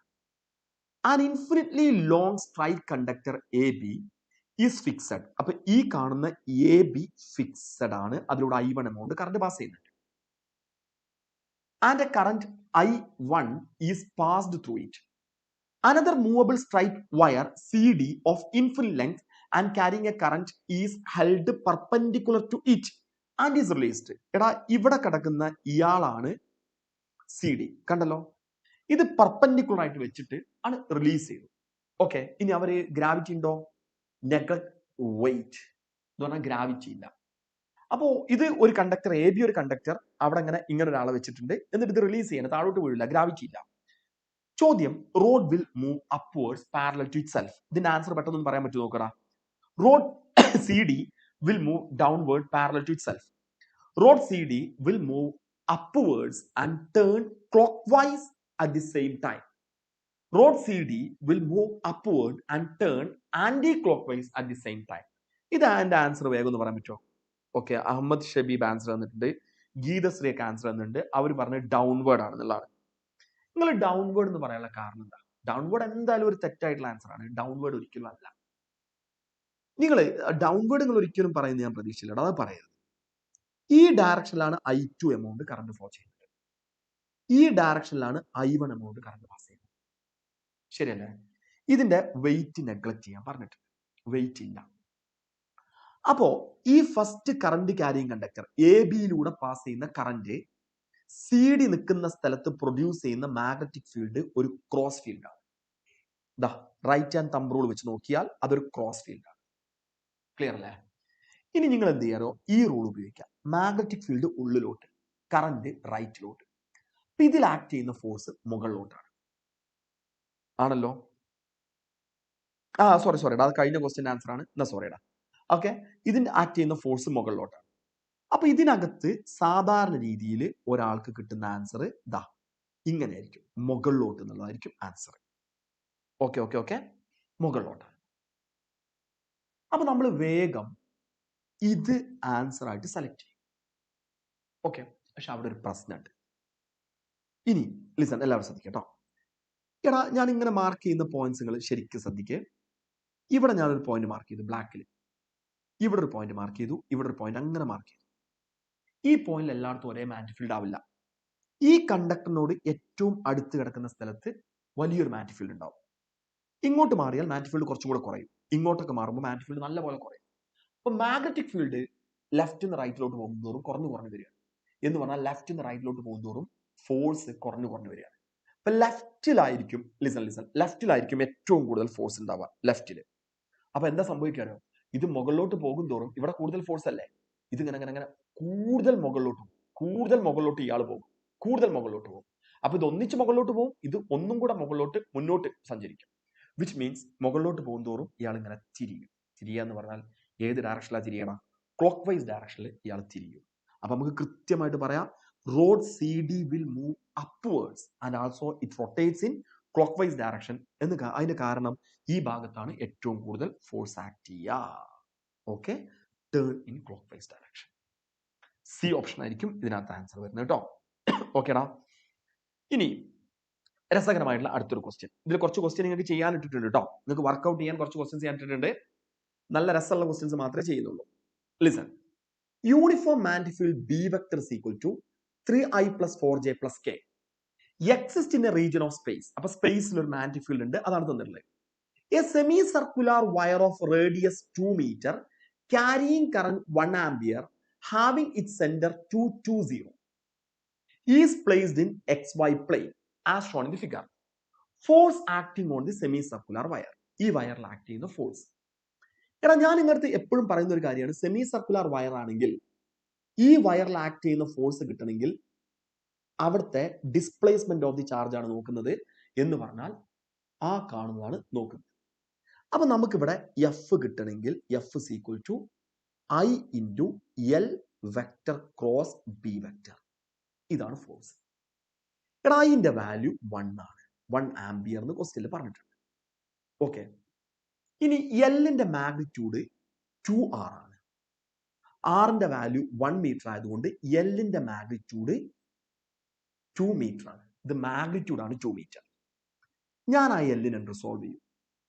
ഒരാള് ഇങ്ങനെ വരും, ഒരാള് ദാ ഇങ്ങനെ വരും. ഈ ആംഗിൾ, ഞാൻ ഈ മാർക്ക് ചെയ്ത ആംഗിൾ 45 ഡിഗ്രിയാണ്, നിങ്ങൾക്ക് അറിയാം. അപ്പൊ ഇത് 2 cos 45 ആയിരിക്കും, ഇതാണെങ്കിൽ 2 sin 45 ആയിരിക്കും. എല്ലാവരും ശ്രദ്ധിക്കണം കേട്ടോ. അപ്പൊ ഇവിടുത്തെ എൽ വെക്ടർ എന്ന് പറയുന്നത് ശ്രദ്ധിച്ചോ, 2 cos 45 i cap which means 2 by root 2 പോരെ. 2 cos 45 എന്ന് പറഞ്ഞാൽ 2 by root 2 i cap plus 2 sin 45 again 2 by root 2 j cap. അപ്പൊ ഇവിടുത്തെ L vector is equal to root 2 i cap plus root 2 j cap which means L vector is equal to root 2 into I cap plus j cap. നിങ്ങളെ ജോലി കേട്ടോ, ഞാൻ ഇതിലെ solution കിടക്കൂല, solution നിങ്ങൾ ഇടാം. F vector is equal to അതിന്റെ magnitude 1 ആണ്, ഞാനത് വിട്ടു. ഇനി എൽ വെക്ടറിന്റെ magnitude root 2 into I cap plus j cap cross B വെക്ടറിന്റെ മാഗ്നിറ്റ്യൂഡ് എന്താണ്, sorry, B vector 3i plus 4j plus k 3i plus 4j plus k ഇങ്ങനെ കിട്ടി. നിങ്ങൾക്ക് ഇത് ചെയ്തൂടെ? Okay, root 2 into determinant I J K അവിടെ നിൽക്കട്ടെ.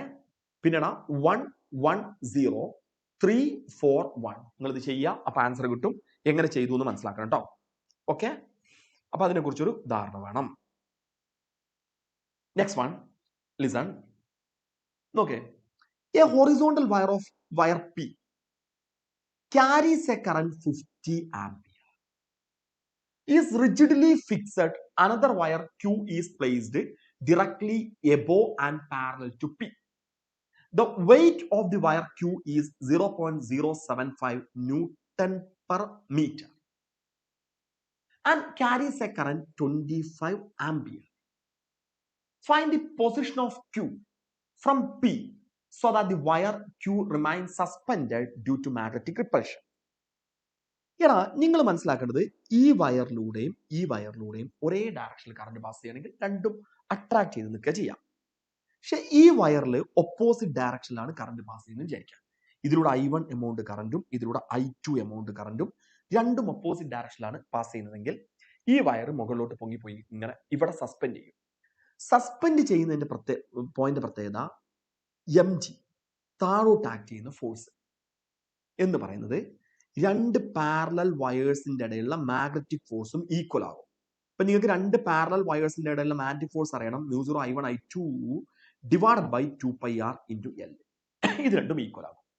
അപ്പൊ ഈ പ്രോബ്ലം ചെയ്യണമെങ്കിൽ നമുക്ക് ആറാ വേണ്ടത്, സോറി, ഇതിനിടയിലുള്ള ഡിസ്റ്റൻസ് ഡി ആണ് കൊടുത്തത് അല്ലേ, ആ ഡി ആണ് വേണ്ടത്. μ0 I1 I2 divide by 2πd into L ആണ് മാഗ്നറ്റിക് ഫോഴ്സ്, വെയിറ്റ് mg ആണ്. എടാ ഇത് ചെയ്യുമ്പോൾ നമ്മളെ കൺസെപ്റ്റ് എന്ന് പറയുന്നത് രണ്ട് വയറുകൾക്കിടയിലുള്ള magnetic repulsive force μ0 I1 I2 divide by 2πd into L equal to, L എന്ന് പറഞ്ഞാൽ സ്മോൾ ലെങ്ത് ഉള്ള വയറിന്റെ ലെങ്ത് ആണ്, എന്തെങ്കിലും ആവട്ടെ, ഈക്വൽ ടു എം ജി. ഇങ്ങനെ എഴുതാം. എൽ എന്ന് പറയുന്നത് ഇയാളുടെ ലെങ്ത് ആണ് കേട്ടോ, ഇയാളുടെ ലെങ്ത്. എടാ ഇവിടുന്ന് μ0 I1 I2 divided by 2 pi D equal to M G divided by L എന്ന് എഴുതാം. നിങ്ങൾക്ക് ഈ രണ്ടാമത്തെ വയറിന്റെ വെയിറ്റ് അല്ല തന്നുള്ളത്, വെയിറ്റ് പെർ യൂണിറ്റ് ലെങ്ത് ആണ് തന്നുള്ളത്. എം ജി ബൈ എൽ ആണ് തന്നിട്ടുള്ളത്, അതറിയണം. എടാ μ0 ബൈ 2 പൈ എന്ന് പറഞ്ഞാൽ 2 ഇൻറ്റു 10⁻⁷ ആണ്. ഞാൻ μ0 ബൈ 2 പൈക്ക് പകരം 2 ഇൻറ്റു 10⁻⁷ എന്ന് കൊടുത്തു. I1 ഈ കണ്ടക്ടറിലൂടെ പാസ് ചെയ്യുന്ന കറണ്ട് 50, അടുത്ത കണ്ടക്ടറിലൂടെ 25. 50 ഇൻറ്റു 25. ഡി ആണ് കണ്ടുപിടിക്കേണ്ടത്, ഡി. ഇനിടാ എം ജി ബൈ എൽ എന്ന് പറഞ്ഞാൽ 0.0075 which is equal to 75 into 10⁻⁻3. ഇതൊന്ന് നിങ്ങൾ ഡി കണ്ടുപിടിക്കുക. അതാണ് നിങ്ങളെ ജോലി. ഓക്കെ.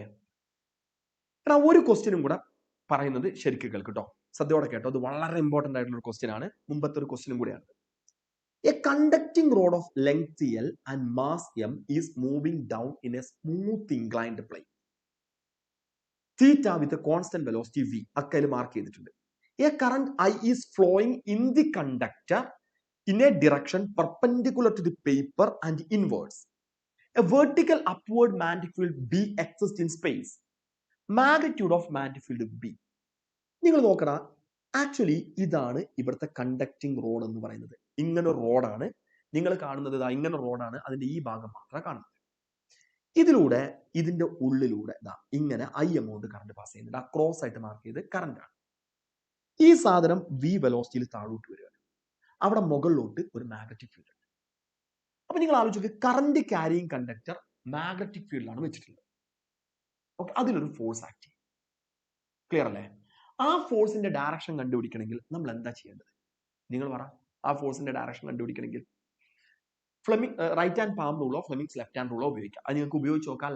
റൈറ്റ് ഹാൻഡ് പാം റൂളോ ഫ്ലെമിങ്സ് ലെഫ്റ്റ് ഹാൻഡ് റൂളോ ഉപയോഗിക്കാം. നോക്കിക്കോ, മാഗ്നറ്റിക് ഫീൽഡ് മുകളിലോട്ടാണ്, കറന്റ് ഉള്ളിലോട്ടാണ്. ശരിയല്ലേ? അങ്ങനെ ആവുമ്പോൾ ഫോഴ്സ് കിടക്കുന്നത് ഈ ഭാഗത്തോട്ടാണ് ഫോഴ്സ് ഉണ്ടാവുക. ഇങ്ങനെയാണ് ഫോഴ്സ് ഉള്ളത്. ആ ഫോഴ്സ് ഐ എൽ ബി ആണ്. ശരിക്ക് ഇത് കുറച്ചൊരു പണിയാണ്. ആ ഫോഴ്സ് ഐ എൽ ബി ആണ്. ഓക്കെ. ഇനി നിങ്ങൾ മനസ്സിലാക്കേണ്ട കുറച്ച് കാര്യങ്ങൾ. ഇത് കോൺസ്റ്റന്റ് വെലോസിറ്റിയിലാണ് താഴോട്ട് വരുന്നത് ക്വസ്റ്റ്യനിൽ പറഞ്ഞിട്ടുണ്ട്. അങ്ങനെ കോൺസ്റ്റന്റ് വെലോസിറ്റിയിൽ താഴോട്ട് വരുമ്പോൾ നിങ്ങൾക്ക് അറിയുന്ന കാര്യത്തിലോട്ട് ഞാൻ കിടക്കുന്നില്ല. നോക്കടാ, ഈ ഡയറക്ഷനിൽ ഒരു ഫോഴ്സ് ഉണ്ട്. ആ ഫോഴ്സ് നമുക്കറിയാലോ, എം ജി സൈൻ തീറ്റ. ഈ ഫോഴ്സിനെ മുകളിലോട്ട് ആക്ട് ചെയ്യുന്ന ഫോഴ്സ് ബാലൻസ് ചെയ്തിടണം. ശരിയല്ലേ? മുകളിലോട്ട് ആക്ട് ചെയ്യുന്ന ഫോഴ്സ് ഏതാന്നുള്ളതാണ് ഈ അടുത്ത ചോദ്യം. ഞാനൊരു കാര്യം ചെയ്തു, ഈ ആംഗിൾ തീറ്റ ആയിട്ട് എടുത്തു. എന്നിട്ട് ഈ ഐ എൽ ബിനെ റിസോൾവ് ചെയ്തു. ഐ എൽ ബിനെ റിസോൾവ് ചെയ്താൽ അങ്ങനെ ഒരു കോമ്പണന്റും ഇങ്ങനെ ഒരു കോമ്പണന്റും ഉണ്ടാവും. എടാ, ഈ component I L B cos theta ആണെങ്കിൽ ഇങ്ങോട്ട് വരുന്ന I L B sine theta ആണ്. അപ്പൊ ഈ കണ്ടക്ടറിൽ താഴോട്ട് എം ജി സൈൻ തീറ്റ, മുകളിലോട്ട് I L B cos theta. ഇത് രണ്ടും ഈക്വൽ ആകുമ്പോഴാണ് കോൺസ്റ്റന്റ് വെലോസിറ്റിയിൽ താഴോട്ട് വരിക അല്ലേ? അപ്പൊ നമുക്ക് കൃത്യമായിട്ട് ഇതിൽ എഴുതാൻ പറ്റുന്ന ഒരു കാര്യമാണ് എം ജി സൈൻ തീറ്റ താഴോട്ടുള്ള force equal to I L B cos theta. ഇങ്ങനെ എഴുതാം. ഓക്കെ, നമുക്ക് ഇവിടുത്തെ മാഗ്നറ്റിക് ഫീൽഡ് ബി ആണ് വേണ്ടത്. ആ ബി കിട്ടണമെങ്കിൽ നോക്കടാ, M G sine theta divided by I L cos theta. Sine theta by cos theta tan തീറ്റയാണ്. Magnetic field B is equal to M G divided by I L tan theta. M G by I L tan theta. ഇതാണ് ഇതിനകത്തൊരു case കേട്ടോ. Okay, ഓക്കെടാ. Next one, listen. നോക്കേ, ഇതൊക്കെ നിങ്ങൾക്ക് അറിയാം, നിങ്ങൾ ചെയ്താൽ മതി. ഈ ക്വസ്റ്റ്യൻസ് ഒക്കെ നിങ്ങൾ ചെയ്താൽ മതി കേട്ടോ. Okay okay okay. നോക്കേ, 4 wires each of length 2 meter are bent into 4 loops P, Q and R and S, then suspended in a uniform magnetic field. Same current is passed in each loop. Which statement is correct? നോക്ക്, couple എന്ന് പറഞ്ഞാൽ ശരിക്കും torque കണ്ടുപിടിക്കാനുള്ള equation N I A B sine theta അല്ലെങ്കിൽ N I A B cos തീറ്റയാണ്. Maximum torque N I A B ആണ്. ഈ question വായിച്ചപ്പോൾ എനിക്ക് മനസ്സിലായി നമ്പർ ഓഫ് ടേൺസിനെ കുറിച്ച് യാതൊന്നും പറഞ്ഞിട്ടില്ല. അപ്പൊ ഇവിടെ torque is equal to I A B എന്ന് എഴുതാം. 4 wires each of length 2 meter and bent in 4 loops P, Q and R and yes then suspended in A uniform magnetic field. എല്ലാം കിടക്കുന്നത് ഒരേ മാഗ്നറ്റിക് ഫീൽഡിലാണ്. ക്വസ്റ്റിൽ കൃത്യമായിട്ട് പറയുന്നുണ്ട് എല്ലാം ഒരേ മാഗ്നറ്റിക് ഫീൽഡിലാണ് കിടക്കുന്നത്. Uniform magnetic field, same current ആണ് പാസ് ചെയ്തത്. അങ്ങനെയാണെങ്കിൽ ടോർക്ക് എന്ന് പറയുന്നത് പ്രൊപ്പോർഷണൽ ടു ഏരിയ ആണ്. ഏറ്റവും കൂടുതൽ ടോർക്ക് ഉണ്ടാവുന്നത് ഏരിയ കൂടുതലുള്ള ആൾക്കാണ്. ഗിവൺ പെരിമീറ്ററിൽ ഏറ്റവും കൂടുതൽ ഏരിയ ഉണ്ടാവുന്നത് സർക്കുലർ ഷേപ്പിനാണ് നമുക്കറിയാം. അപ്പൊ നമുക്ക് പറയാം കപ്പിൾ അല്ലെങ്കിൽ torque on S will be highest. സർക്കിളിനായിരിക്കും ഏറ്റവും കൂടുതൽ കപ്പിൾ അല്ലെങ്കിൽ ടോർക്ക് ഉണ്ടാവുന്നത്. അത് മനസ്സിലാക്കുക കേട്ടോ. ഓക്കെ എടാ, ഇനി next one listen. A wire is bent into three segments. Listen, a wire is bent into three segments, each of radius r. Each segment is wait.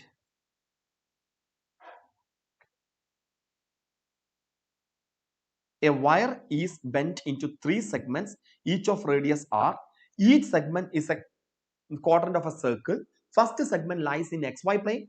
The second segment in yz plane. Third segment is xz plane. Then current I flows in the wire. Net dipole moment. Net dipole എന്ന് പറഞ്ഞാൽ net magnetic moment ആണ്.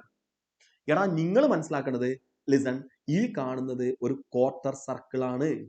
ഇയാൾ കിടക്കുന്നത് XY പ്ലെയിനിലാണ്. അപ്പൊ ആദ്യത്തെ ആളെ ഞാൻ 1 എന്ന് വിളിച്ചു, M1.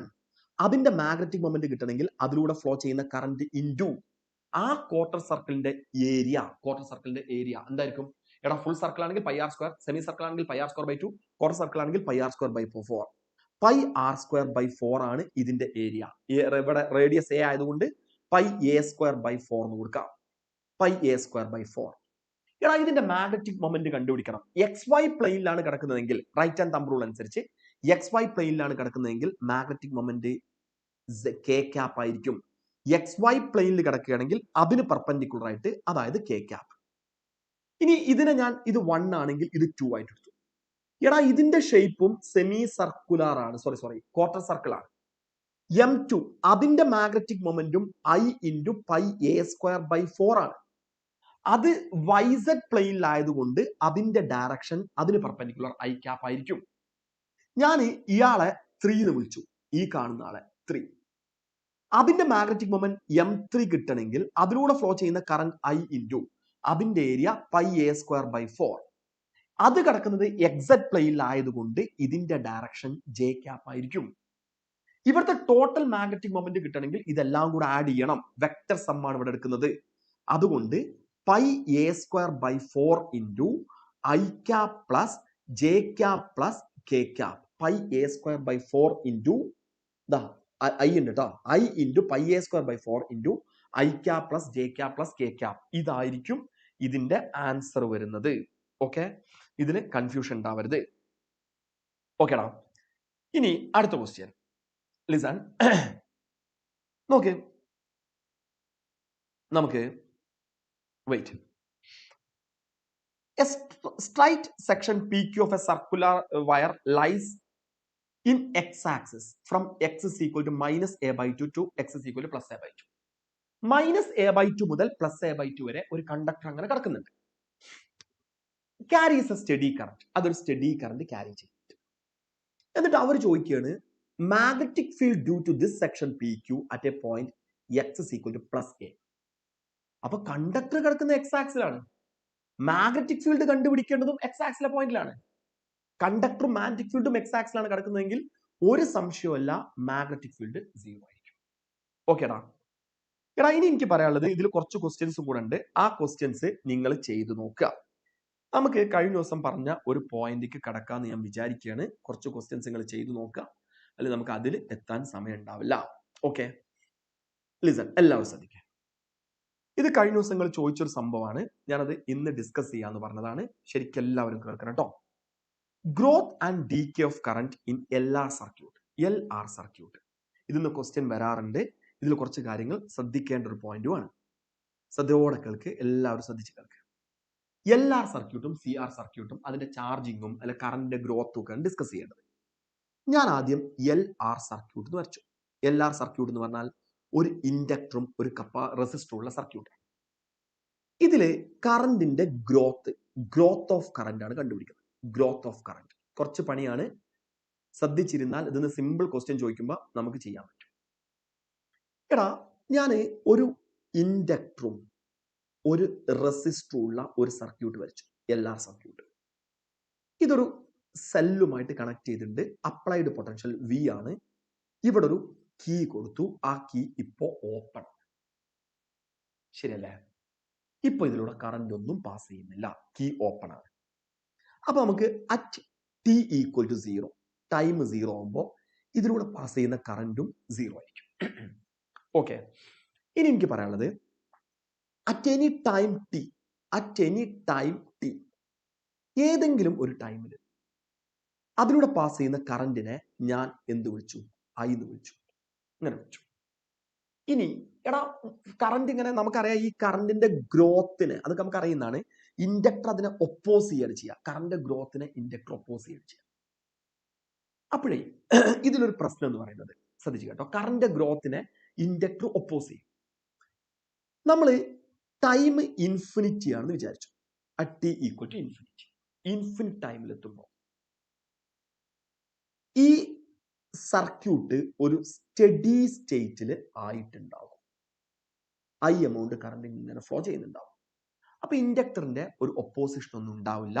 അപ്പൊ ടീന്റെ വാല്യൂ ഇൻഫിനിറ്റി ആണെങ്കിൽ നമുക്ക് അവിടെ പറയാൻ പറ്റും മാക്സിമം കറന്റ് ആണ് സർക്യൂട്ടിൽ ഉണ്ടാകുക. ആ കറന്റ് I0 എന്ന് പറയുന്നത് V/R. I0 is equal to V/R എന്ന് എഴുതാം, മാക്സിമം കറന്റ്. എന്തുകൊണ്ടാണ് I0 equal to V/R എന്ന് എഴുതിയത്?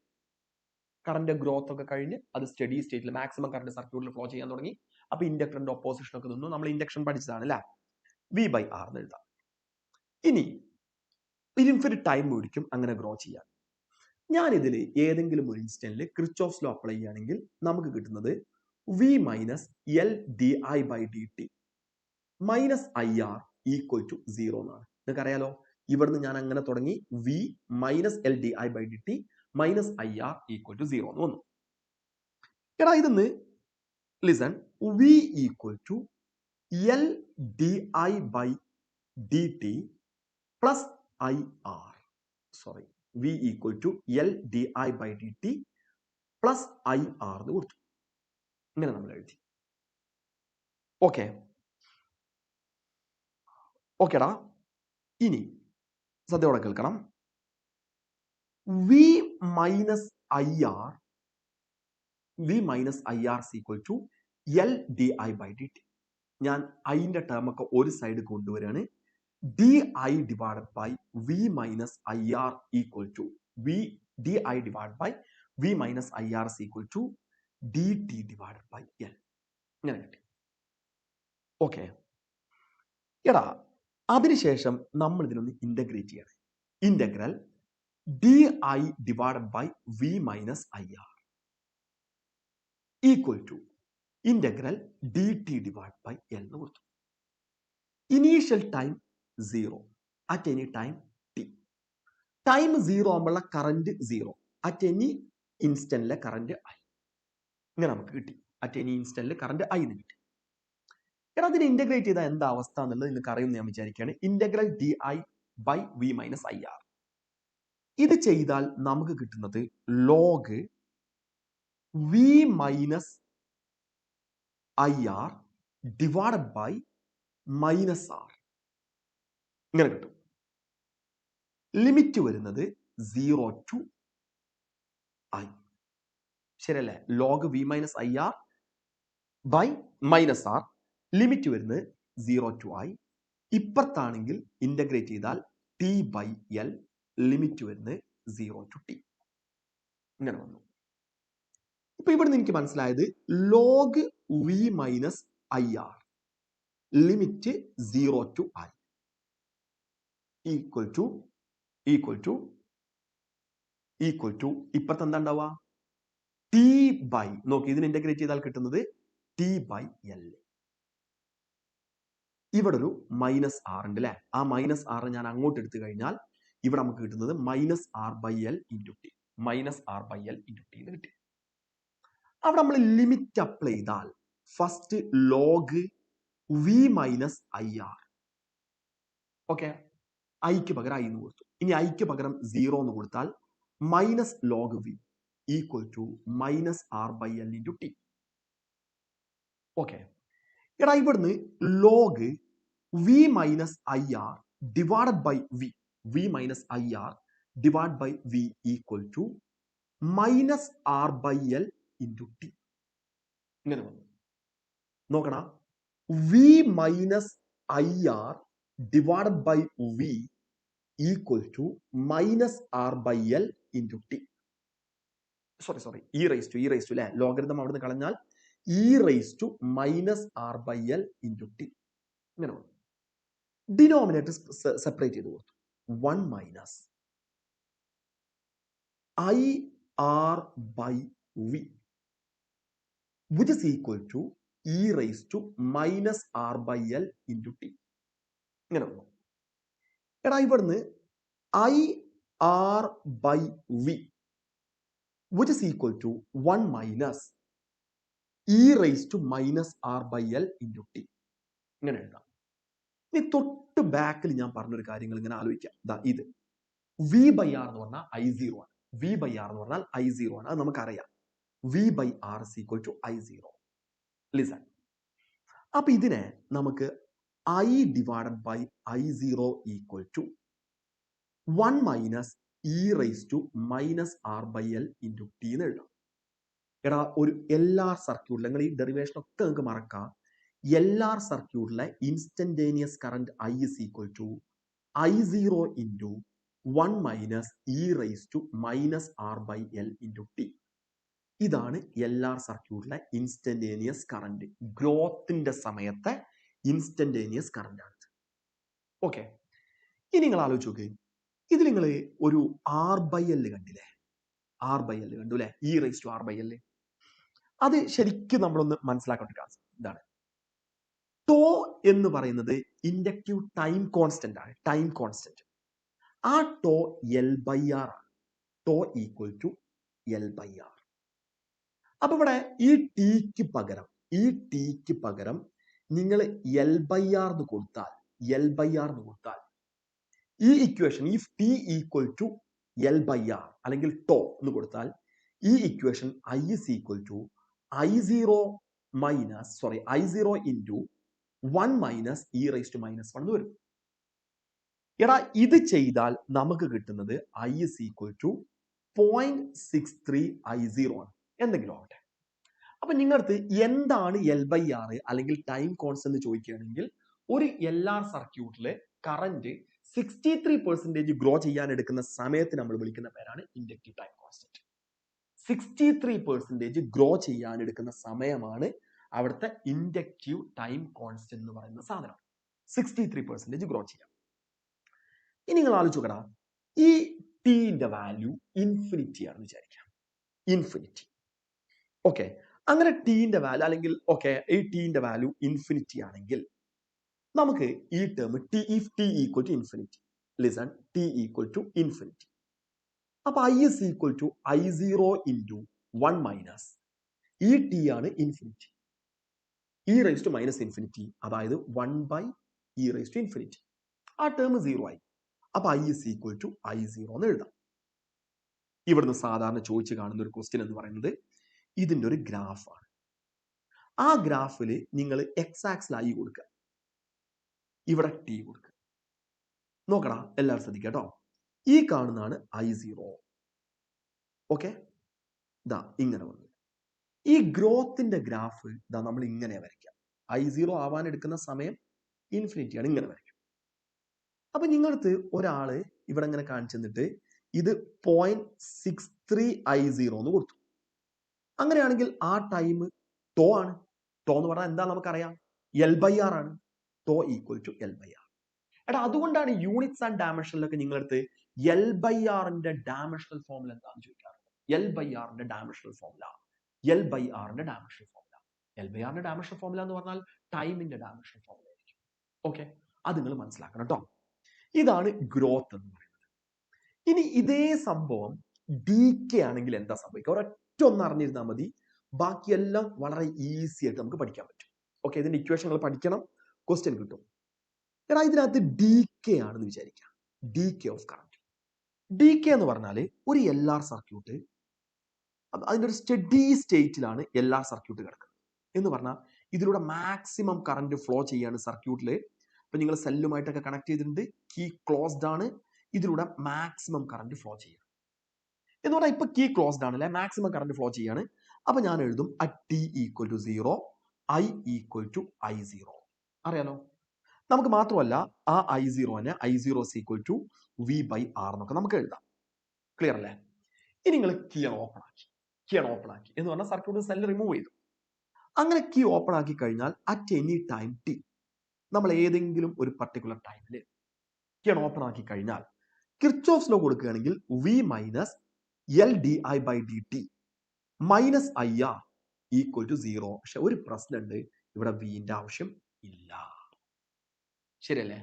അപ്പൊ വിച്ച് മീൻസ് കിർച്ചോഫ് ലോ നമ്മൾ അപ്ലൈ ചെയ്യുമ്പോൾ നമുക്ക് ഇങ്ങനെ കിട്ടുക L D I by D T plus IR equal to 0 എന്ന് വരും. കാരണം അവിടെ V 0 ആണ്, സെൽ കീ ഓപ്പൺ ആണ്, സർക്യൂട്ടിൽ സെല്ല് ഇല്ല.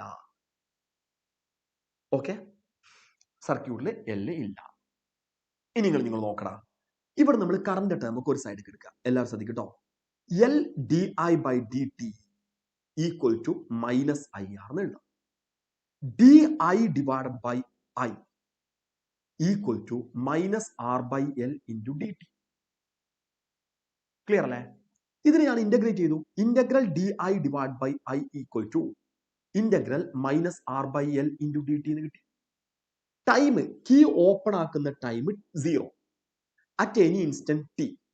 കീ ഓപ്പൺ ആക്കിയപ്പോഴുള്ള കറന്റ് I0, ഏതെങ്കിലും ഇൻസ്റ്റന്റിലെ കറന്റ് I. അപ്പൊ നമുക്ക് ഡി ഐ ബൈ ഐ എന്ന് പറഞ്ഞാൽ ലോഗ് I ആണ്. ലിമിറ്റ് നമ്മൾ I0 ടു I കൊടുത്തു.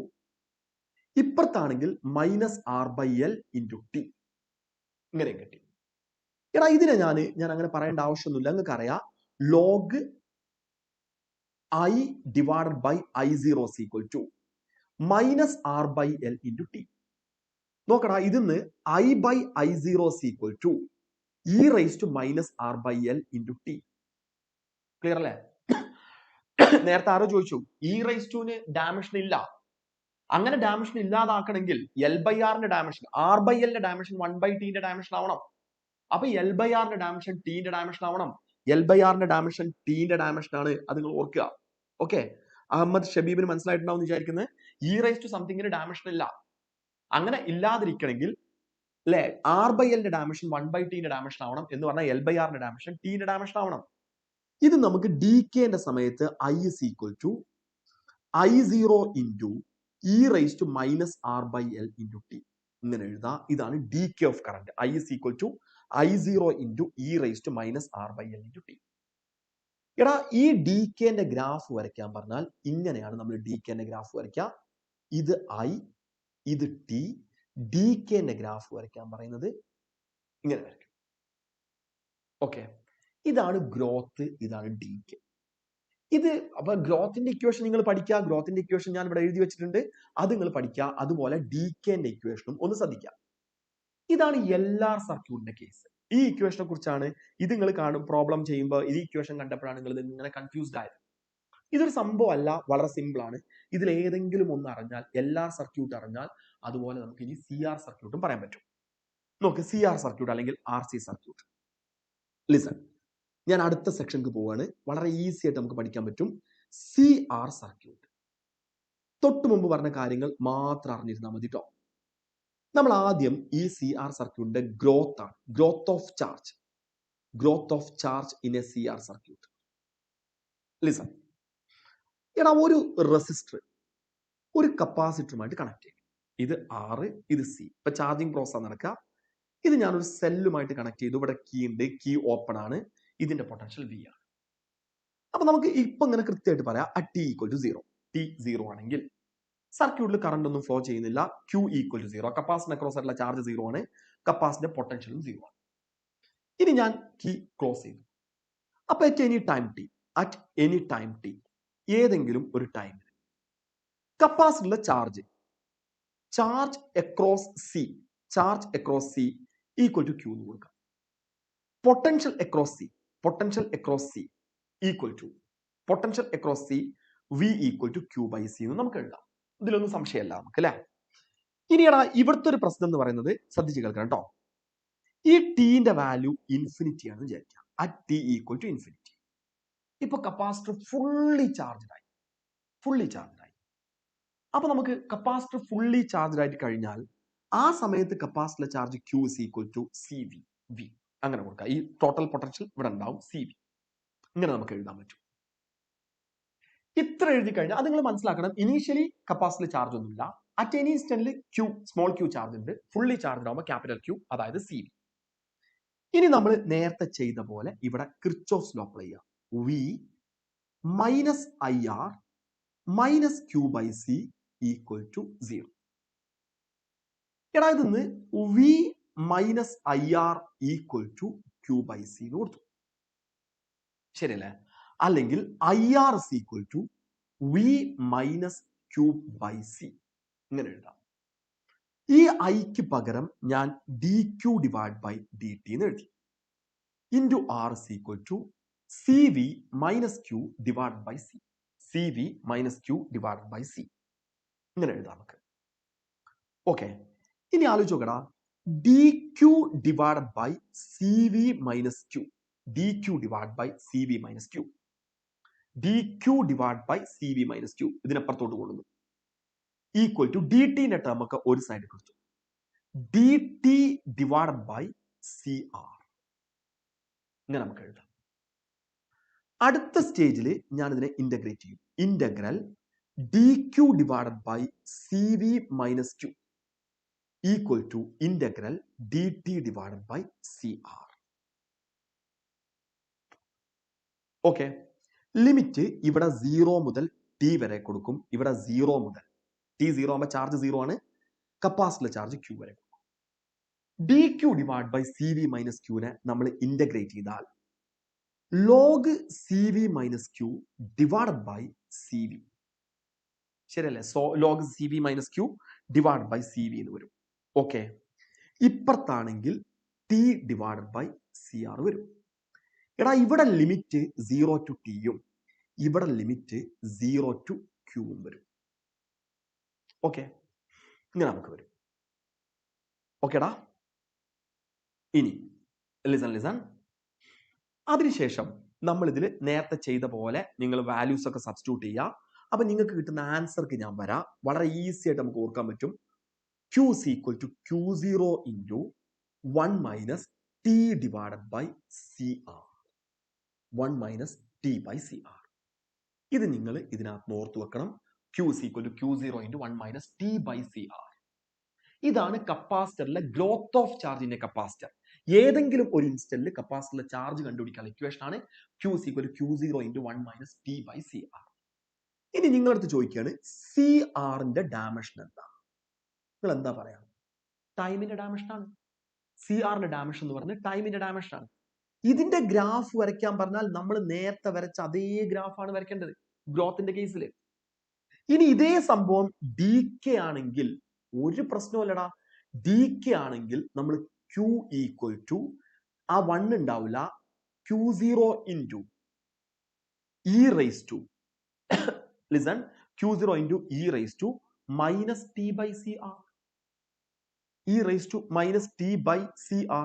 ഇതാണ് ഗ്രോത്തിന്റെ സമയത്ത് അല്ലെങ്കിൽ ഡികെന്റെ സമയത്ത് നമ്മൾ കൊടുക്കുന്ന ഇക്വേഷൻ. ഓക്കെ, അപ്പോ Q0 into E raised to minus T by CR. ഇവിടുന്ന് നിങ്ങൾ ഓർക്കേണ്ട ഒരു കാര്യം, ഈ ഇക്വേഷനുകൾ പഠിക്കുക. ഒപ്പം നിങ്ങൾ ഓർക്കേണ്ട കാര്യം CRന്റെ ഡയമെൻഷൻ, R/Lന്റെ ഡയമെൻഷൻ, ഇതൊക്കെ Tന്റെ ഡയമെൻഷന് ഈക്വൽ ആണെന്നുള്ളത് ഓർത്തു വെക്കാം. ഇതായിരുന്നു നിങ്ങൾ ഈ സെക്ഷനിൽ എൻ്റെ അടുത്ത് പറഞ്ഞിരുന്ന ഒരു കാര്യം. ജസ്റ്റ് അതിങ്ങനെ പറഞ്ഞപ്പോൾ ഞാൻ ജസ്റ്റ് നിങ്ങൾക്ക് പറഞ്ഞു തന്നത് മാത്രം. ഇത്ര കാര്യങ്ങളാണ് നമുക്കിതിൽ ഡിസ്കസ് ചെയ്യാനുള്ളത് ഈ ഒരു സെക്ഷനിൽ. അപ്പൊ നമ്മൾ കുറെ വെറൈറ്റി ക്വസ്റ്റ്യൻസ് ആണ് ഇതിനകത്ത് എടുത്ത് ചെയ്തത്. ഇനി നിങ്ങൾ ചെയ്യേണ്ടതിൽ കുറെ ക്വസ്റ്റ്യൻസ് ഞങ്ങൾക്ക് ചെയ്യാനും വേണ്ടിയിട്ടുണ്ട്. കുറെ അല്ല, കുറച്ച് ക്വസ്റ്റ്യൻസ് ഇട്ടിട്ടുണ്ട്. അതൊക്കെ ഭയങ്കര ട്വിസ്റ്റിംഗ് ആയിട്ടുള്ള ക്വസ്റ്റ്യൻസ് ആണ്. നിങ്ങളത് ചെയ്തു നോക്കുക. എന്നിട്ട് അടുത്ത ദിവസം നമ്മൾ വരുമ്പോൾ എന്തെങ്കിലുമൊക്കെ കിട്ടിയിട്ടില്ലെങ്കിൽ അതൊന്ന് ചോദിക്കും ചെയ്യാം കേട്ടോ. Okay okay okay okay okay അപ്പൊ തൽക്കാലം നമുക്ക് അവസാനിപ്പിക്കാം. ഓക്കേടാ, താങ്ക് യു.